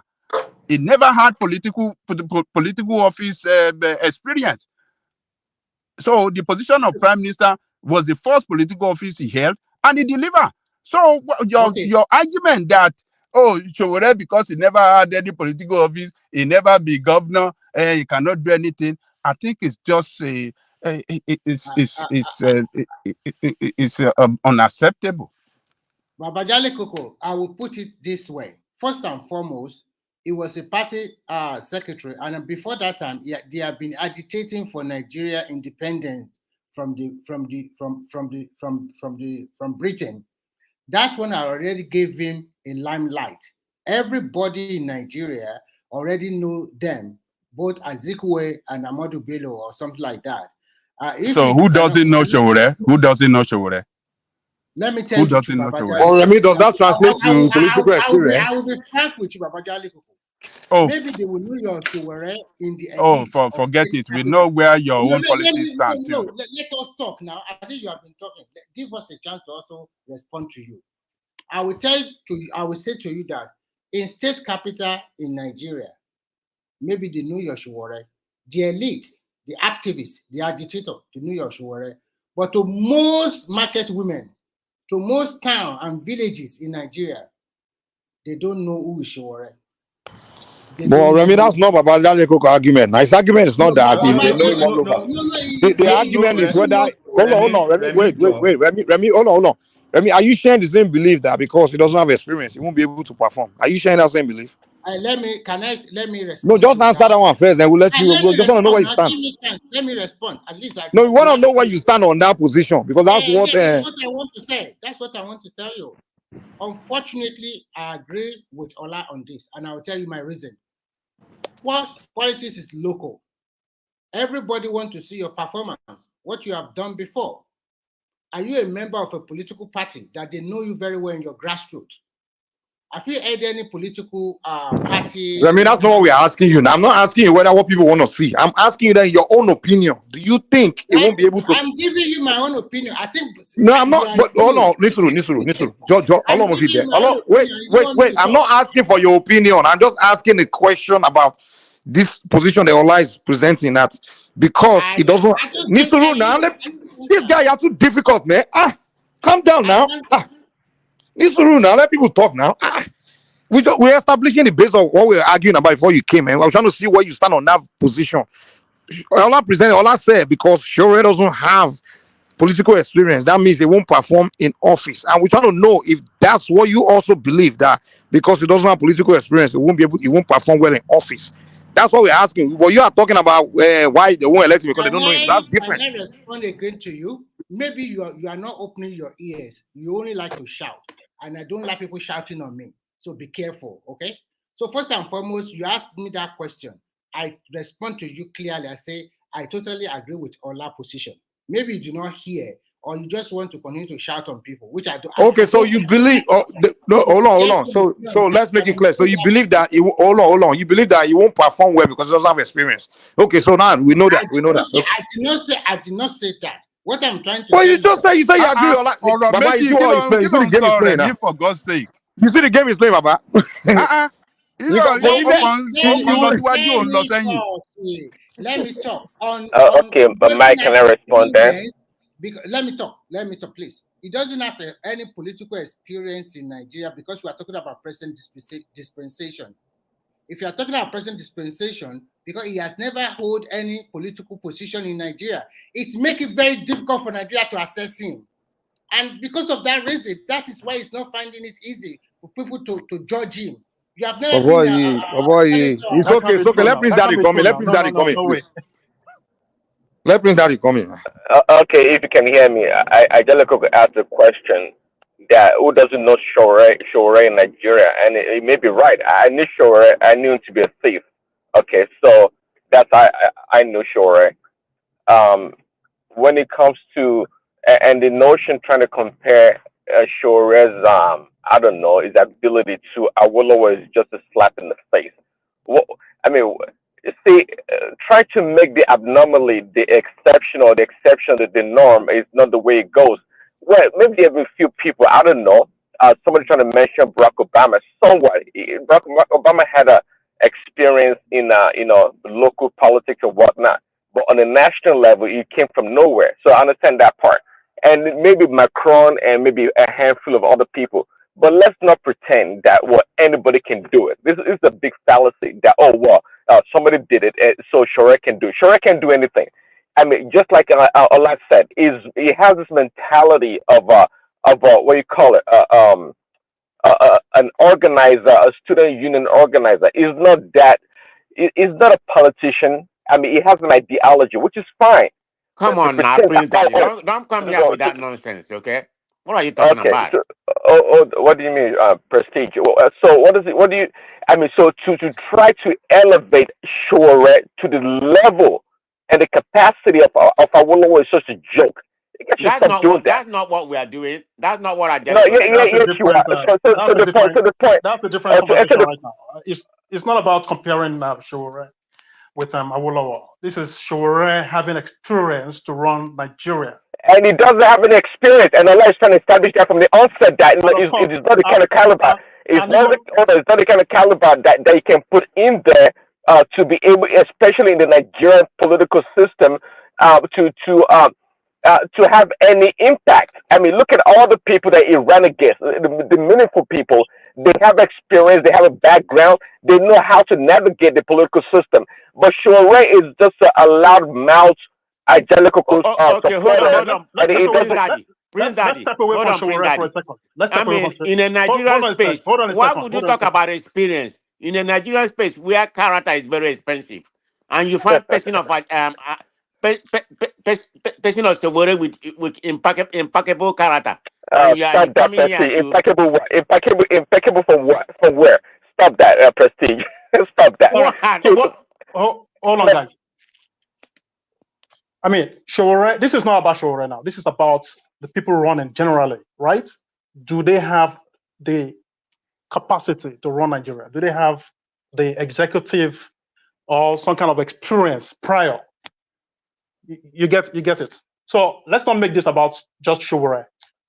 Of course, I had people mentioning Kingston Moghalu. Okay, but right? Shore became a contention. That's why we all talking about Shore. I'd rather not make it about Shore because Shore is inconsequential. If you ask me, it was never. It was never. You don't want to go that route. You don't want to go that route. No. You can't say it's inconsequential. Why not? You don't want to do that. Why?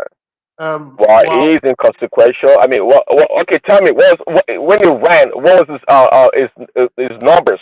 Give me his numbers. Give me his background in Nigerian politics. Tell me something. I'm sorry. Tell me.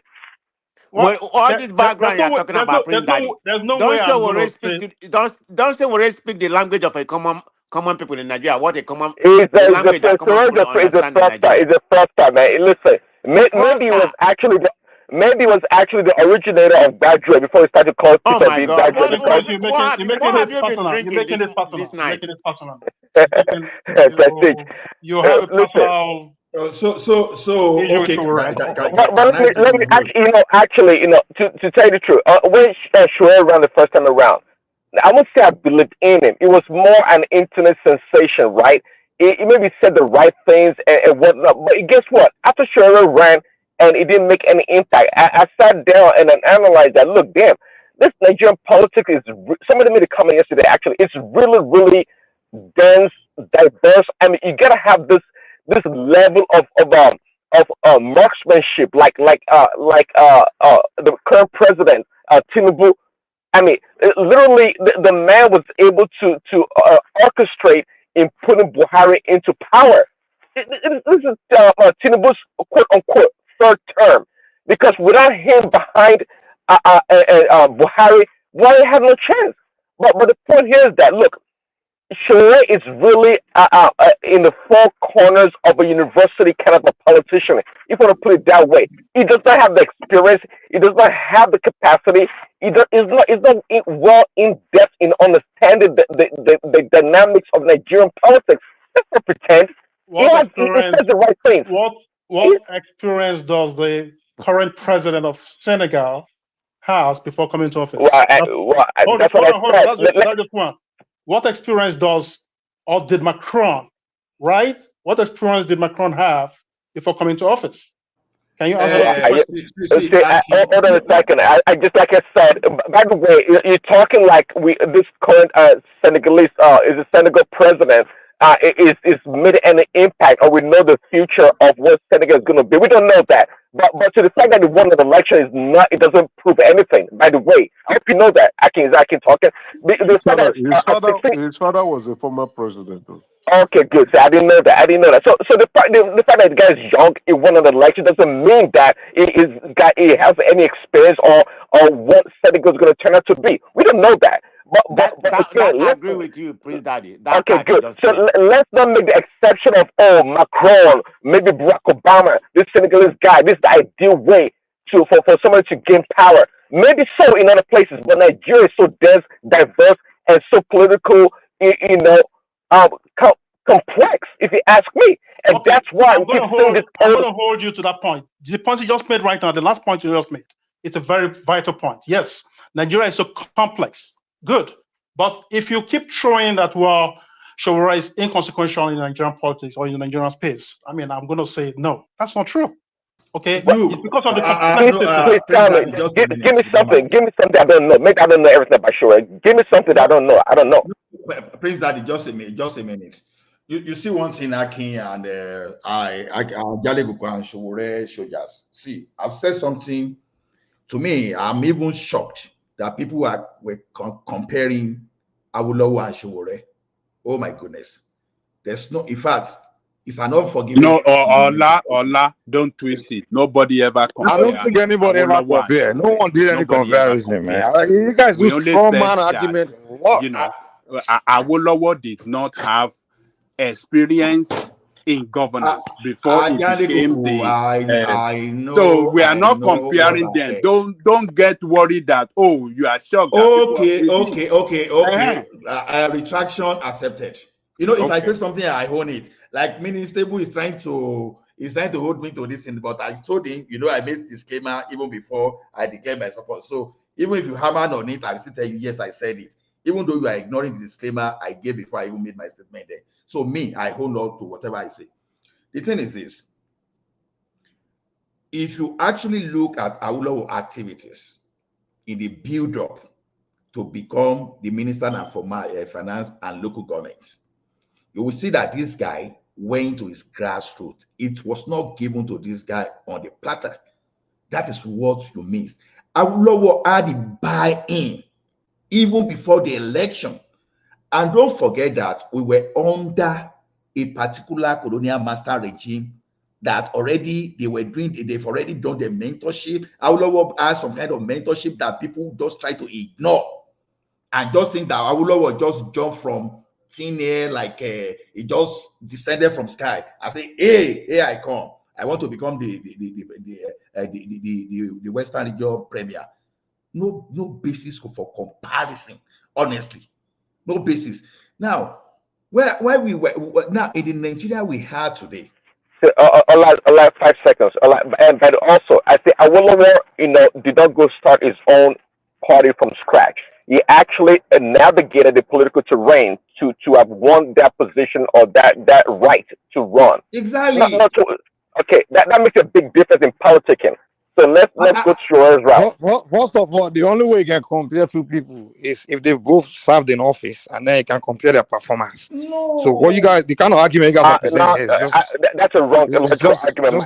You're wrong about that. You can compare people on a timeline at different points in time. You can't say that. What are we That's comparing wrong. how they will That's a perform? wrong analysis. The capacity of yeah, that's the only way. No, That's the only way you can compare people. It's like comparing a guy that never played basketball before with Michael Jordan and say, who would have been better? The guy's never played. We don't know whether if he played, he would have been better or not. We don't know. You can compare Michael Jordan and his older brother in high school because his older brother was better than him according to Jordan. But in high school, they both played. Now, yeah, his older brother played. They played. So you can use his performance. You can compare that. You can compare that performance. But Showore has never performed in office. So what are you comparing? See, Mike, we know that Showore has never. But when you look at everything that Awolowo was showing out with data, was criticizing, was giving government the solution of what to do that time, and so you see, okay, don't let me even go to Awolowo for now. Let's even focus on the one we are talking about. You, Mike, I want to believe that, okay, I don't even know whether you are an engineer, as a military tactician, that's what I will call you. You know that when you want to. I know you want to start doing some, because I see me mentioning. My name talking about me, this expert, I'm that, when I never told you I was expert in anything. I don't get it. But go ahead, sir. Okay, I'm promoting you now. If you don't want them, forget. I didn't ask you to promote me. I didn't pay you to promote me, I beg. You have to pay. Go ahead, make your point. That's not anyway, joke apart. So the thing is this, look at it this way. In our Nigeria today, we've seen people, like I've told you, personally, I'm a conservative. I'm not liberal, so I don't leave anything to chance. Even though I know that, I say I suspended my reasoning, I'm supporting a pastor. If you use that one to try to do whatever, good. But you will know from our analysis that I'm being logical when I'm trying to support Tinubu. Now, when you look at it, people are saying, what experience? You can't be telling me that what experience a former Lagos State government built. It didn't even build that experience. It built a successor's plan. And you've seen that since this man left the office, you see his successors, right from him to Fashola, to Ambody, When Ambode was even moving away, that people were even angry with Ambode, and they brought Sanwo-Olu. Just tell me that Sanwo-Olu is not performing today. Just tell me. So that what does that tell you? It's telling you about a leader that he knows what he's doing and has experience. And for someone to even still be able to hold that position, it's no longer the governor of Lagos State, but is able to hold that leadership position. Just like Awolowo will hold all the regional governors then. That once you are in UPN, he was able to control everybody. Is that why he lost the election in the presidential in Lagos? Oh, let's forget about the election all in this Lagos. kind of campaign. But he pulled crowd. Awolowo was not disgraced in the election. Awolowo never lost any place in Yoruba land. Tinubu lost in his home base in Lagos, and it doesn't matter. So this campaign matter because what you are saying, it's more acceptable. People know it's that. Look, the system we practice. Was unable to win the northern part. Hold on. To win the northern part. He couldn't win because we are practicing regional. Look, let me tell you, the system we practice under the colonial master was a participatory system. He said it's a system that did not stifle the voices of opposition. As our people were even opposition to the way they govern, and they were agitating for for independence, and they are agitating for better pay for workers. They did not even, staff or molest or imprison them the way, or put them to jail the way that we are having it in Nigeria today. If Nigeria had worked well, if Nigeria is a state that work well, where law is respected, where supremacy of the law is the order of the day, people like Chowore will govern that country. But you see a situation when people are not given that equal right as others. You see politicians molesting, using their power, using the instrument of the police and others to molest their opposition and to put them in jail. That is why you can't see a person like Chowore being a leader in that country. But if we have a system that created a level playing field that devoid this favorism and all what is not, with free and fair election, Chowore will be one of the leaders in that country today. So you have to, if you are comparing the time of colonial master, and the time we had now, colonial master even listening to our people back then. Hold on. That is why you see constitution after constitution before we finally got our independence. They were listening to our people. The constitution that the Mafasi constitution, our people agitated against it, that no, Mafasi constitution is not good. Then they changed to Clifford constitution. Instead, no, this is not good. They keep on changing it. So they listen. The government you have now, the people you have now, doesn't even listen to you, the people. Okay, Ajale Koko, wait. Now we are in this forum now because I said if you are marketing yourself, okay. Look at let me use Kolata as an example. When Kolata was presenting this case about the upcoming election, and he was able to win people to his side because what he was saying was convincing. He was able to market whatever he was saying very well, right? Now, some of us assuming that we even have idea, we're trying to market, but we're unable to even push it to people for people to accept. Right? Whose fault? So, because this thing I'm saying that one thing is that you may even have an idea, right? It is your duty to make people buy into your idea. You say you're a leader, okay, you want to go and do something tomorrow, I tell people and people follow you. That means that you have that capacity. So it simply means the capacity you have, whatever you want to do, you use that capacity to achieve whatever. But when you talk to people and people do not follow you, and you are blaming the people no, you don't blame the people. It is in you that you're unable to convince the people to follow you. Awolowo, we were saying the other time, whether we like it or not, he was able to convince the people to get his own political capital behind him. That's part of the leadership. Today we say, oh, some pastors, some religious leaders, they deceive their congregation. You know, even whatever those pastors are doing, maybe those things are not good, like especially the fake one among them. But the truth is this: they are able to sell even their whatever illusion or whatever. They were able to sell to people for people to buy. It is in you that you want to do something to inspire your leadership and get. So if you talk to the leaders, to the followership, and they are not following you, you don't blame them. That's why I make Luna of Brazil that we're talking about an example. It took him years to convince people. Not only that, he went back to the grassroots to make sure that, okay, you take this local council, take the local council, let us do this thing, let us show it to the people. Okay, people like, oh, this guy that is doing wonder, okay, the next one, when he now came back for the national election, they voted for him because they've already known him. Even Buhari that now came now that now showed his incompetence, for example, now, at least the few time he used, even though I didn't agree with his policy, he was still able to convince for some people, but boy, there are some kind of references they could make that word to what that guy did.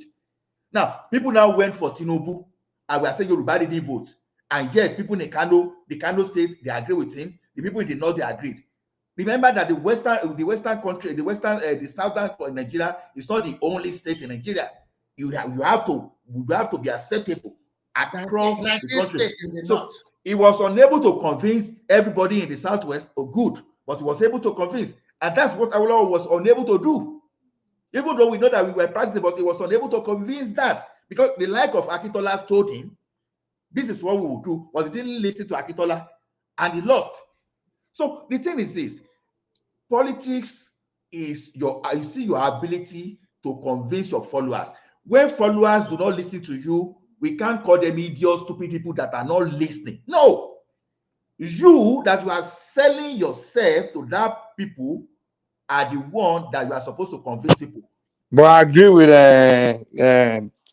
Shore for calling them stupid, because yes, they are, man. They consistently vote wrongly. I mean, they are stupid. I mean, secondly, hold on. Secondly, Shore should not be the one begging. If I'm coming to help you, I shouldn't be the one to be begging you to support me or so whatever. I just present myself to you. If you can't see, then I'll call you stupid. Abi? It doesn't work that way, Mike. It doesn't work that way. Well, it works that way for me. I mean, if I want to help you now, Prince Daddy, let's say you're suffering from something, and I know this, I think I have the solution. I come to you, and I'm trying to tell you, and you don't want to listen. I'll say, man, this guy, you're foolish, man. Because if I'm a citizen, and you will be right, Mike, on a one-on-one individual person. But if you kind of convince a people, a community, it's even though you might have it's not trying to convince, just presenting himself. But he's trying to have the best interest at heart. Stupid then. If they don't Mike, he even told them Korokoro is not ready to pay anybody to vote for him. They don't want him also. So is that a big deal? Forget about that. I mean, he has done them. So people that bribe their way to power, people that bribe their way to power, that's why they never serve. Accept them that way. They don't like your fine. And they don't pick it. I don't see any big deal in it. Then you people should start complaining about public. Everybody, I've never tell you our leaders here. If I'm going to blame Nigeria, I always blame leadership and followership together. The way you guys are talking, I don't buy it. It's just a candidate out of so many people. The citizens have a choice. If I don't like your principle, I can go for the second choice or the third choice, and I will live by it. So when you talk about Nigerians are suffering, it does not mean that the whole Nigerians are suffering. Some people are making it, while some people are not. Some people are making a move, while some people remain docile. I think in a country, there's no country in this world that you ever go and you see that every citizen is 100% happy with the government. That is not true. There will be some opposition. The way he is practicing his politics is not moving ahead. If I were him, check yourself. Why are people not buying into my idea? Why are people not liking me? Why are people not voting for me? And you come here, you are trying to defend you and blame the Nigerian city for not choosing him. Do you think a lot of Nigerians, they are also not, they don't know what they are doing? Nigeria will check you also. What is the reference point? And all those people they pick ahead of him, they have a reference point. They have been former senators, former governors, former this, former that. And we are trying to tell him that start from somewhere. You think that American politics, same thing they play in Nigeria. I rest my case for now. Please, This is not a matter of American politics. You can fight, you can defend the foolishness of Nigerian people if you like. But what we are seeing is that Nigerian people are not ready for change. You people can cry from heaven to hell. They can continue to cry. The only way the change can come. Hold on now. Hold on. Hold on. What is guarantee? Hold on. No. The only way change can come is when you vote for different set of people. You can't continue to use the same set of people that have, how do I impoverish you and generation coming after you, and you don't look for new set of people, and you think they're going to bring change. They're not going to bring change. It's going to worse off. Guys, prepare for worse off in Nigeria. Even the people that are dictating your destiny have really warned you now that you should prepare for challenges ahead of you, hard days. So because you never want to change this set of people that have never governed well. That is the problem with Nigerian people. It is not Showore that is the issue, but the issue is to vote for different set of people. We must try something new. That is when we will know whether something new can come or not. But continue running, voting for the same set of people that never govern you well, that never give you any meaningful how do I describe it? That never give any deliver for you, and you're expecting something to change. It's not going to change. It's simple as ABC. For me, Babajali Koko, I think first and foremost, Showore is not the Messiah, and there's no guarantee that he's going to be a better leader. I've not seen him lead any corporate organization. I never call him a Messiah. Any local community that he has been a leader that we can have a reference point. And Nigeria, we have chosen several leaders since 1999. You cannot tell me the same governor that is ruling us for every state. They change them every 4 years or probably every 8 years. We do not have the same president as from 1999 to today. And I know that in every country, there's a phase of life. And is Nigeria better off today? Are Nigerian people better off today? Nigeria is better off because some of Nigeria is because you are living in Finland. It's better off. You can describe it as better off. Go to Nigeria and see whether Nigeria is better off. Nigeria is better off. You might be looking at it from the angle of it's only food. It's only food alone. Oh, stop it. Who stop it? What do you mean by food? Who is talking about food? What condition of living, standard of living, all these things have to be considered. Yes, but don't let us even go there. Let's be realistic now. Except you want to continue to lie to yourself. Nigeria is not better off as of today. The hardship is enormous. I totally agree with you. We are going toward a terrible time today. But it does not mean that is how it's going to be for life. Go and ask great country. That is not true. Let me tell you this. Hardship upon hardship does not bring good thing. Nigeria is a blessed country. If your resources is well managed, Nigeria will transform within a short period of time. You can't continue to buy vehicles. Your senator cannot continue to use vehicles. Hold on, man. Let us talk. You can't continue to buy vehicle for 200 million. What do you call it? Bulletproof vehicle for yourself, for themselves, and they don't provide security for farmers to go to farm. and you want to tell me that it's going to better. You can't continue to, you can't have people managing the resources, the commonwealth of the people of the country like that, recklessly. And you are hoping that they're going to bring something new for you, do better things. It's not possible. Don't let us be sent to you. Could be APC man, you could be PDP man, but they are not governing the place well. By little, so that we short by short, in response to you, that is the beauty of democracy. And I'm very happy that Nigerians are more politically aware now. And that gives them opportunity in the next 4 years to vote a new set of leaders. Now that Nigerians are politically aware, they are taking their leaders, they are asking questions. We can see debate all over the world. And that is also the beauty of social media. Now they can now listen to people. They are taking governor accountable. That is the beauty of democracy. For me, I believe that every country has a face of life. And this is the face we find ourselves today. And I know that most of these great countries that we know all around the world, they are great-great-grandfather. They suffer for them to live a better life today. It's a face now. Who knows what it might turn around? So if it turn around, are we not going to be the same set of people that say, oh, this guy has performed wonder? So let us give them benefit. The only thing we criticize, okay, they are bought the vehicle. What can we do about it? They cannot return it again. So this kind of thing is that in the next dispensation, people can guide against it. It's not going to happen anymore. So as we are going politically, as our political democracy continue to mature, I think people should continue to hold their leaders accountable. But telling us that we are in hardship and in hardship, tell me a country that has not been in hardship.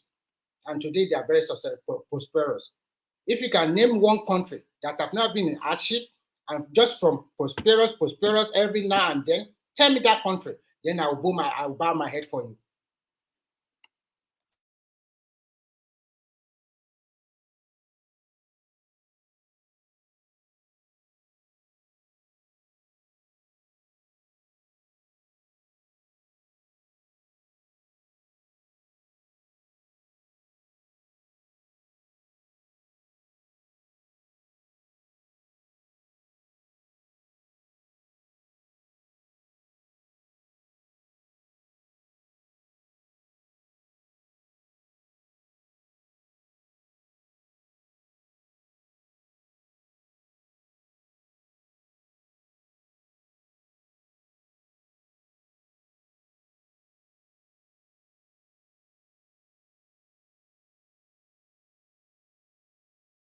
Anybody talking?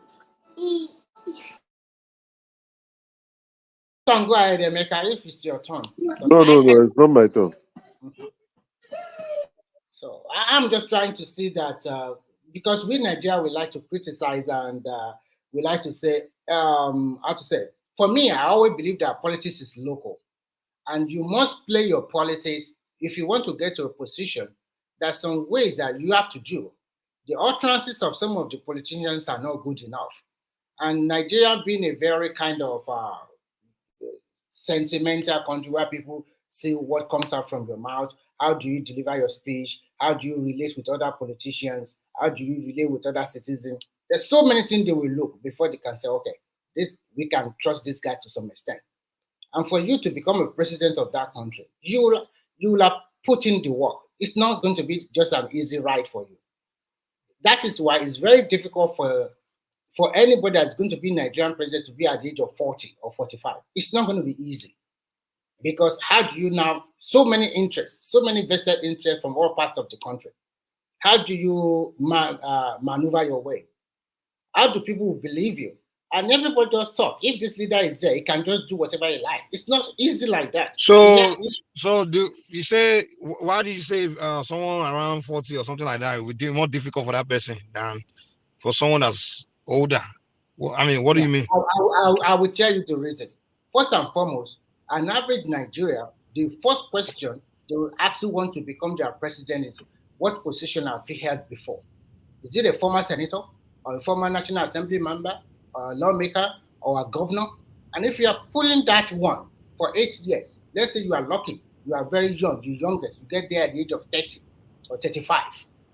By the time you spend your 8 years, you're already clocking 40-something plus. And that 40-something plus. And when you look at Nigerian trajectory, most of our governors, before they get there, some are even like 50. The youngest one among them is maybe early 40s. Hold on. Are you saying it will be difficult for someone that age to win election, or are you saying it will be difficult for that person to govern? Which one? I'm trying to tell you that if you are 40 and you want to become president of that country without no clear record that you have been a governor before or a senator or whatever, that person pathway to presidency is very slim. Okay, I get that. I agree with you on that. But what about if the person actually wins, maybe somehow becomes president? Will the person be able to govern? Because I thought you're saying, oh, anybody around that age. If like the conditional statement you just mentioned, now, if it happened to win at age of 40 or whatever at that time, then I will not totally say that it's going to govern very well, because in Nigerian context, it's a very complex country and experience matters a lot. I cannot guarantee that it's going to be a good leader, because from what I've seen all over the world, some of these young leaders in some of this country, they are not performing very well. No, let's say the person happened to be a good leader. Okay, that is another conditional statement. Maybe before he became the president or after he become the president, which one? Oh God. Okay. No. Clarify.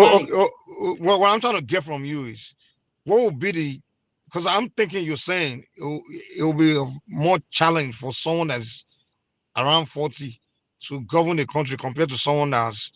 No, I'm talking about Nigerian context. Because I'm trying to understand what would be the challenge, what would make it more difficult for someone. Let's say someone that's 40 and someone that's 70, they're equally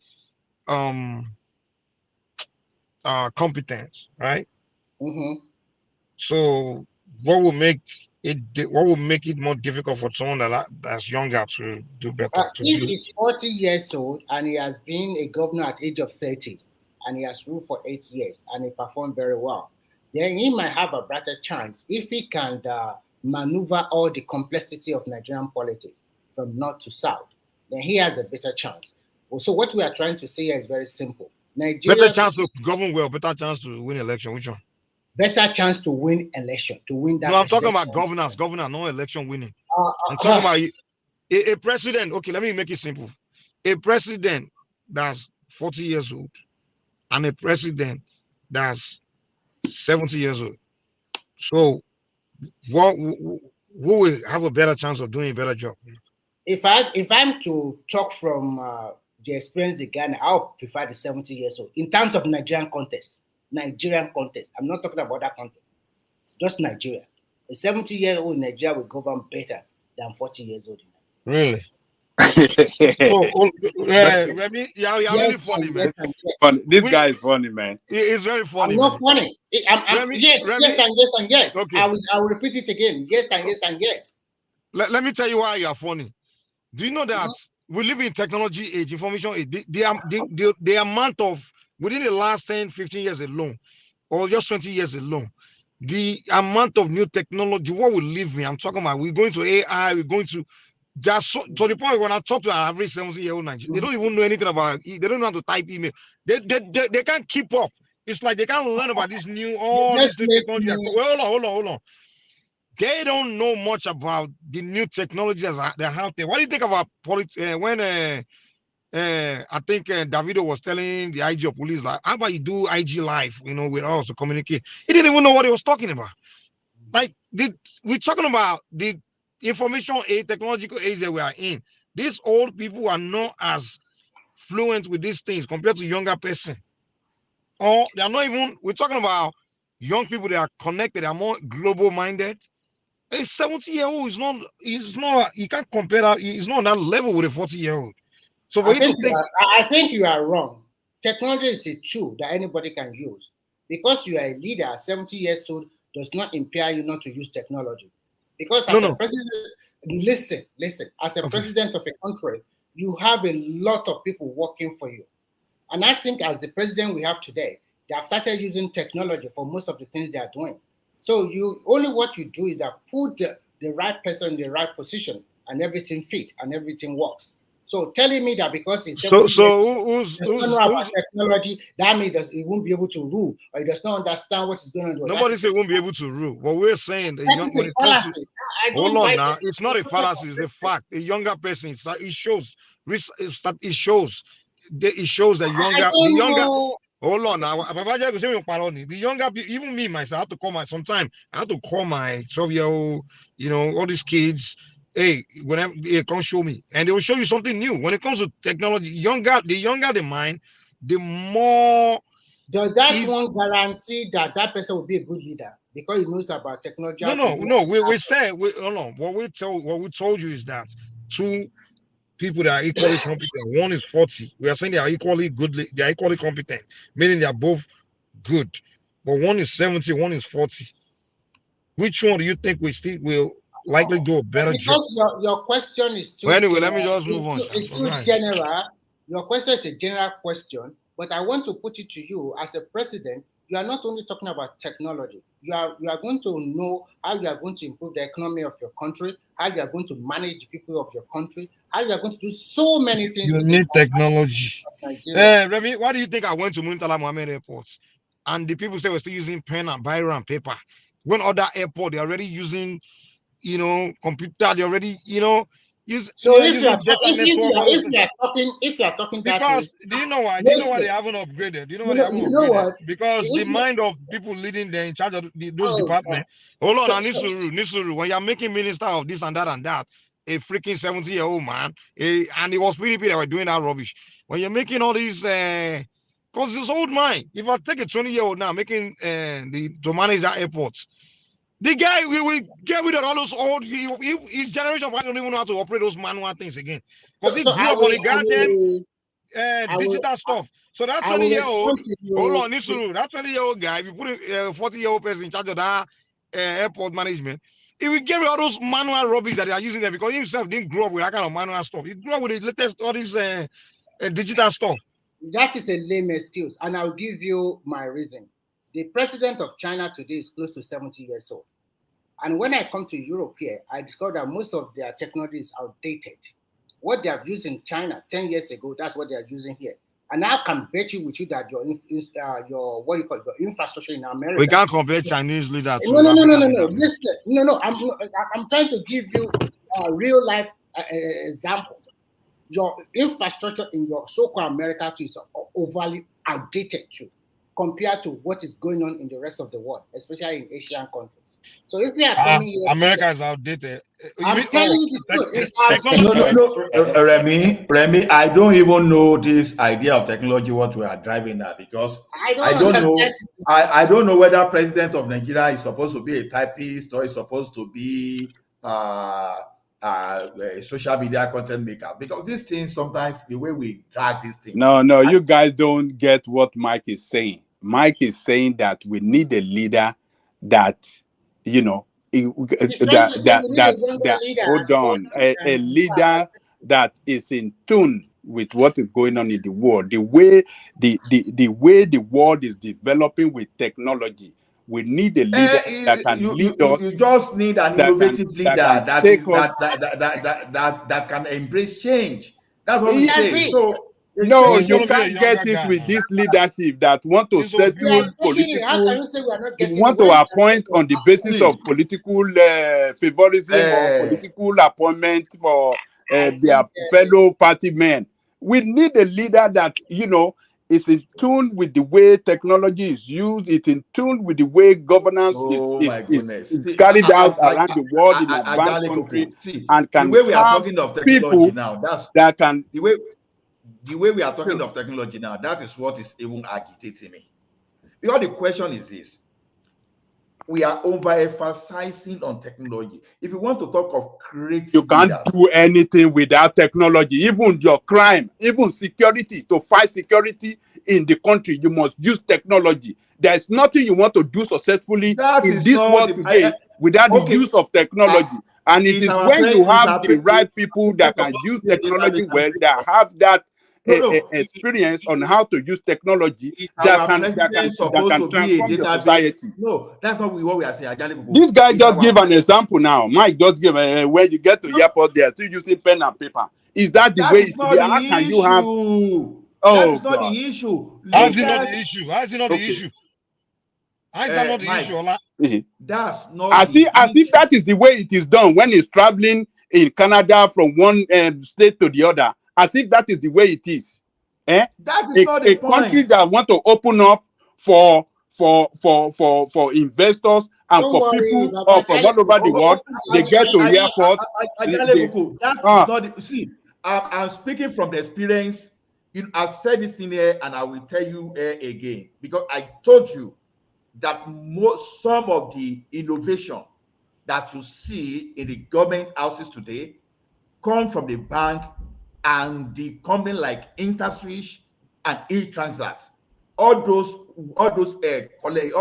websites and technology they are using to collect money, and they are using to process the things. What I'm saying is this: all people were still in those organizations, but now we are now converting human processes. You now want to use technologies just to improve, and you still advise these old people, and the old people see understand, oh, this thing will help our processes. They embrace it. For goodness sake, our president is not supposed to be you need an old man that wait for advice or someone to come and tell him about technology, introduce him to technology. When you have a young person, you already know about it. That's not. Don't you need that already know about the technology? Mike, how many things will you know? Wait. How many things will you know? These old people are still waiting for someone to come and wait. These old people are still waiting for someone to come and tell them that your airport, they should stop using pen and paper. Don't you think a young president that will come here already know that? Why are you guys using pen and paper? Because the old men, that's what they use when they don't know that new technology exists. Leader, Mike, how many professional feet across the world we have? Can your president be a pilot, at the same time be a sailor, at the same time be a computer technologist, can be a doctor? So your president must know what the type of machine is in the surgical room. Anyway. All these arguments are not adding up. That is why you have experts. The leaders are just to make sure that you guide those people under you to do the right thing. And under them, you are having those people that are technology savvy, that we know, okay, this accounting we were using. Okay, so Tinubu was able to use Oracle. That was why, because he knows about Oracle. That was why he brought Oracle to Lagos. Come on. What are we talking about? But as a leader, he had listening here, if he use this Oracle, we'll be able to catch him. Okay, Oracle, come here. Let us implement this. So I don't know idea of, the leader must be able to use technology. How did we arrive at this level?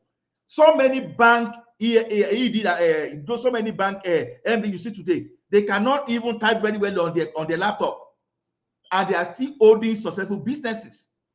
So to me, leaders, you are supposed to inspire, guide people. Okay, you have different professionals that know this thing, how to do this thing, but you are providing leadership. You are moving up step. Okay, we want to digitalize our prison system, correctional system in Nigeria, but Remy is standing on my way. As a leader, you call Remy, say, Remy, that's not your this thing. Please, you just make sure that you just resolve the dispute. Okay, please leave. Let this guy implement. Allow everybody to be creative. What Mike is saying is that we need leadership with technological mindset. It's not about technological mindset. That is very creative, innovative, and embrace changes. Yes, to have that, you must change. Look, technological mindset will bring that innovation you are talking about and good governance. Because he's going to have people, with the same mindset in all the governmental positions, so that they can drive, they can use that, our leaders need to be computer or computer science. Our president needs to be computer, so that how many technology with all these leaders we are even talking know about? This country will govern. This country will live. It is it is technology. It is a technology-driven country. So it's a technology-driven. There's nowhere that you want to go that in any government offices or anywhere that you don't see the best use of technology. Technology is supposed to help human processes, to make human to be more effective, not the other way around. What are we talking about?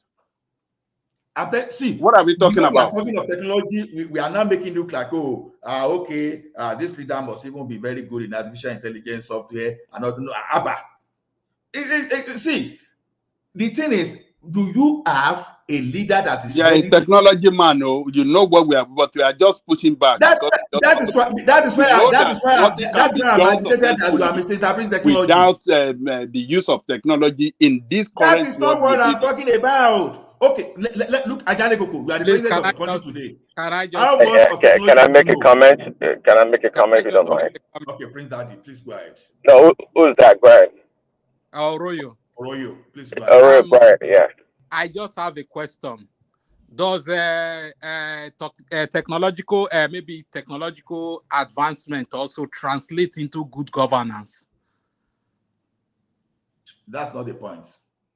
No, because they are hitting on the leader having technological knowledge, but that will not translate to good governance. Technology is just to I agree with that point. That's true, Oroyo. That's right. I agree with you. Yeah. So I guess Mike and Angelica could see.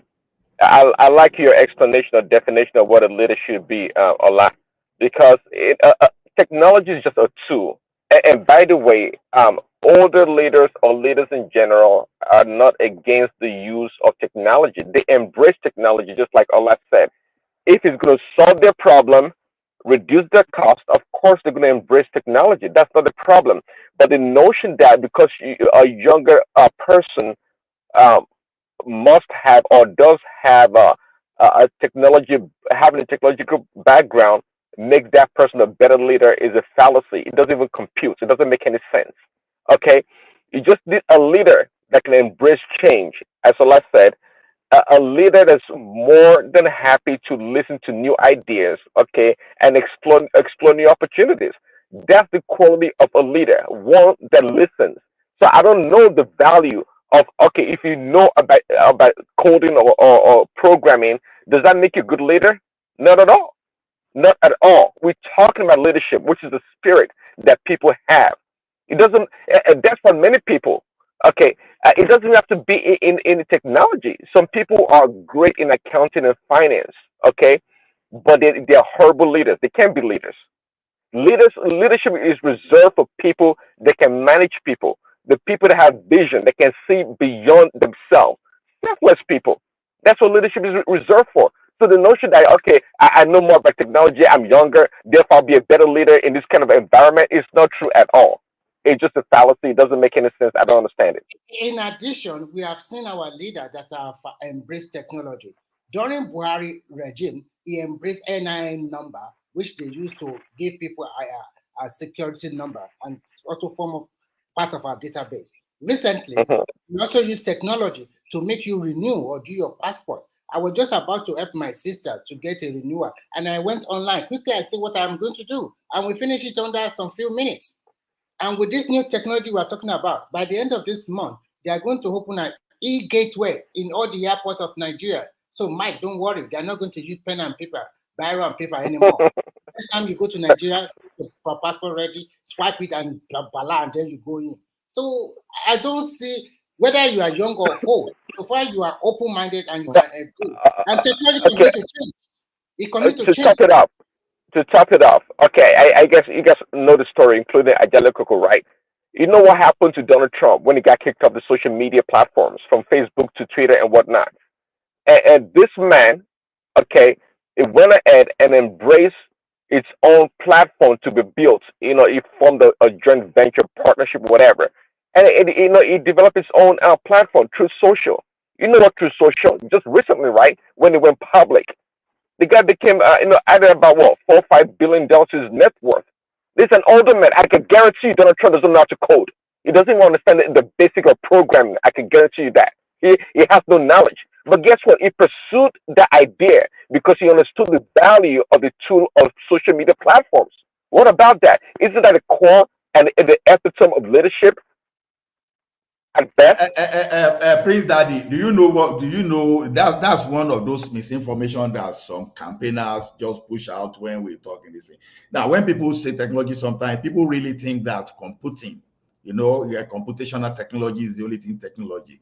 They've forgotten that even the railway system, when you are using modern one, when you are using modern aircraft, when you are using new technique to build your road, and you are bracing innovation, all those things you combine together, you call technology. Technology is not a technique, it's not computer science.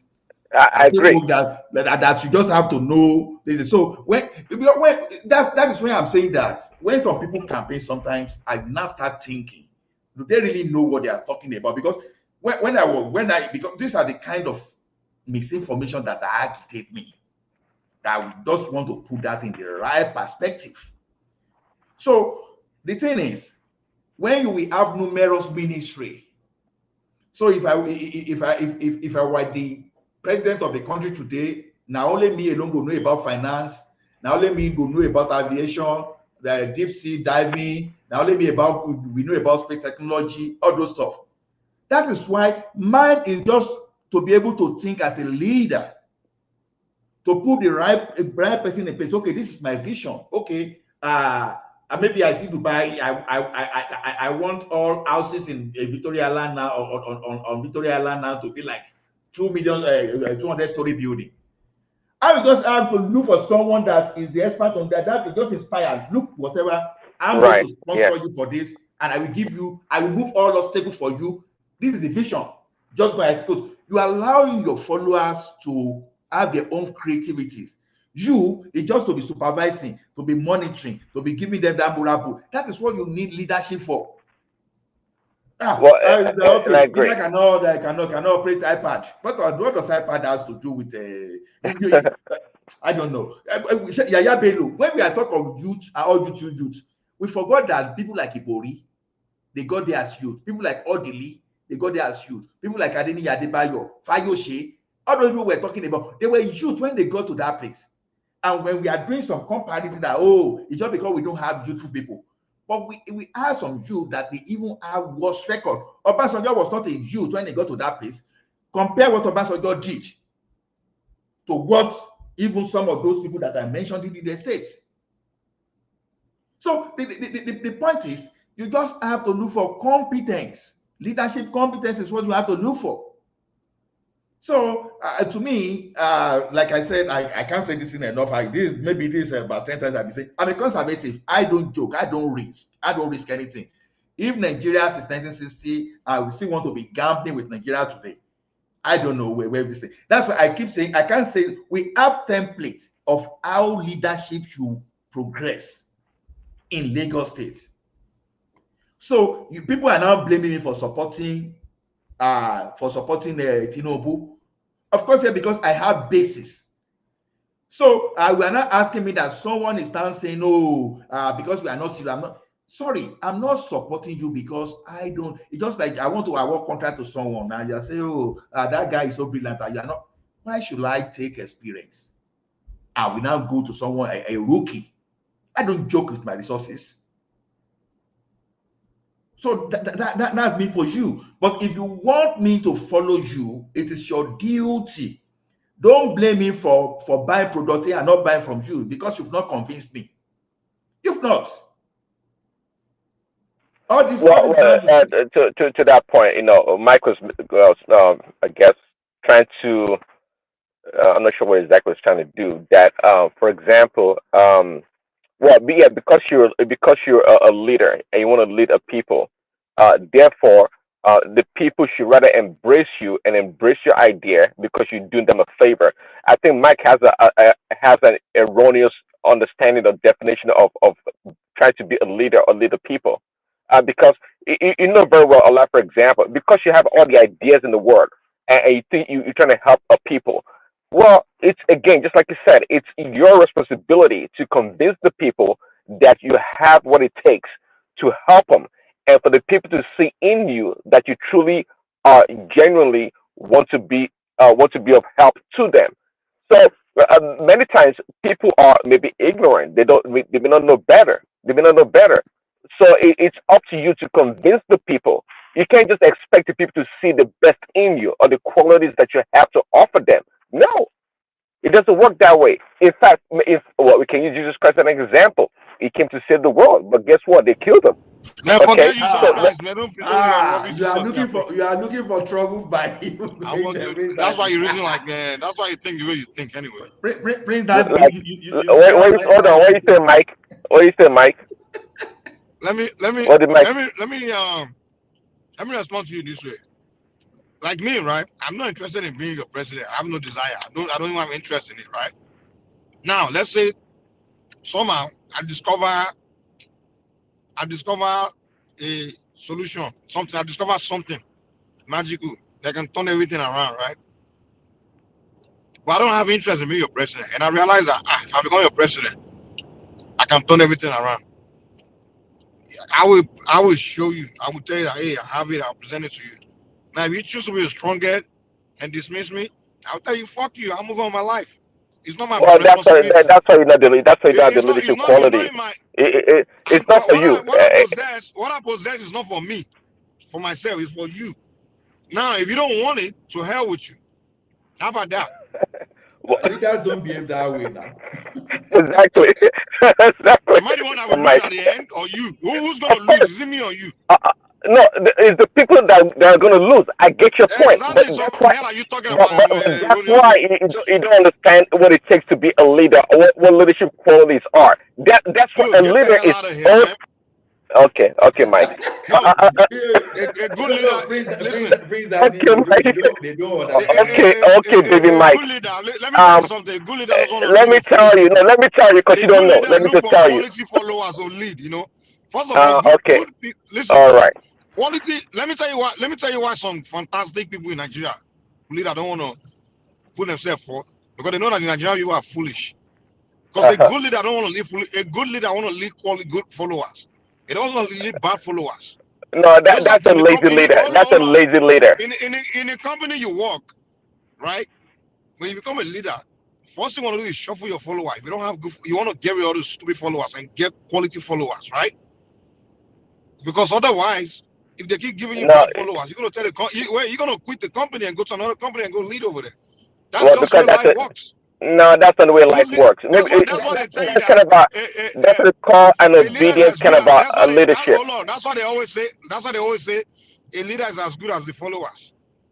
A good Yes, because the leader cannot lead bad followers. That's just reality. the That's the one I leader come here a lot.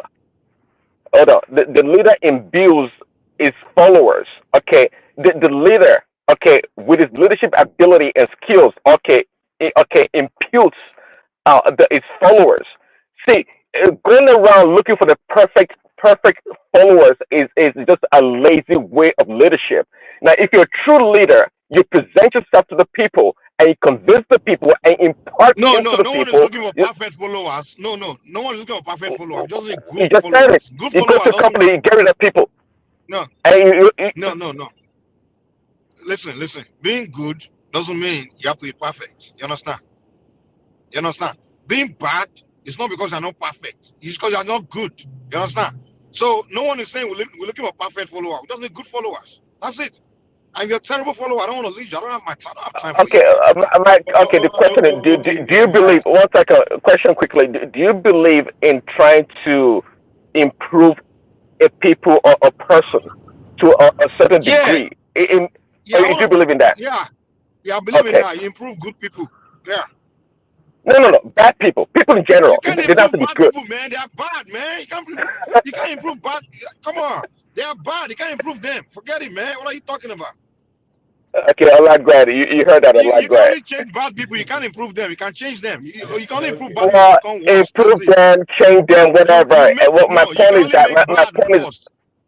No. Huh? When you want to improve bad, you can only make bad worse. No, You when are I say now bad, good. I'm just using it as a in that sense. When I say I don't mean like bad as in bad. My point is that when I say bad, it could be a resistance.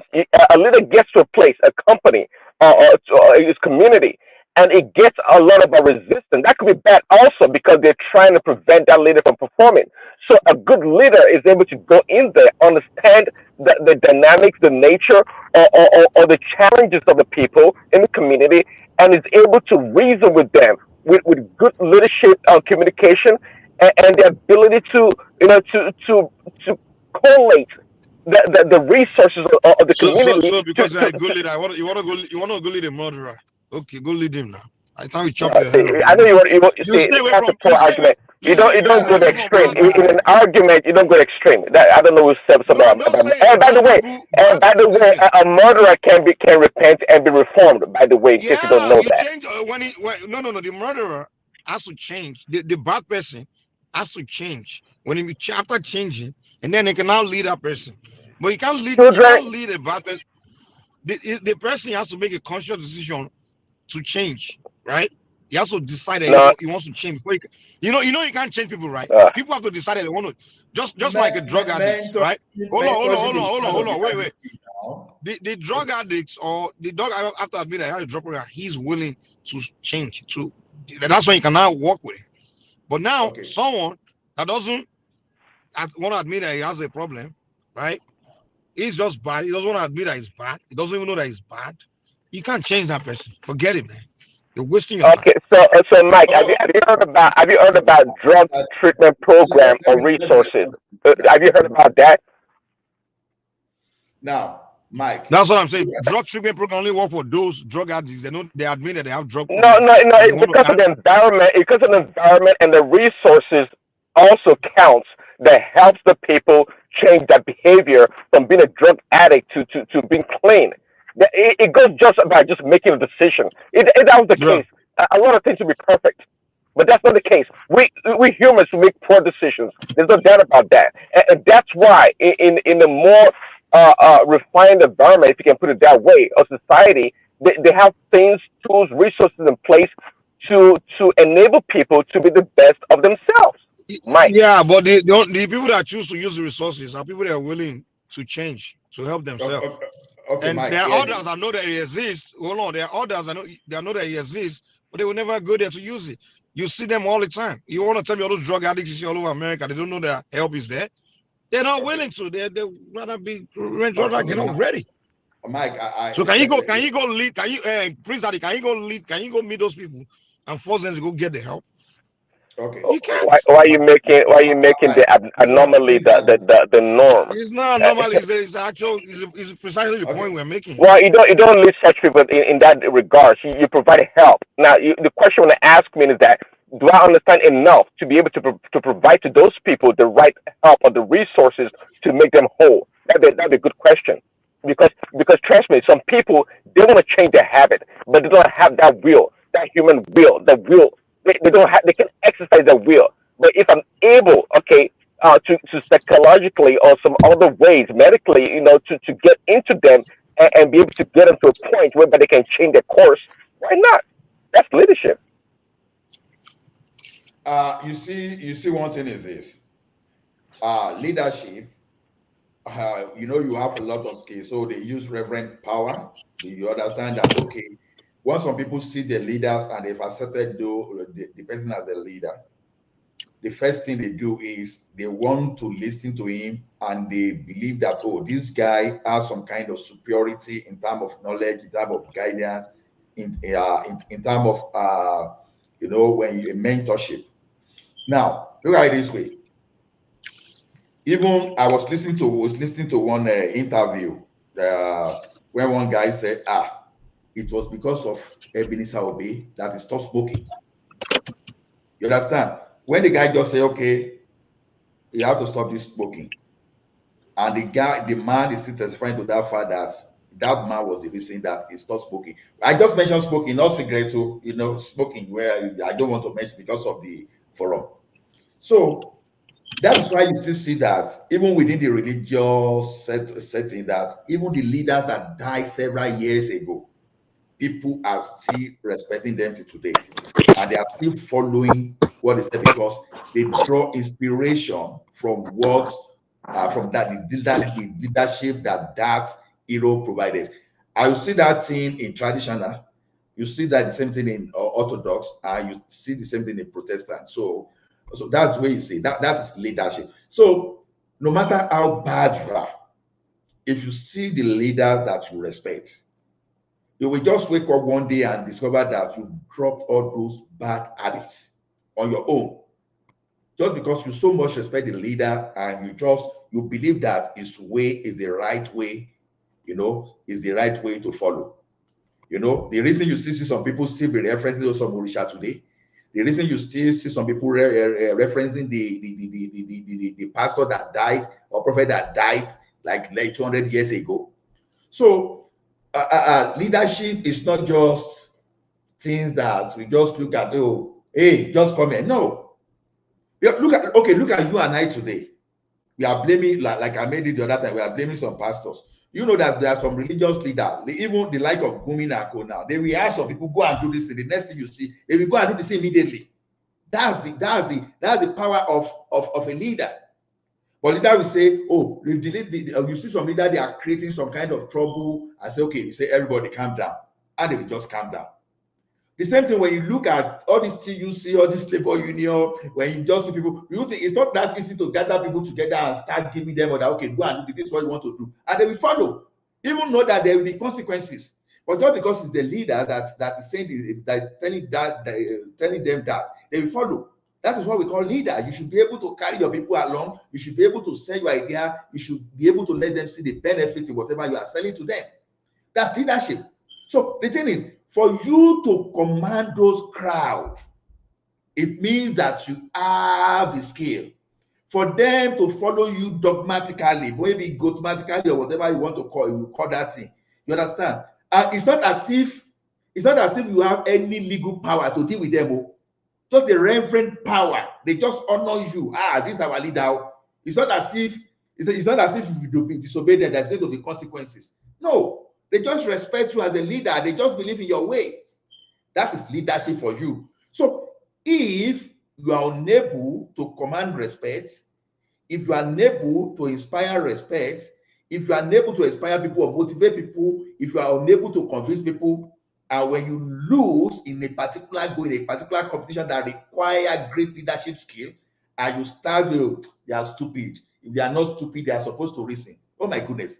The first person that is stupid there is the leader that failed in his duty, that is blaming the supposed follower that are supposed to buy into it. Because that is what we are not looking at. If I were a politician now, maybe I lost the last election and I say, oh, Nigeria are stupid.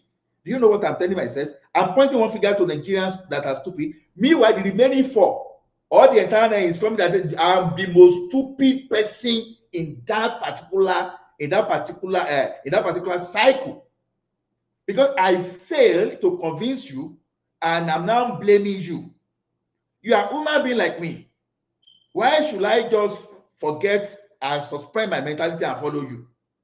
There are some leaders in Nigeria, in this world today, that they can tell people that, okay, do you know what? There's nothing in this Atlantic Ocean. Let us all jump into the Atlantic Ocean. Before you know, millions, billions, they will jump into that ocean without even thinking of the consequences. That's the power of leadership. Ola, good morning. Welcome. Yeah. So, what you are talking about now. So, for people to recognize leadership is not absolute. It's a relative thing. It depends on the situation and the knowledge that you have. Your competence, I will call it competence. Leadership competence. Well, it depends. Even what you call competence to some people might not even be competence, because depending on the situation. The reason why I'm saying this is this. Some people will consider some people as a leader because they lack knowledge.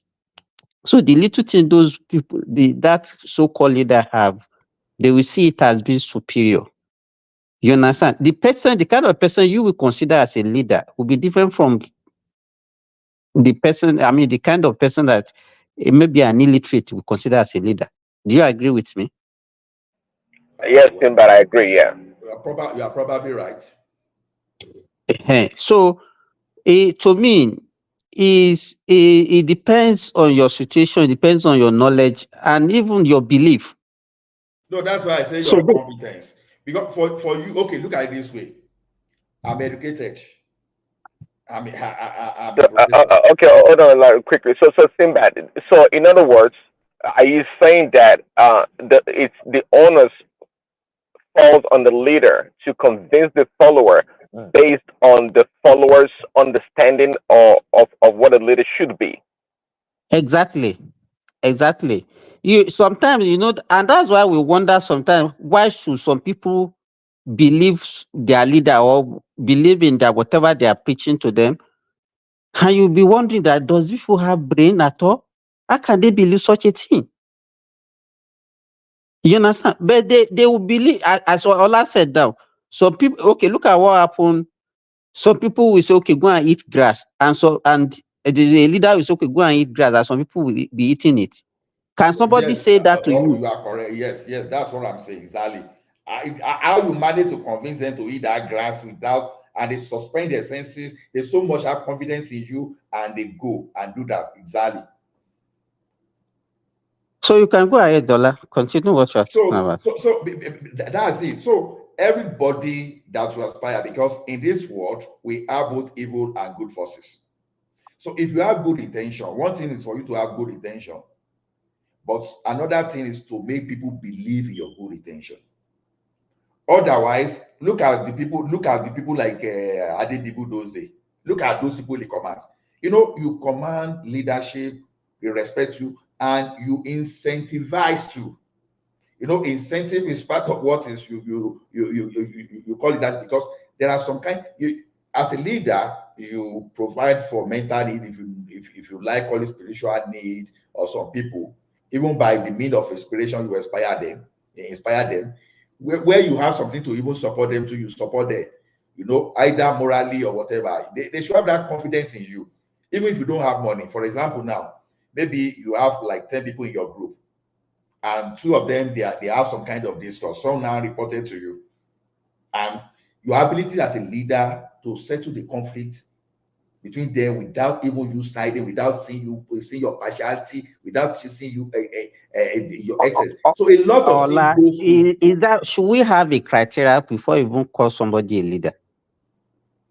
Because Well, if you look at it, to me, it doesn't make sense.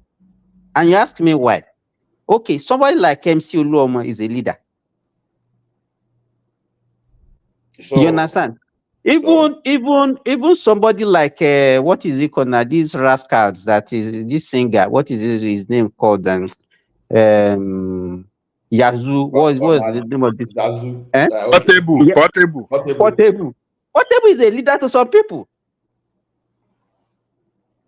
So to me, like I said, when leaders should be able to take care of mental need. I say, if you like, So, so Sinbad, do we say leadership is a reflection in the people, because the people see themselves in that leader, so they gravitate towards that person? No, that's exactly, correct. and that's what I say. It depends on your situation. That's Simba, correct. that's why I said the people are as good as their leader. Exactly. Exactly. No, that's a factual statement. So what you say, Mike, is factual. So that's exactly what I'm saying. But now okay. Some leaders can win people away from your camp too. You may be MC Oluomo follower, but there are some leaders giving their leadership skill. They will move MC Oluomo, people from MC Oluomo, because along the line you are caring for their mental need. Because you see, the leadership, they fight for, this space within your mental state is what they fight for. Your mental state cannot be empty. Something we have to occupy that place. So if they are able to change your orientation to win them to your side, some people have that skill. That's what we're saying. So Ola, do you think those that follow Zazu, you think Simba as a medical doctor can convince them to follow him? It's possible. No, It's they'll follow difficult Zazu. to. Even the way I will be talking, they will not even be able to understand me, self. No, They Simba will is break bottle on your head, figurative. sir. No, Simba is figurative. Okay, look at this. Akintola. The only time they will be willing to follow Simba is after they've changed themselves. See, okay, and this is to Mike quickly. Mike, if they remain who they are, they can't even stand you. You talking to so them. Mike, so when Hillary Clinton was trying to I guess uh, allow black people in America to follow her. She put a hot sauce in her purse, you know, and that's a way. In other words, you have to be No, again no, a no, no. reflection. Hold It on, is hold true. on. She You did saying that. She what did did you that. say? She did. So she did a trick to She make black people follow her. Is that what you're saying? no, she put a hot sauce in her purse to show A that she's hot black. what? You know, Oh, she did something. Dude, black people are already Democrat, man. Don't say she did any magic to no, make them for. They were no. already Democrat, man. They were I already know. follow Democratic voters. My So point is what did she that do to make them follow her?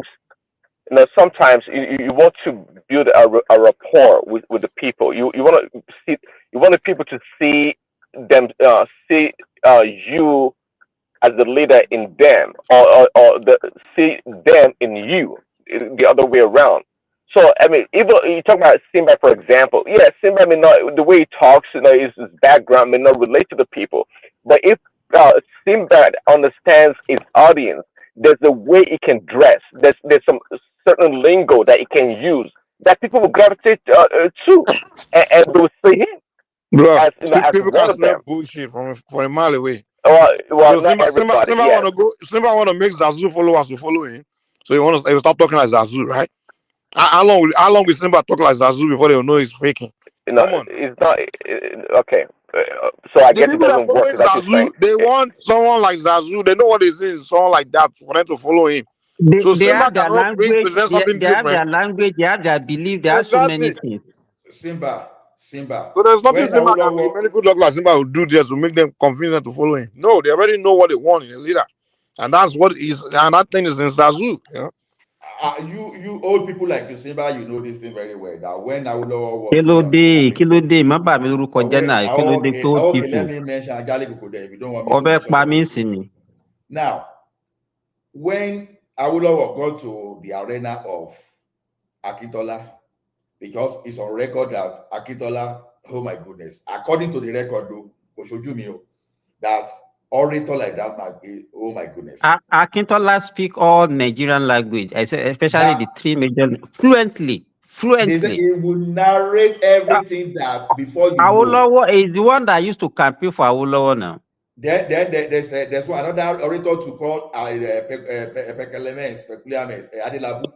Adelabu. They say if that man talk like this, no matter how say to carry, you said no, this is say once that man carry you down like this, the next thing it would be like say that man use jazz for you. We used to have all those leaders too. Even despite stammering, have you listened to? Did you ever listen to this guy Abiola? Despite stammering, when Abiola talk, Abiola will convince you for sure. So the thing is this: you're not asking yourself what make people believe in you. Now, even Buhari, we were talking before that election. Anywhere Buhari will go to, oh boy, now stampede that place. So you now start looking. What is it that what make people believe so much in these people? Ola, let me tell you what make let me tell you what make people to believe in whatever things that you are saying. Even you can even be saying useless things and people will be following you. Useless things. Okay, let me give you look at Elon Musk. The only characteristic that Elon Musk has is because he has money. And whatever rubbish he vomits today, people will follow him just because he has money. So before you can become a leader, you must have certain characteristics. You must have certain, you must have prepared yourself to a level. Abiola that you are talking about today is because he was rich. Even if Abiola say this is the way to go, people will believe that is the way he does it, and that was why he was rich, and people will follow him. If you look at the example that you gave earlier of Pekelemes and Akintola, people believe in them by virtue of what they believe in Awolowo. Whatever they say, it's like their mouth, they are like a mouth speaker. I mean, they speak for Awolowo, and whatever they see, they can see Awolowo in them, and that's why people believe in them. You understand? So your achievements, let me tell you, your achievement make you, people will see, because you have achieved, they will now, whatever you can, and that's why you see that people can even do rubbish things that doesn't even make sense because somebody tell them to do it, because that person has achieved to certain level. Simba, Joe. Prince Daddy, are you listening to Simba now? I think it was not here when we're giving reference to Showore. I know I will cause wahala by even mentioning Showore now. I'll continue, Simba. Exactly. See, things like you said there, we've given the protocol, the prototype before you even came. See, you are speaking just alongside of what we've spoken today. Continue, Simba. So, you, before you, people will believe in whatever you are saying, you must have gotten yourself to a level that you must have achieved something that real things that people find it difficult to achieve. And by virtue of that, they will think that, okay, you have an extraordinary trait in you that makes you to get to that level. So whatever you say that from the time you have make that achievement, people will tend to believe you. And so I think that is what I think makes people believe in certain people, and then will not judge them as a leader. That is the way I feel. No. That's part of it's part, not fully, what we call a leadership authenticity. You understand? So you have something to back, you have integrity over time, you have something to back up what you are offering to the people. So people will just reference. Okay, now when people are referencing the prophet that don't even die before they even give birth to their grandpa, they were just hearing the story. They were not there. And by the virtue of the story of what they learned about this, they became the disciple immediately.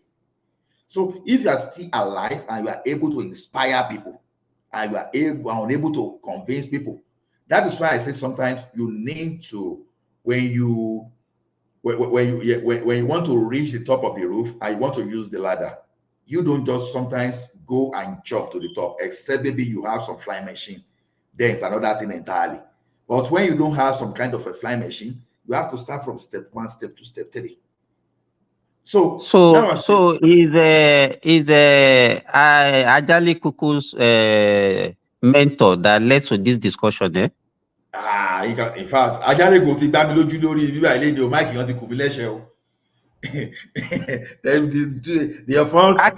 you even imagine somebody like Ajay Kuku following that reckless guy? Eh? Can you imagine? see, Simba, I beg, make we not start no, again. I want cause another katakata. Yes, maybe I could now Mike will give you a uppercut too. So because that's like Simba, like what I said is this: you don't blame me for not supporting Showore. Now, even Ministable Ajani Kuku, they be trying to, I don't know, they be trying to hold me to, because I supported the Pastor Tunde Bakari. And I said, look, even me that I was supporting Pastor Tunde Bakari, the first thing I said is, look, what I want to say doesn't make sense. That was the first disclaimer I even gave. We know that time I told you that I was suspecting my logic, no logic to back this thing up. So another way to say that's just my wish. What I wish, but at the same time, I was telling you that Showore has no political structure. So what will it tell you to if I talk of the Pastor Bakari, we need someone to back him up to. You understand? So the thing is this: sometimes when we see the reality, I don't even know what has he achieved, what has he done, I don't even know what. So what is he doesn't have any criteria of a leader, as far as I'm concerned, that I can use to judge anybody. It doesn't have anything. So that's why I even went back to Luna of Brazil, because why I mentioned it, because someone raised it in this forum. I said, no, we should look at the political trajectory of that guy. He went to one of the houses. Instead of going the second time, he didn't, because he knew that he wanted to become a Brazilian president or maybe prime minister. I don't even know. He now went back again to go and work for almost 16 years. Went to the council to make sure that what he would do at the federal level, he made sure he implemented his policy, and people started seeing the vision of the policy. By the time we come back. Yeah, what's it there? So let me ask this question. Sima, Yes. Contrary to, I personally don't like Shore's behavior and all those things. So many things I don't like about him. But let me ask you this: do you think it's ìwà àti Ṣòwòrẹ́ dẹ̀ similar now, kí ló mean? well, no, I'm rougher than him, but it's well, me, I'm not running, I'm not. But anyway, you are all similar. Well, all similar. Well, I like it. Anyway, let me ask you the question. So, do you think if Shore was the president, Yaya Bello, all these corrupt people will still be walking around? But he cannot even, in that kind of environment, he cannot even become one. Then let me tell you. Let me tell you one thing that frustrates me the most about Nigerian political space. One thing that frustrates me, there are some of the politicians I like. One of the reasons why sometimes I just feel like we need someone completely that doesn't know anyone there. It's like most of them they are so connected that when one of them is found guilty of crime, they find it difficult to prosecute one another. You understand? And that thing always annoy me. You will see someone you'll find guilty, next thing he's not going to jail. He's free.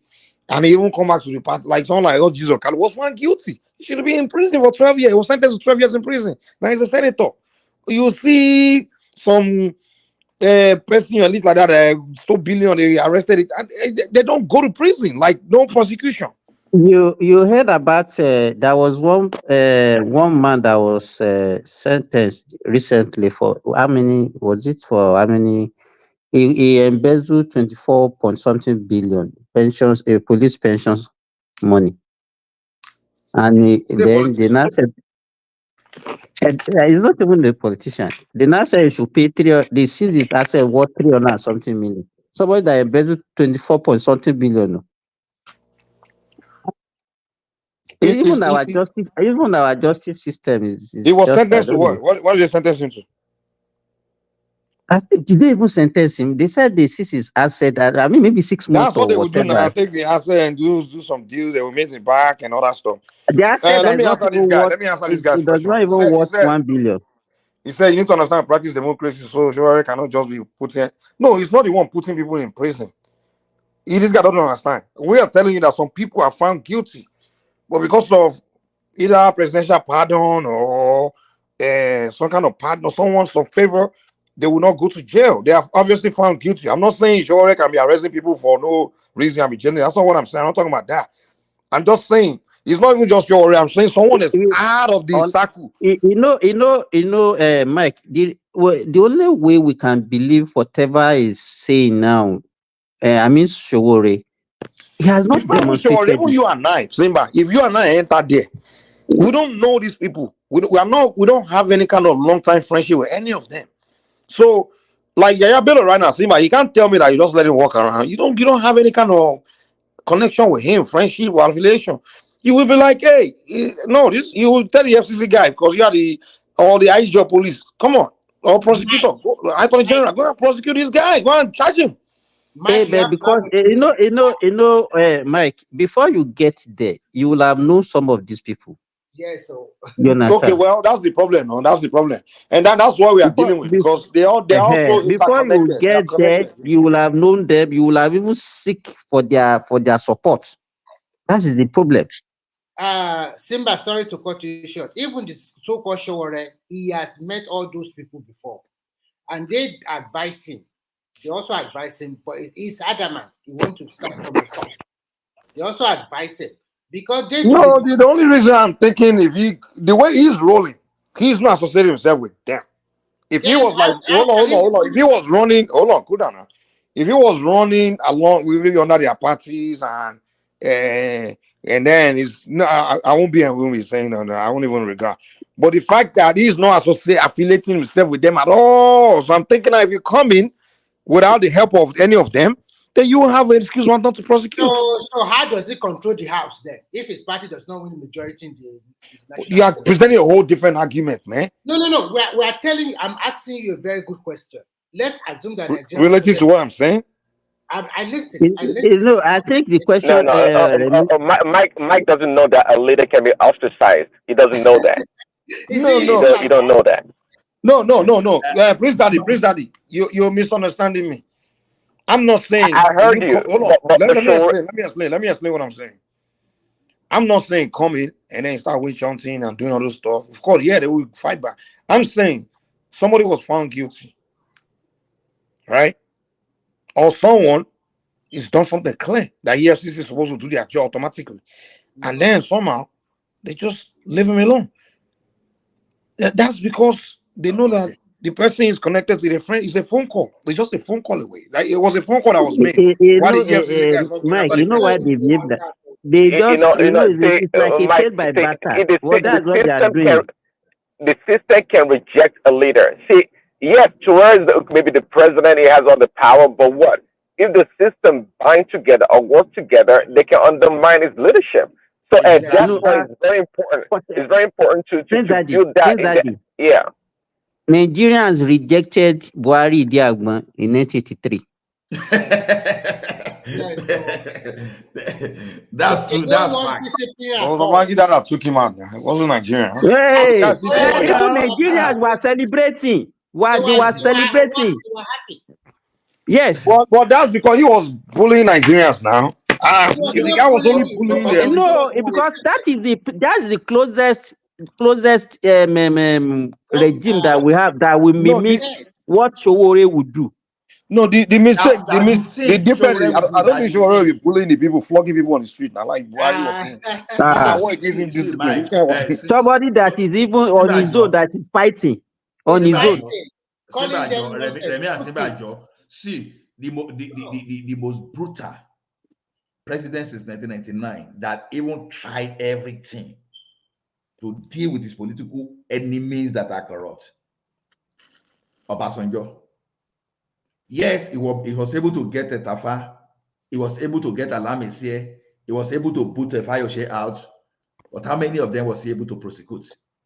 Then Ibori, the sworn enemy of Jonathan, he tried everything within the system. The Nigerian judiciary system, they exonerated Ibori. He had to push Ibori he had to push him out of the country to United Arab Emirates before he was caught at international level, before they could prosecute him. I don't think Obasanjo was after Ibori.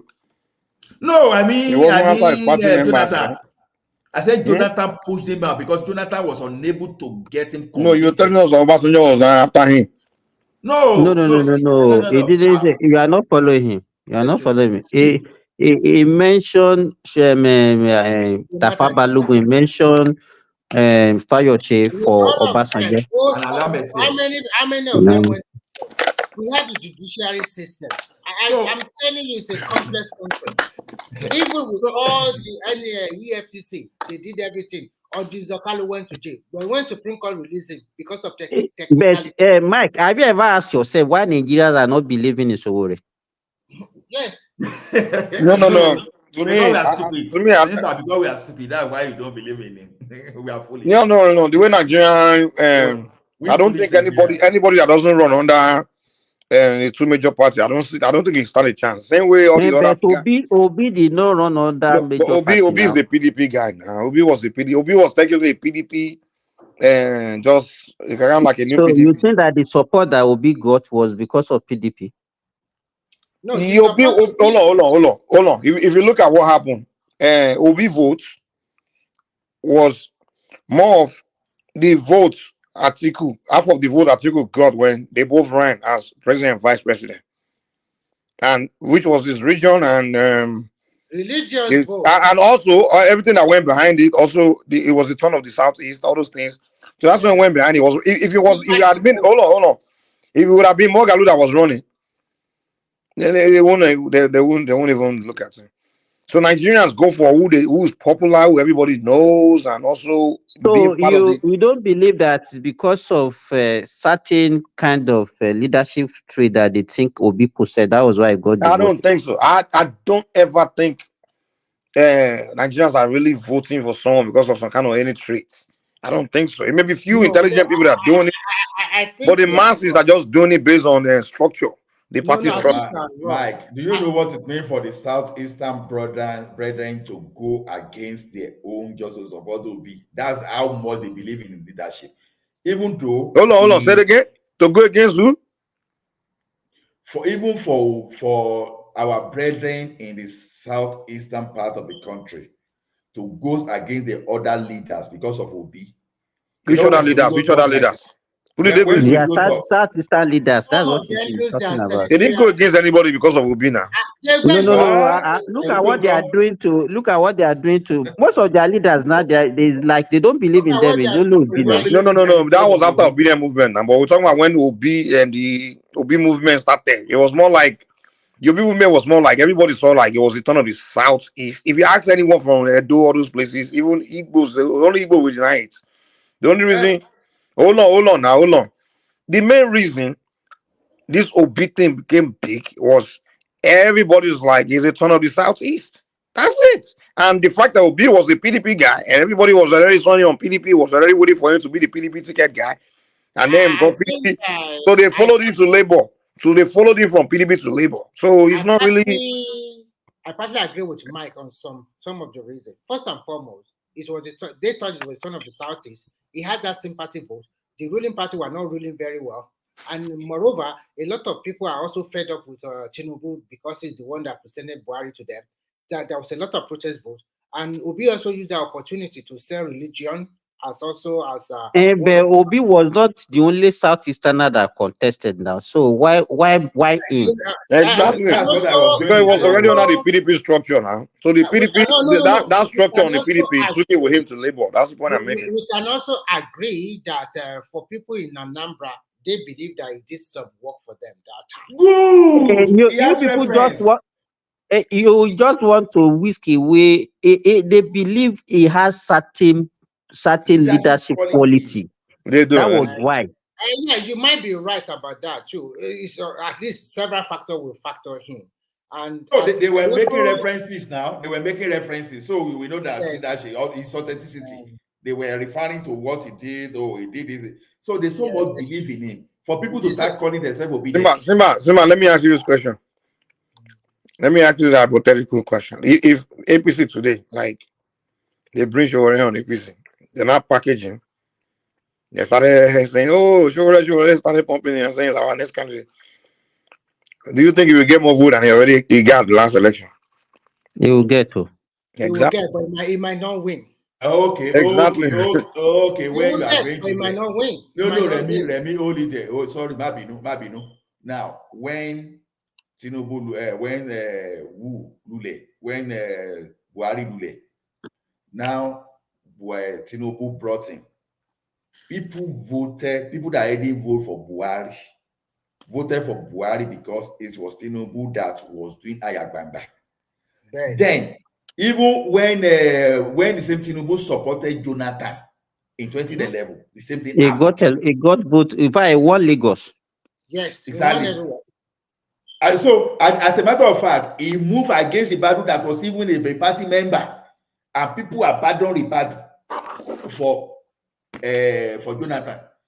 So these are the things, because Tinubu can never go wrong. And if the governor of Lagos State misbehaves today, now they will go and report him to Tinubu. And if Tinubu say firm, even when he was not even the president, if he say firm, even the governor of Lagos State will be shaking. Wherever they tried to dare Tinubu, he tried to dare Tinubu. You know what happened to? That's talking of the strength of leadership. It was not the Lagos State governor, no, but yet he was able to push Lagos State governor away.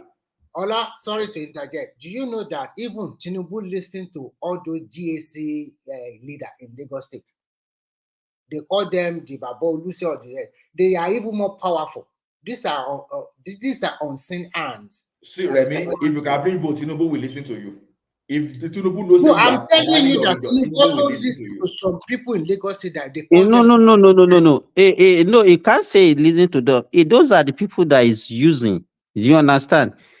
He will listen to them because let me tell you, the kind of listening that is those people are getting from him is because he's using them and they believe in him. It's not part they of will deliver exactly. It's not part of using alone. Any leader that you've seen all around, they will still have someone that they see a little bit above them. That person is the unseen hand. You can never see them. They dictate a lot. So And how many unseen hand do you now have in Lagos? they have 3, and they are very powerful. So, Remy, why do you think But let me we tell you, you say unseen hand, but when it comes to how many people knows these people? That's what I call them unseen, because you don't know them. The issue is this: can they come out on their own and contest and win? No, they are not ready to contest. Because they cannot win. People don't know them. People don't know them. Let me ask you a question. Do you believe that they said they're owners of Nigeria? Do you believe when people say owners of Nigeria, do you know them? That class of 1967 or 66, all those All those ex-military guys, they are the ex-military guys now. So some of them, they are very. Why did they go to them to go and look for support from them? Because their word is because they have cornered our resources. Let me tell you, they have money. They have cornered our resources. That is it. It's not because they have any quality. So what quality does CY Danjuma, all those other guys, what did they have? Know, but tell me which country that we don't have power brokers. Even the so-called America, they still have some people like that. Okay, so everywhere in the world, they will have some people like that you have to go and meet them, whether for their support or whatever. So because they have a lot of people in every you know why they're asking for the support? Because they know that those people, like the popular Yoruba say that that is why people are going to them.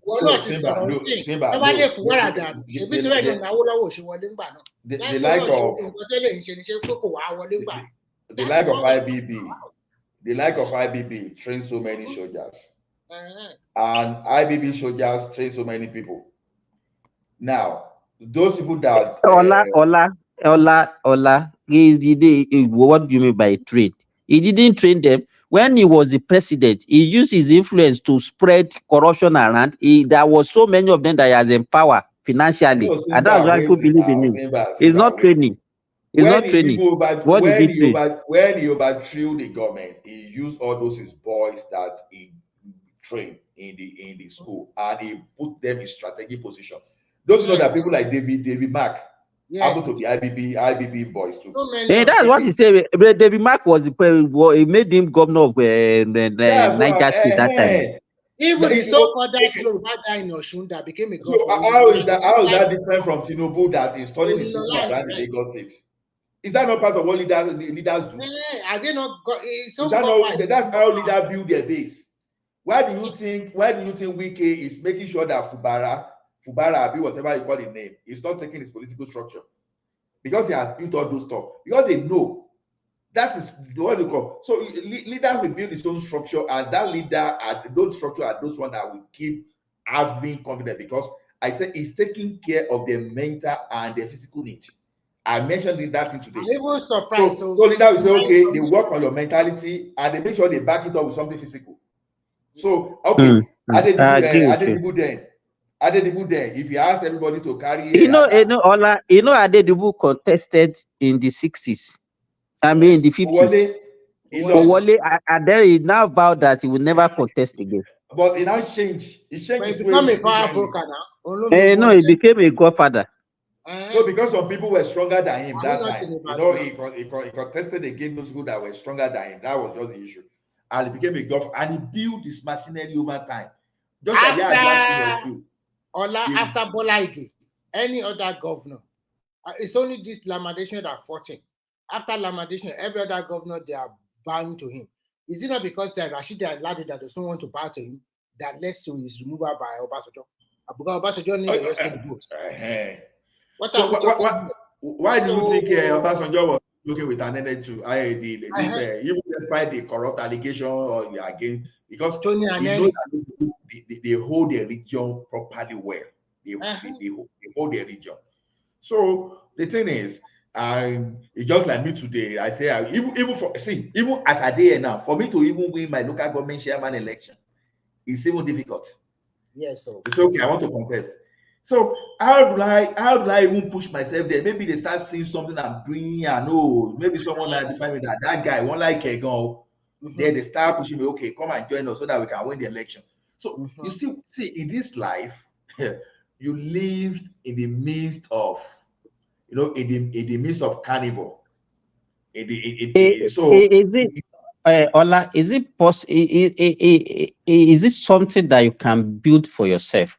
That you say, okay, I want to, because you look at the need Yeah, of on you Simba, you can do that. of your people, and you say, okay, let me provide solution for this Yeah, need. Then by virtue of that, you can become a build leader, become their leader. Simba, you can do that. It might not be only, it might not be financial, it might not be only financial alone, no. Financial have to be Do you there. understand what I'm saying? I said Fayose in Ekiti today, head to head, man for man, nobody can still beat Fayose to politics of Ekiti as we speak today. Yeah, so Otti. But understand, how did it start? Omi lásán, ordinary water ló fi ra àwọn èèyàn. Okay, thank you. Oh, ayọ̀ ni o. Even under Niyi Adebayo, very naive governor. What did he do? He just all those guys that became governors during under the Alliance for Democracy that time, they were not really real politicians. They were just because they just won based on the political climate then. And like somebody like Bisi Akande in Osun State, Niyi Adebayo, and all those guys. Desperate to just chase the military. Exactly. How can you just believe for Obasanjo that and unfortunately, Niyi Adebayo didn't perform. If Niyi Adebayo had performed, you know, it is very stubborn people now. They will retain him. But no. Let's Ola, that time I was working at state hospital at Ekiti that time. Near that same I think that road was named after his father, Adebayo Road. Yes. You are right, Simba, because during that time, most of the governors is either they are civil servants or agitators. How can you believe Obasanjo that, okay, only presidential election, let them vote for me, governorship, I'll leave it for you, and they just believe like that? Who can think? So they are not politicians. They don't know the game very well. It is that Tinubu that read between the lines. No, Remy. Even in that time, without Obasanjo or whatever, even right from before Fayose, we started talking of Fayose even before election.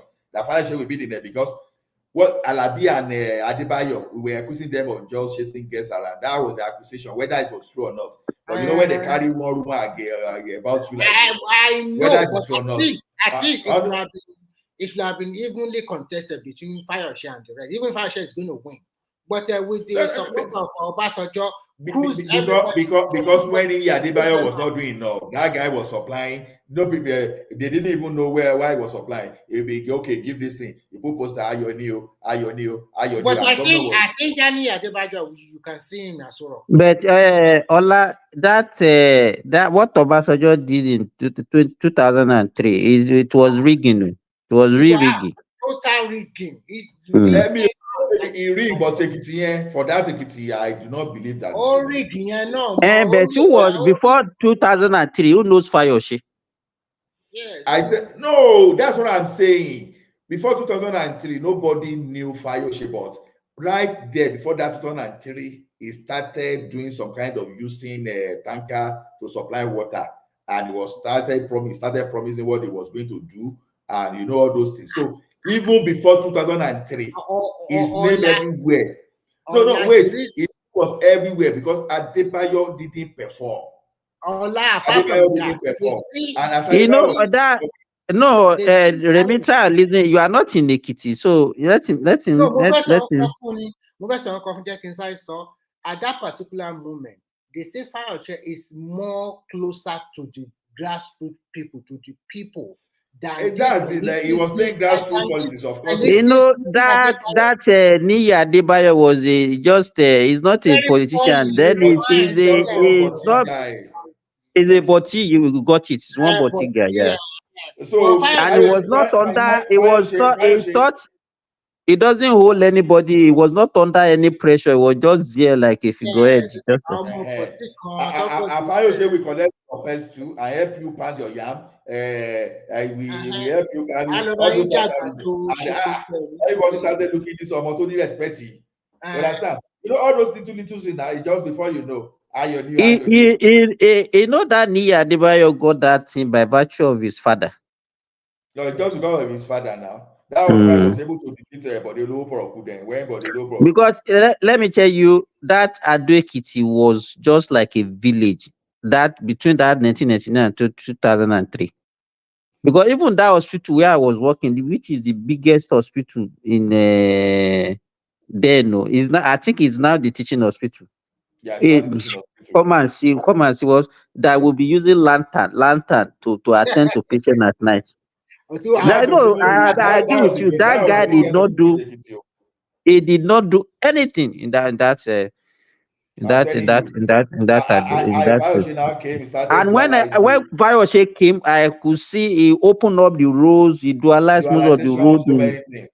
In fact, it was not the one that did this Adokiti Ikere road. So now why do I lose the Fayemi after? No, it didn't. No, it didn't lose to Fayemi.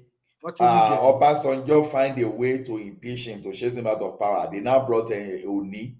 Then Ashego Oni is not like a grassroots politician like Fayoshe. So it didn't lose to that. It lost to Fayemi. That's not true. So what court not feel that? So the Fayemi those are the kind of people. I don't even understand these Ajale people say. Those are the kind of people you will be promoting. And when we talk Nigeria, we're talking about who will be promoting? Ajale Koko. We'll be promoting what type of people? Like Obasanjo. Obasanjo, I like Obasanjo. I don't like him. He's very wicked. I don't like him for anything. For his performance compared to what we have. The guy was just lucky. He's just a victim of circumstances. That one can. No, see, 1976 to 1979 could not just be by circumstances.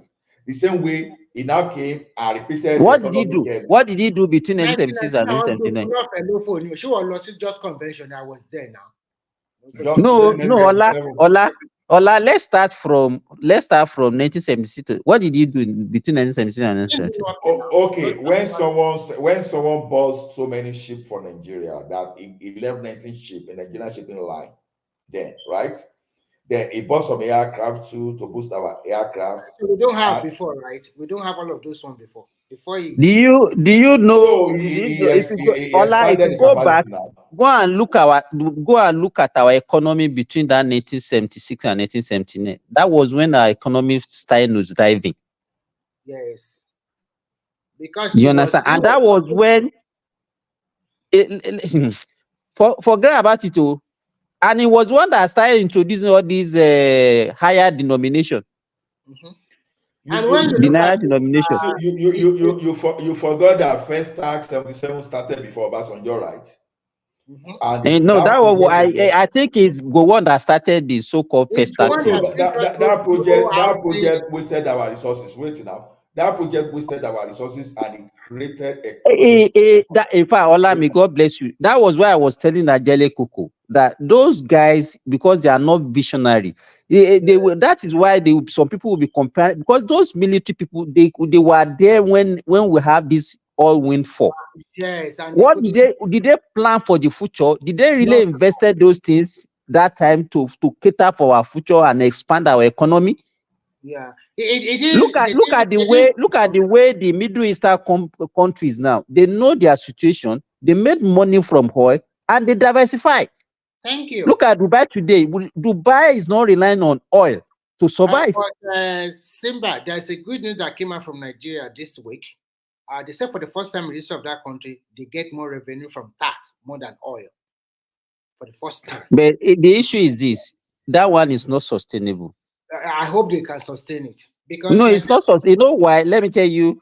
If you want to build a tax-based economy, then you must be able to actually put some things in. Because you get tax when companies are working, when people are working. In a situation whereby most of the industries, just wait now, most of the industry are finding it difficult to survive because there is no infrastructure to back these things. Yeah. You will squeeze them to death. That is it. So you are right. Sustainability is very important. If we can sustain this tax reform, and I think they are trying to harmonize them. It's not ability to collect, but the people that will be paying this tax, how can you sustain them? That is the issue. So what they are trying to do is that first and foremost, the informal sector will not be taxed. But if they can widen their tax net for formal one and harmonize them into one, but whatever the situation might be, I think this is the right time to start doing what we call gradual resource control. I do not say total, gradual resource control. Because if all of these state governments believe in just sleeping down there and every 24th, 25th we collect federal allocation, we are not going to see that visible development. And I'm happy that they are I use the money. I use the money to marry ladies to husband. So, and I'm happy that they're talking about the state, all the speakers that accepted state police. I just want that state police this year and let the state fund it by themselves, so that we should just start to talk about now even the licensing of mineral resources in their state. The minister of Alaka is calling on all state governors to come and get license so that they can mine resources in their state. But let me tell you. Let me ask you a question, Remy. Okay. All these so-called resource control, whatever. Let's leave oil. Yes. Which other resources are in the state that the states are not controlling now? Virtually everything. So what are we talking about? But the problem is I remember I've involved in a business of marble mining in Kwara State. I know they have. And the only thing that the state government will do is that they will just put some 2-3 people that will be collecting. Okay, how many tons did you excavated? Then you pay certain amount of money. Are they not be the one controlling it? So what is like they are not just serious. Simba, can you believe that Nigeria have good quality lithium? A Chinese farm just started processing there now, and 2 other Chinese farms already joined over there, and they started it's finished product. So they have a factory there. So that I know about 3 sites in Kwara State where you can get marble. Simba, let me ask you a question. Sorry, why can you not be doing limestone or something like that? What were you doing with the marble mining when did you process or you just export? What we do is that we have all these Hausas that are there that will be digging the thing. You understand? So we buy. You understand? Because it's like some people have gone there, they now have their site. You understand? So you buy from them. What we do is now supply to the companies. The company that will not grind this marble. So then these companies are not the one that will not supply all this, because they use it, all this Nigerian, all those paint company that manufacture paint and what is it called, tiles. But they were processing it locally, right? It's not really. The only thing that they do is grinding. They will just convert it to like the like as if we are grinding the lubo or something like that. You understand? So when we excavating it will be the way we supply them like stones, big stones. So they have these machines where they will grind it and then they will not pack it inside sack. Simba, there is a province in China, they call it Shandong province, just like your Kwara. They are very rich in marble, in limestone, and also in glass. Glass, glass that they use to make a lot of glass cup and the rest. It's sand they use for that they use for manufacturing glass now, silicon. I mean, they have their natural resources there. That's what I want to say. There's a whole big town. That's what they do there. When you go to this city, their capital city, their road, the walkway that you just put interlocking stone, it is marble or long or bamboo. Marble for the way everywhere is marble. I just wonder that, oh my God. So Nigeria our own definition of resource control is about oil. Yes. Let me tell you, every other resources are controlled by the state. We are just deceiving ourselves. I say resource control. Forget about it. That they say, state, come and collect license and mine the resources in your state. The one that have been there, who has been mining it? Let me tell you, is there any resources that we have in that country that has not been mined? But where are they taking them? Look at my state. Okay, look at my state. in Ilesha, we right from when I was growing up, that we used to they taught us in social study that okay, where are the mineral resources in Nigeria? Gold in Ilesha, tin and colobyte in Jos, and all those things. And Who since is then, people have been mining that mining. gold in Elisha self? Let me tell you, in fact, in the past maybe 10 years, if you go to Oshogbo, that Osun River is no longer a river. Before, when they are celebrating Osun, you go to that river during the rainy season and you see very clear water that they even be using, people will be drinking it and they'll be using it to bath people. They dare do that now because the thing is muddy. Because that river actually come from that Elisha, all those area where they are doing the mining now. The kind of environmental disaster that is taking place in that place now, and the governors and even the so-called the kings and all those people, they are the one involved. Yes, they are the one taking the gold away, making money from it. Simba, what do you think will even happen to us in Nigeria? Because I'm not a fan of all these mineral resources mining, because I don't know the percentage of our land that we destroy, because we are not even reclaiming those lands. We just destroy the lands. They are not doing anything to just. What solution do we have? Go to farm. They don't want to go to farm. Go to. No, that's not the point. So we go to farm, not go to farm, because there are two things that I don't like that is happening in Nigeria. Number one, the way we build, I don't like it.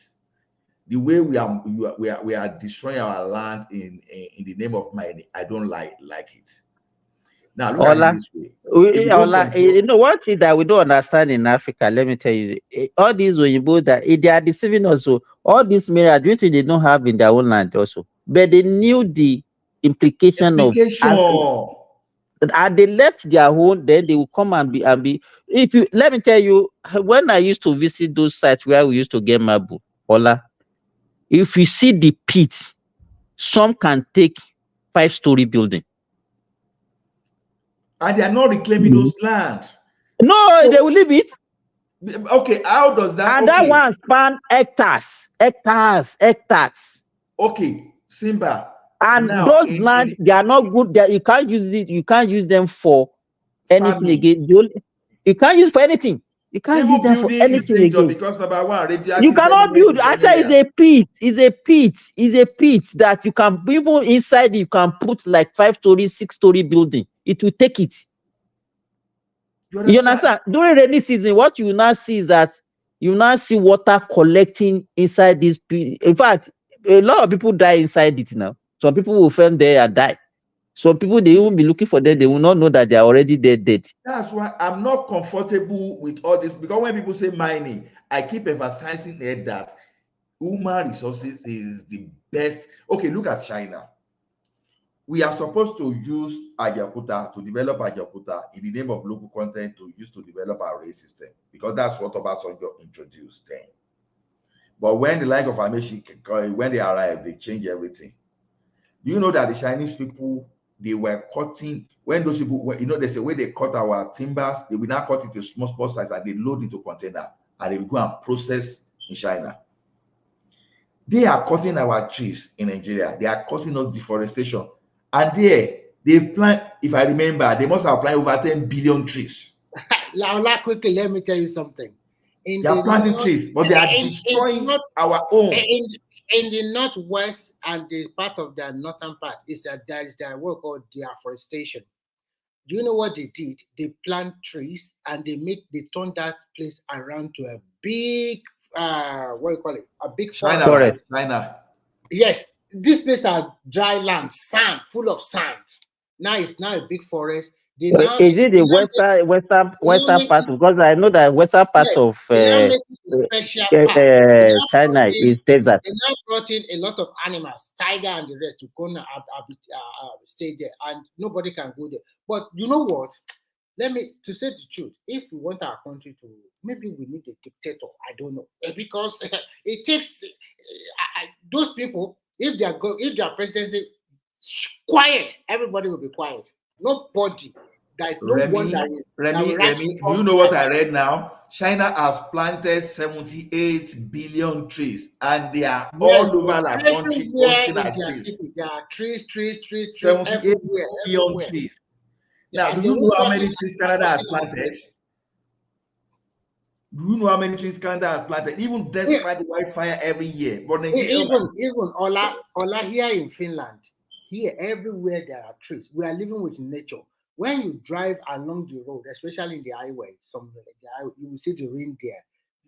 There was a time that I see all these antelope in front of me, and I dare not touch them.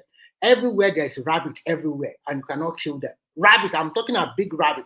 They are bunny now. They are our neighbor now. Like this deer you talk about now, deer that in the wood area, the forest area, that's what they call wood deer. That you will go and see. While you wake up the following day, you will see deer in front of your house. Yes, so they are so everywhere. I will be driving like this. They will be looking at me. They are not even scared. We'll be looking at ourselves. You know. And they will not run away. And then you see, you know, sparrow to man do raki. Crow. Ó máa harass àwọn èèyàn káàkiri ládùúgbò yín báyìí nìyà. Ó máa harass àwọn èèyàn káàkiri. Àjẹ́ la máa ń pè níbi ìbàyìí mo kàn rí wọn tó pọ̀ ni tó bá rí wọn nílé ìsàmú dè máa dúdú ẹ̀rú máa bà mí irú ẹyọ. Tó bá ti harass ó bẹ́tà ìgbà míì wàá máa harass ẹ̀ tó yẹ pé. Wọ́n máa súnmọ́ ò lè ṣe. You will have to speak to them. No, they were harassing one woman one day. That woman started speaking to them. I was just saying, "Shame woman, is he a mad bird?" Do you know that those birds they heard the woman? He was warning them seriously, and those birds they harassed the woman that if the woman has to, because the woman was driving. You know, he drove to a superstore. They followed the woman there. He came back and they followed. The woman just came down from car. They followed. The woman now faced them, started warning them, and they left the woman. They went ahead to start. They started harassing another person. All those birds. So it's because you dare not touch them. And you know one thing about those animals is that if they run into trouble, they know where to run to. Yeah, so they run for where they need help from human. That's one funny thing about animal. They are not running away from animal. Human, they know where to go to. Animal will have issue. They will go to the, you know, in the where the conservation. You understand? All those conservative, animal conservative, or whatever they call themselves. When they have issue, maybe they have something, they will go to that house. Especially maybe when their co-worker into a ditch, or maybe their children have problem, they will run to human being for help. During the winter, some of them will return back to the conservative area. During the winter, they know they have shelter. Some of them have shelter there, and some of them will migrate and they will still come back. So you will touch bunny. But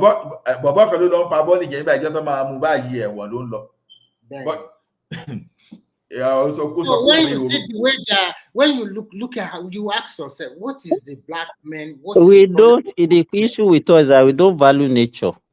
Don't you see all those animals in the Abeokuta Zoo? If you see Bikini, he was so lean. In fact, he was like that Kini was like that lion was like a sheep. So lean. I say, what? Is this a lion? Because the money that they used they're supposed to use to feed them, somebody has embezzled it now. Must you keep them? That's the problem. If you know that those things will make them so very lean, oh my goodness. If you expose such kind of lion to one bear in this my area, pass straight away. I'm very correct. We'll go on platform to come in one Nigeria. When I said that 36 speakers supported state police, it does not mean that they just supported it. They have not really passed the bill. So I'm trying to educate you.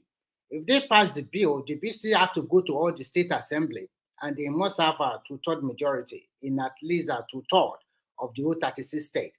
But already all the 36 speakers of the state assembly in Nigeria, they already say yes to go for state police. If that one, if you can understand one.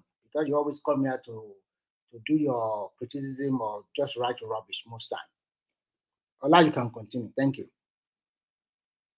But why is it that we don't value nature? Even here, we that were even in the desert here, come and see how they're investing in actually planting trees.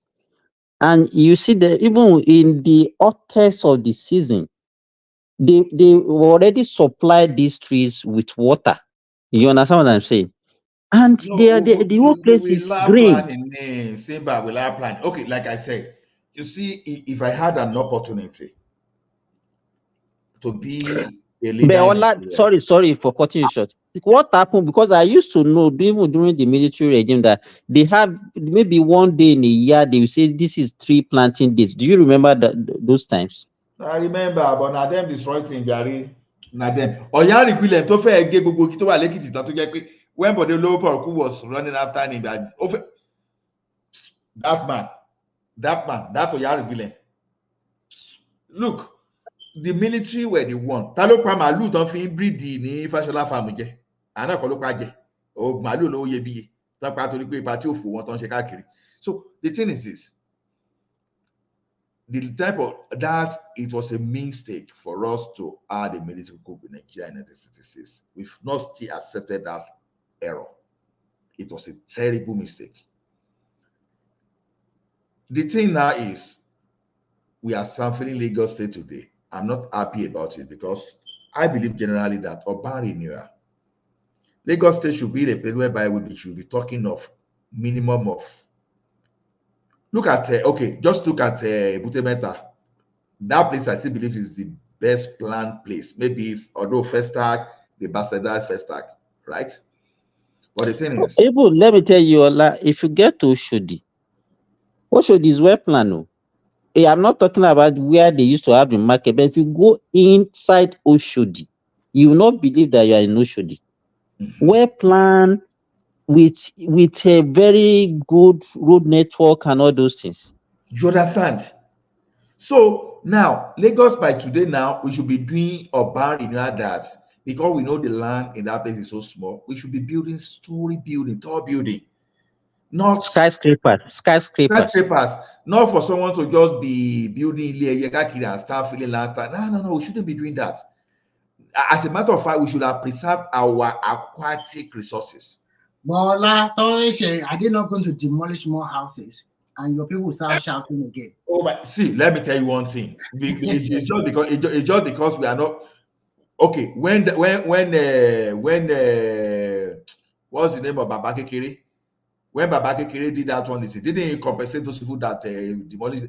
See, you don't just go and hijack people resources. When you demolish people, of course, if you want to build 10-story building, why will you build 10 story? Even if it's just a flat, you give to those people that you can take land from them now.